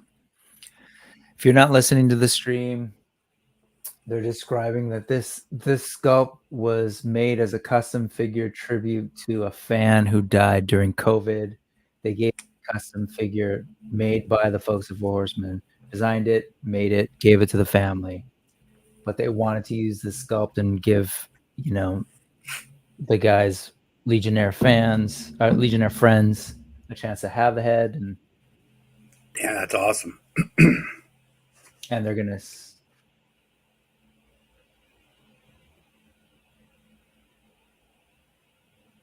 So what's they'll be selling it. They'll be selling the head separately later, but if you do, they're throwing it in with the all-in.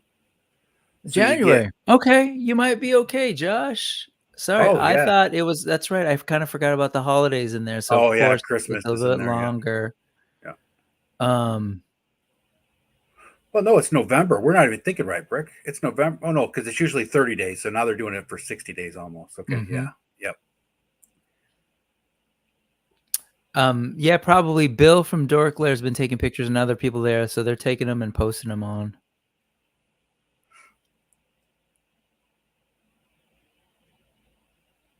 Yeah, I saw Dorkler had some on from the table, Thanos.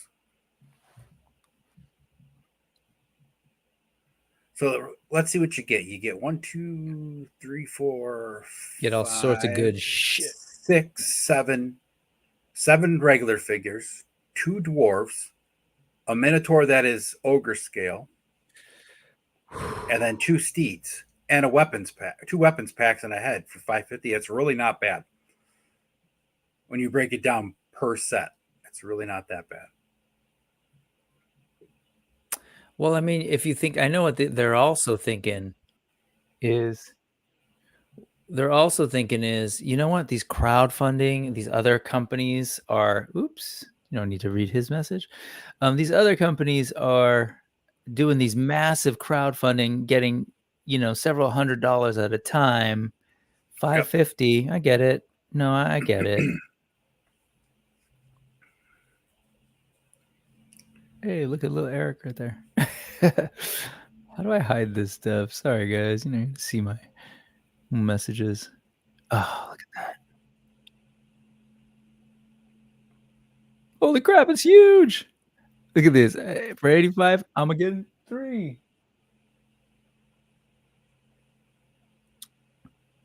There you go.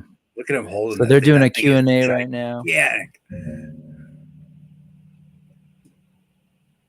Look at that. Oh, wow. Man. I'm like, where's my troll to hold? Oof. Wow. Take my Beautiful. money, bear mounts galore. That's awesome.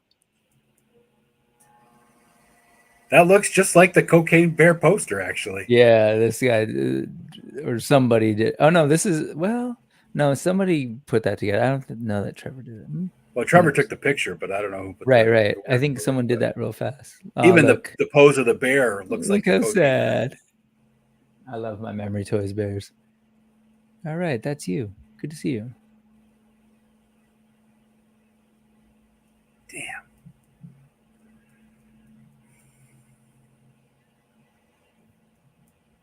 Yeah, this is cool. They're doing kind of just a chill Q&A now since they've got like 30 minutes left in their planned time.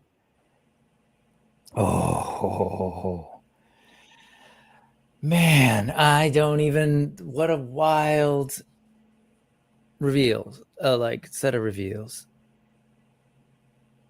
And it really is one of like, it's super varied. That's the difference, I think, with Necronominus. It was skulls upon skulls, right? Yeah. And some knights. And so this definitely, because they mashed two. Well, even the Poxus wave was a lot of wizards and magic users, right? Yep. This is definitely a really good wave of variety, let alone awesome figures. Oh, you know, I should, sorry. Big Dubs, squeeze it. Sorry, I realize I'm using other people's pictures, and I like to try to at least show you who they are on screen.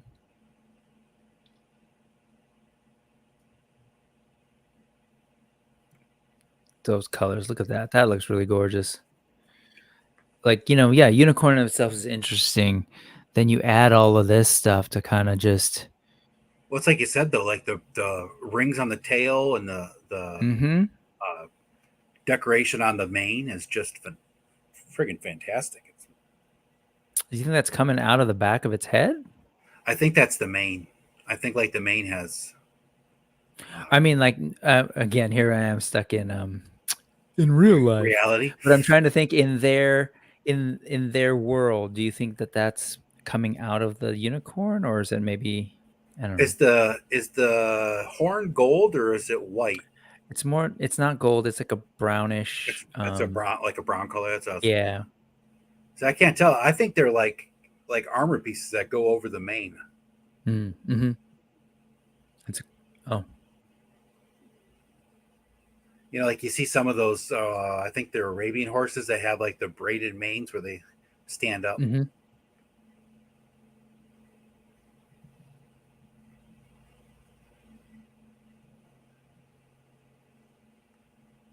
Ooh.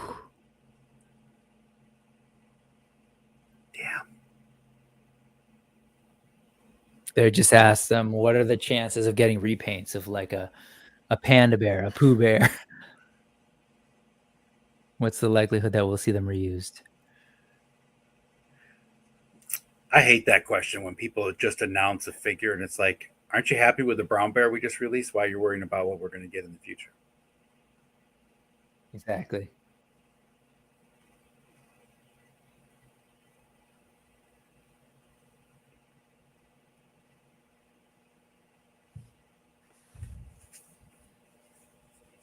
Yeah, I mean, he's basically saying, he's looking at it, he's like, the size of that thing is, and he's looking at the tooling. He's like, this is an expensive tooling job, so it would be silly not to reuse it, but he wants to find ways to do an unexpected sort of use of the tools. Yeah, he's not going to come on and say, "Oh yeah, we got plans to do a panda bear and a polar bear next week." So, oh, sorry, I forgot it's a little cropped on that thing. Sorry. Gorgeous. Man, all those figures just look so good. Sorry, I didn't know if this was cutting. Oh, that's a good picture right there with the bear and him standing next to each other.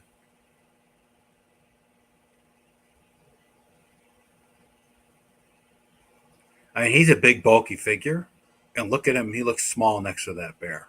But I think it's just gorgeous. Especially, I mean, I didn't like really look at the tack and bard of this thing. I don't know if that those apply to bears, but that's really cool.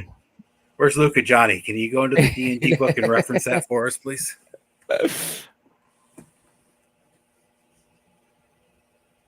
Awesome.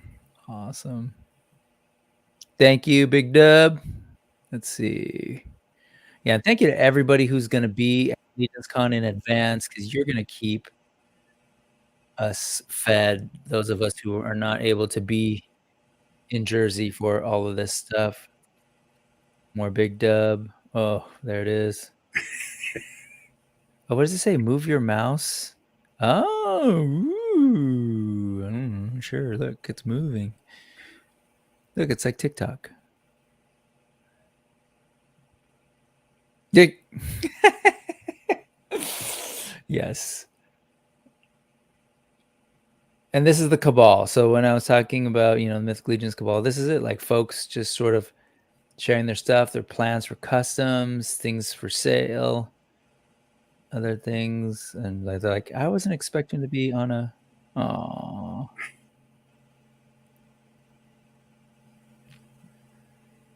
Bears are my favorite animal. So are they? Yeah. Very cool. This is definitely going to have to be a thing addition. to get, a thing to do. Yeah.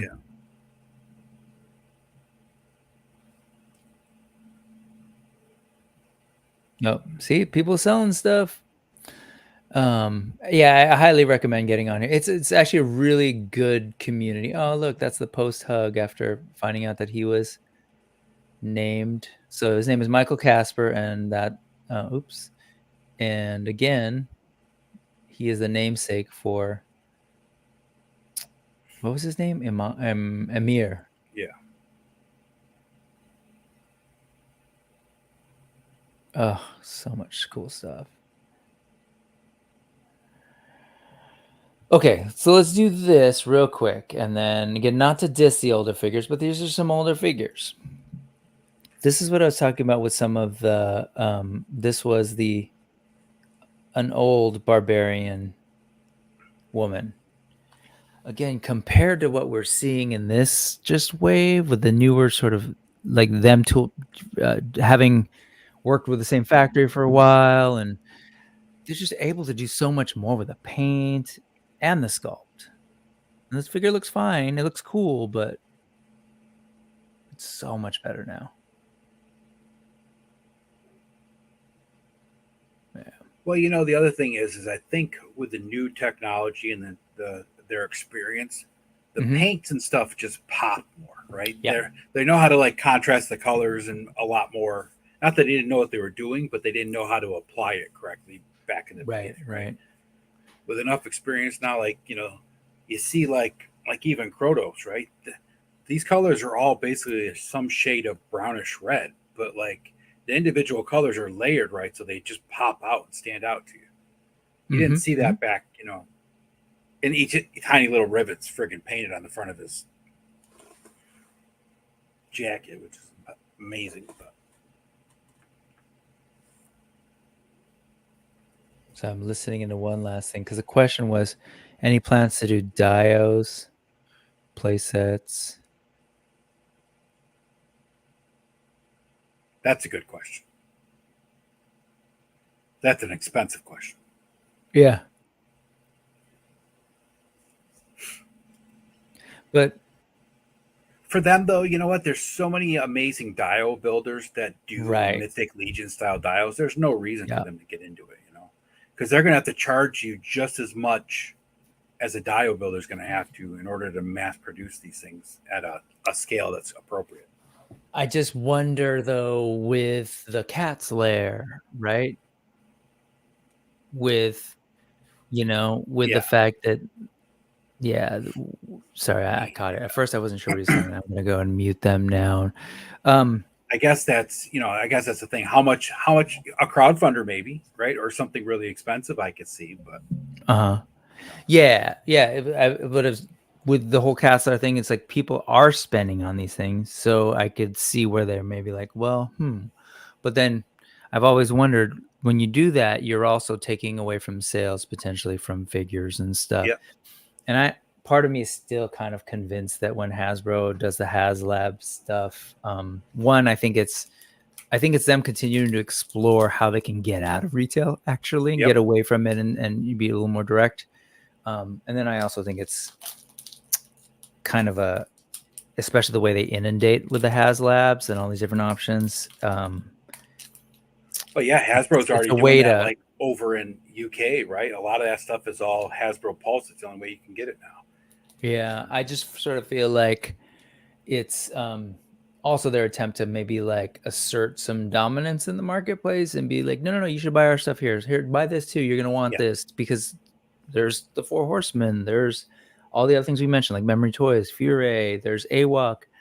So I think there's some level of like, well, if we just busy them, meaning, we may not be able to compete with the Deco and everything, but they're like, we'll offer stuff that we know they might want. So they'll spend on that. And then at that point, but anyway, I don't know. That's all. I think the Four Horsemen, though, have such a connection with their fan base and their Legionnaires and everything that they're not going to take, like, they know how much is being done on the Dio side, right? Outside of them. Yep. They're not going to steal that thunder from the fans.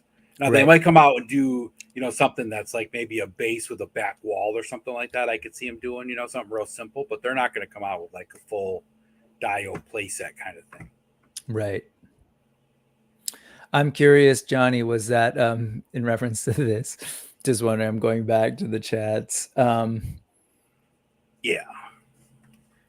Yeah, let's see. All in is over my total, so we'll be parting. So I'm assuming meaning that price is way too high. It's a high price. 550 is no joke. That bear is way bigger than I originally thought. Yeah, there's this again. I may have to say no to the bear. Just maybe too big. Now, Aaron, you take that bear and you have that bear walking down your little corridor sand tile you're doing.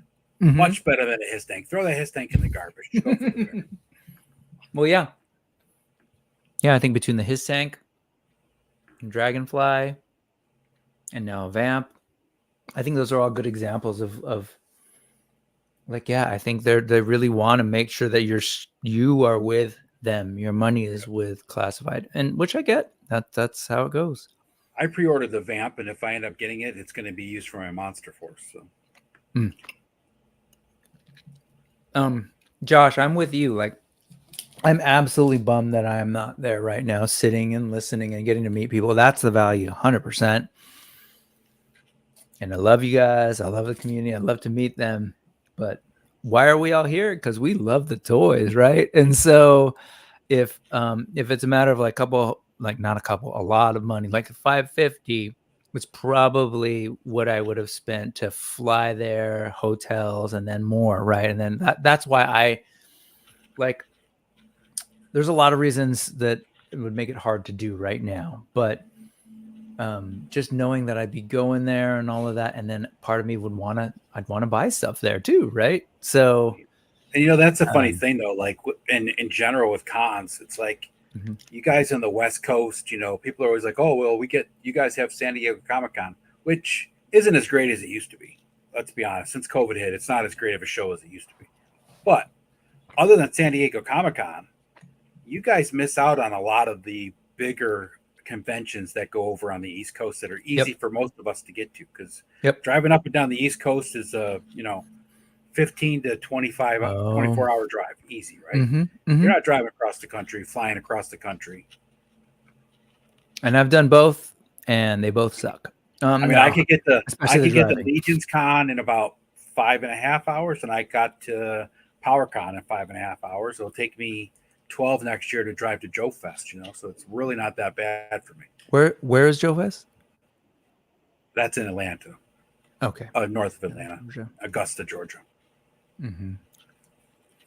Let's see what other folks are saying. Oz said that's armor. Oh, I'm not sure which one you're referring to. It might have been the unicorn. The unicorn, I'm assuming. That one is outside my wheelhouse, but I would assume it would apply to any mount. Tax, yeah. Like, what's up? That is not in the AD&D Volume 2. That's what I'm asking, right? Come on, Bestiary and yeah, I don't know. Maybe it's in the Golden Compass. They roll polar bears, right? We'll have to check their reference manual. Oh, his Dark Materials. Question on the stream: how many shelves do you think? Oh. Was that the question? Oh, that's great. That's a funny story because my daughter was just over last night for dinner. My oldest daughter, she's 25, and she was sitting here, and it was the first time she saw the Mask of the Red Death, and she's like a big horror freak, so she was all freaked out. And then she's looking at my shelf. She's like, "I think you need some more shelves, Dad." I'm like, "No, I need to sell some of my shit and get." And then I watching this today. I'm like, "Thanks, Brick. Thanks for asking me last night at 11 o'clock." Well, you would have watched it anyway, but instead we got to hang out with each other. I would have cried alone. This is the value of this thing. I didn't have this last year. Well, actually, I was chatting with the chat watching it, but it was so cool to have you here and kind of like, let's look at this, and people in the chat. Dope. Yeah, no, I get it, man. But there is a world where we can do this and we can look at this stuff and then just embrace the ones that we already have and just be cool with it. There is that world. Well, the nice thing is, right, I got a year to save up enough to get a bear, a minotaur, and an Atlas figure, if that's the three that I decide to go with, right? And a griffin. A year. And a what? And a griffin. Yeah, I got to have. That's my favorite mythical creature, a griffin. That makes me wonder too, where are my cocaine bear action figures? And I think the answer is they either are dead or they're off running in the woods. Did you watch that movie? I did not, actually. I didn't. That was what they showed in the previews and what that movie actually ended up being were two different things, but it was still a jaunt worth watching. But it was Elizabeth Banks, right? Was it like? I can't remember now. I watched it when it first came out. So if it is, I like her. She I think she produced it, or yes, it was. Yep, she produced it and all that. Yeah, she's dope.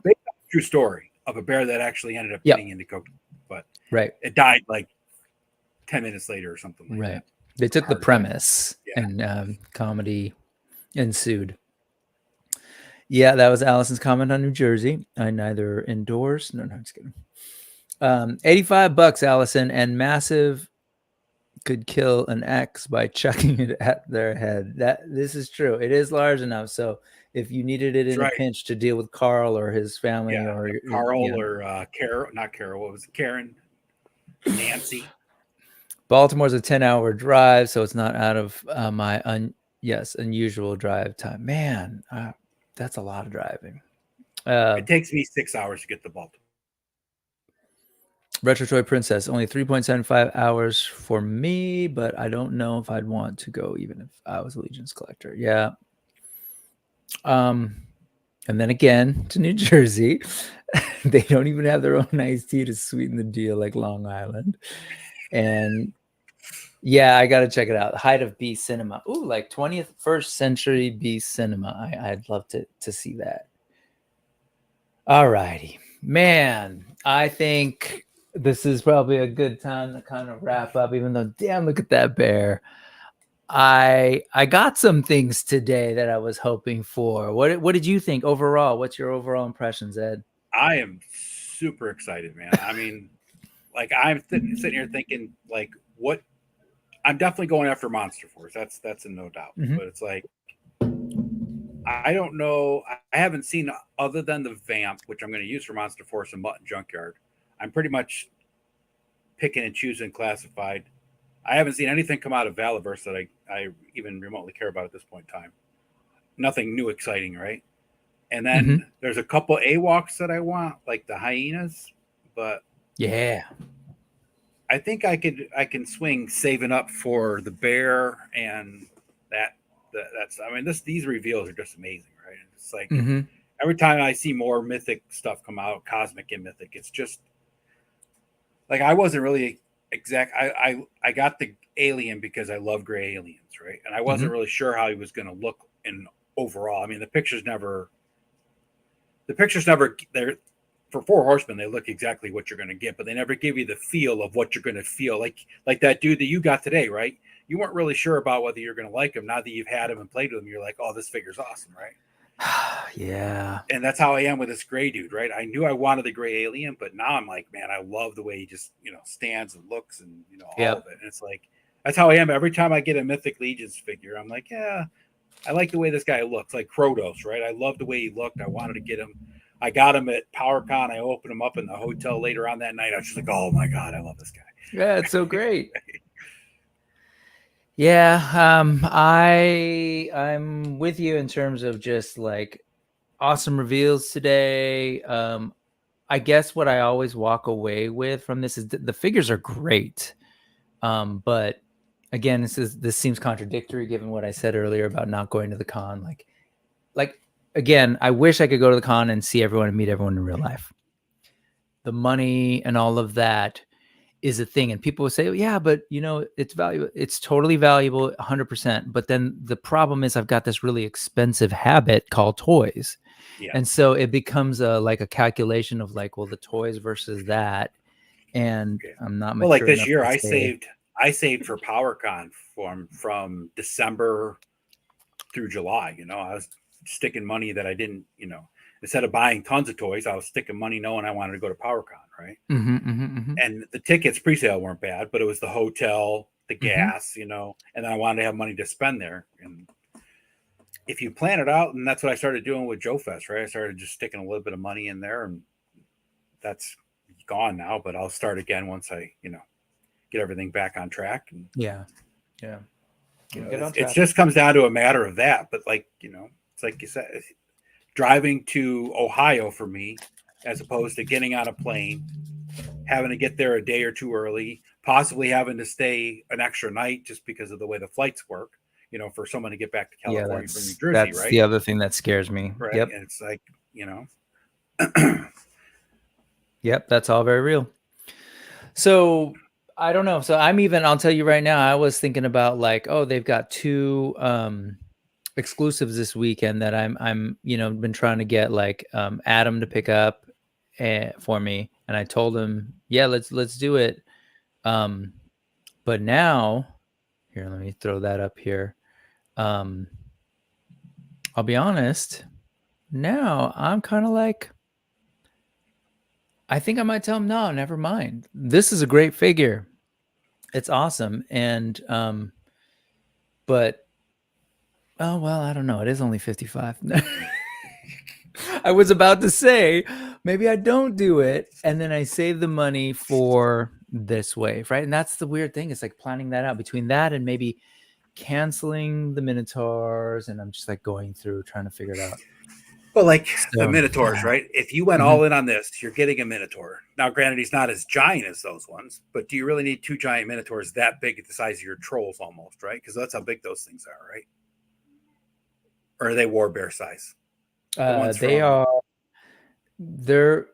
things aren't that big. They're gonna be like 9 inches, I believe. So they're like war bear size then. Yeah. Mm-hmm.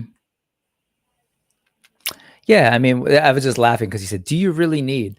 And no, there's a part of this nerd brain that's like, yeah, I need it. Yes, duh. Yeah. But no, and so that becomes a calculation and real talk. Like, so I was contemplating. It's like when I got that damn Bat Cycle at PowerCon from Hella Dope. It was like, do I really need this? I'm like, yep, I need this because I just bought the skeleton figure. I was like, yep, he needs a ride. I got Tila on mine. I think Tila and Trapjaw, ride that thing from me and the shelf different times. But here's the other one, Walter. I want a Walter Hagen tribute figure. Yeah. But that was $100. I'm still going to pass on this. I don't know. I'll talk to Adam. But then in addition, folks, if you haven't seen it, we mentioned it earlier, This was top secret for the longest time and has been revealed as of this morning, I want to say, or late last night. Again, more Trevor Williams photos because he does work for AWOC as well. Oops, you're not even seeing it. What am I doing? This is what I was trying to show you. $50. This was revealed too as part of the Legions Con reveals. That's on that bigger, bulkier buck, right? This is on a completely new buck, actually. Well, it's like the lion and the ape. Similar sizes, yeah, similar sizes, but I don't believe they were able to do a whole lot of reuse just because of the nature of this guy. Right. Maybe on the legs, maybe on the legs and this arm. I don't know. Could be.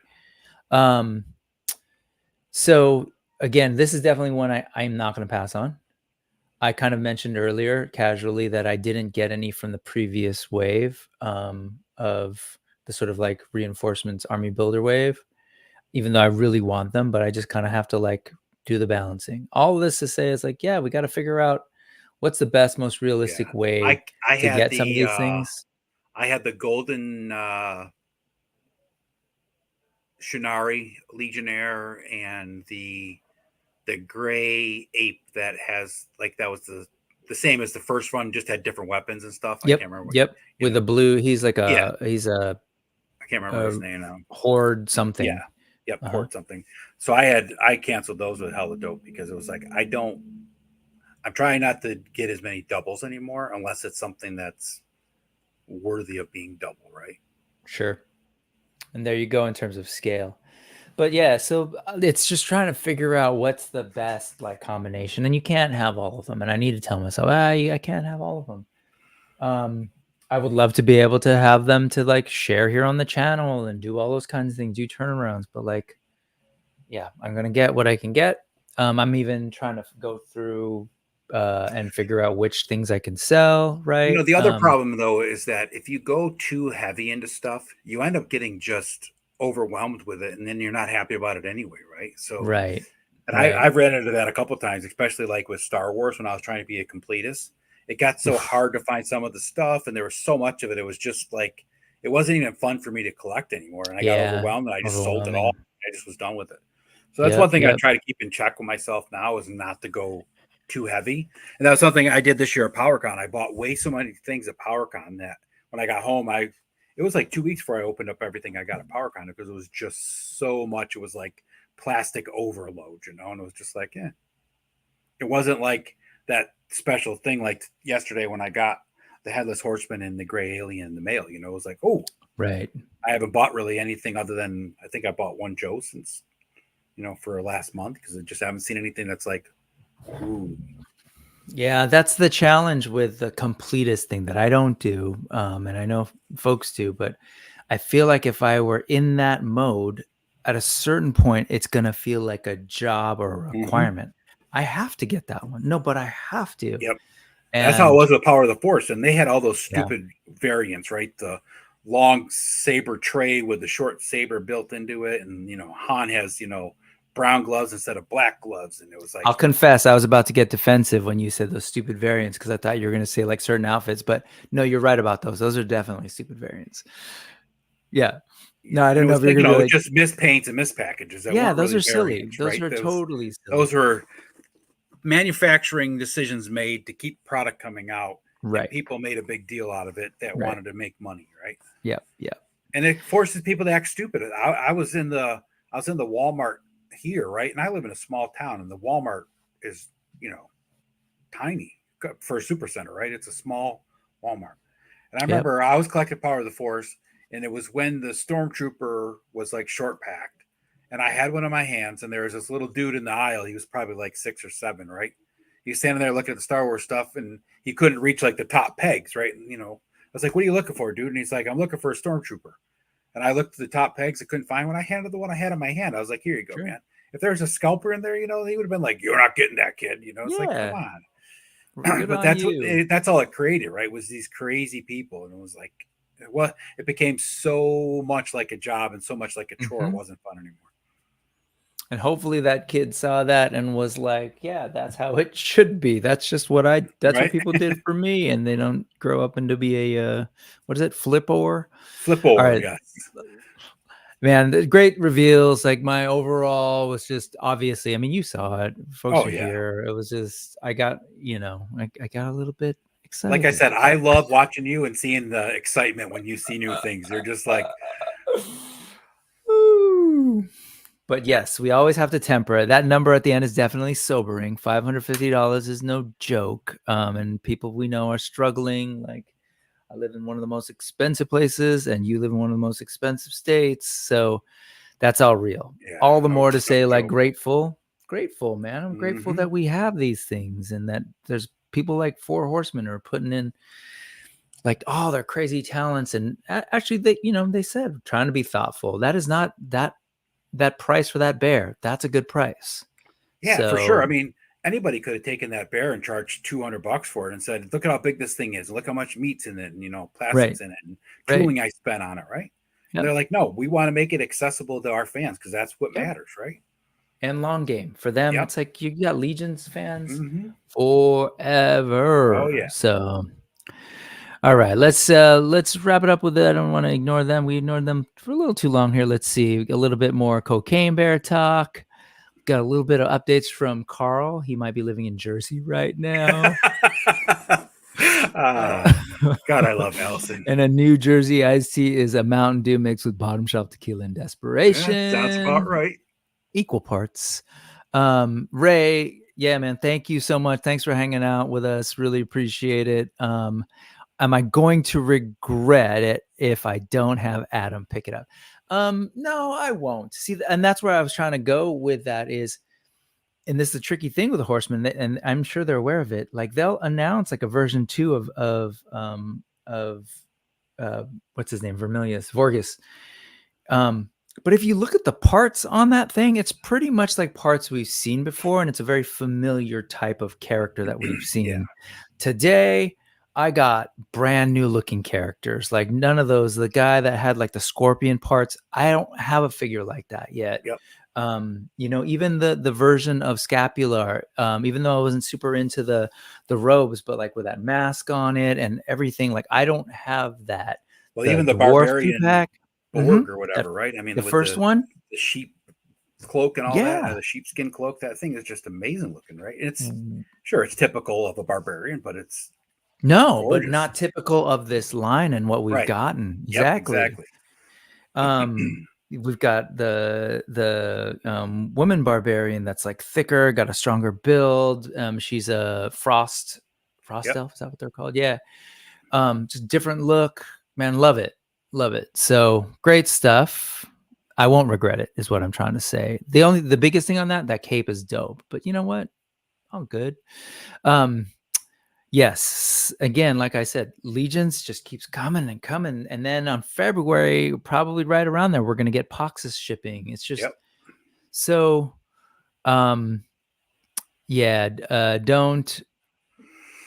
in January, they're going to be doing the reinforcements too, which is like the builder stuff. And like you said, right, the Legions like PowerCon and then the remote little sales, like the pop-up sales, you can still get them at pretty close to Legion's prices. Instead of 37, they're 40. Yep. So I mean, and they're around. At like cons, Protoss has been out of the main line for a couple of years now, and they still had stock of him at PowerCon. I mean, he's been. Yeah, I got some really old figures when they came out here in the May. I got the little they had a bunch. I got the Trap Jaw guy too. So they're there. Whatever they have, they'll put out, and they sell them straight up for con prices. They're always 35 or 37. They're never higher than that. And yes, Thanos, it is in stock. No, it actually, I don't know. Good question, because it did say pre-order. I believe it's a pre-order. It's not in stock. The other hyena is in stock, right? Yeah. See, the thing is, I got Jason and Spiro. It's like the website does say here. Let me show this real quick. Are they showing it's tricky Void in stock?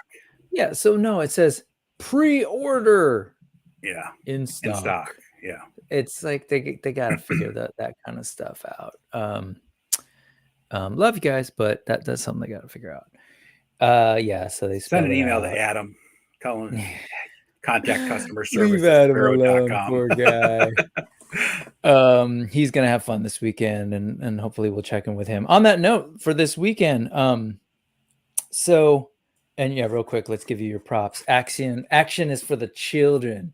Respect, 100%. And yes, that kid grew up to be a good person. That is the hope.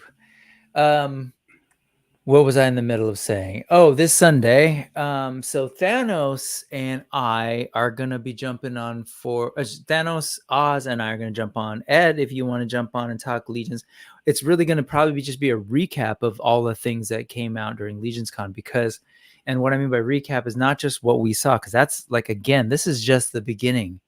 Tomorrow, the doors open for the main room, and you're going to hear about the what random rare figures did show up on the Legion, on the Four Horsemen table.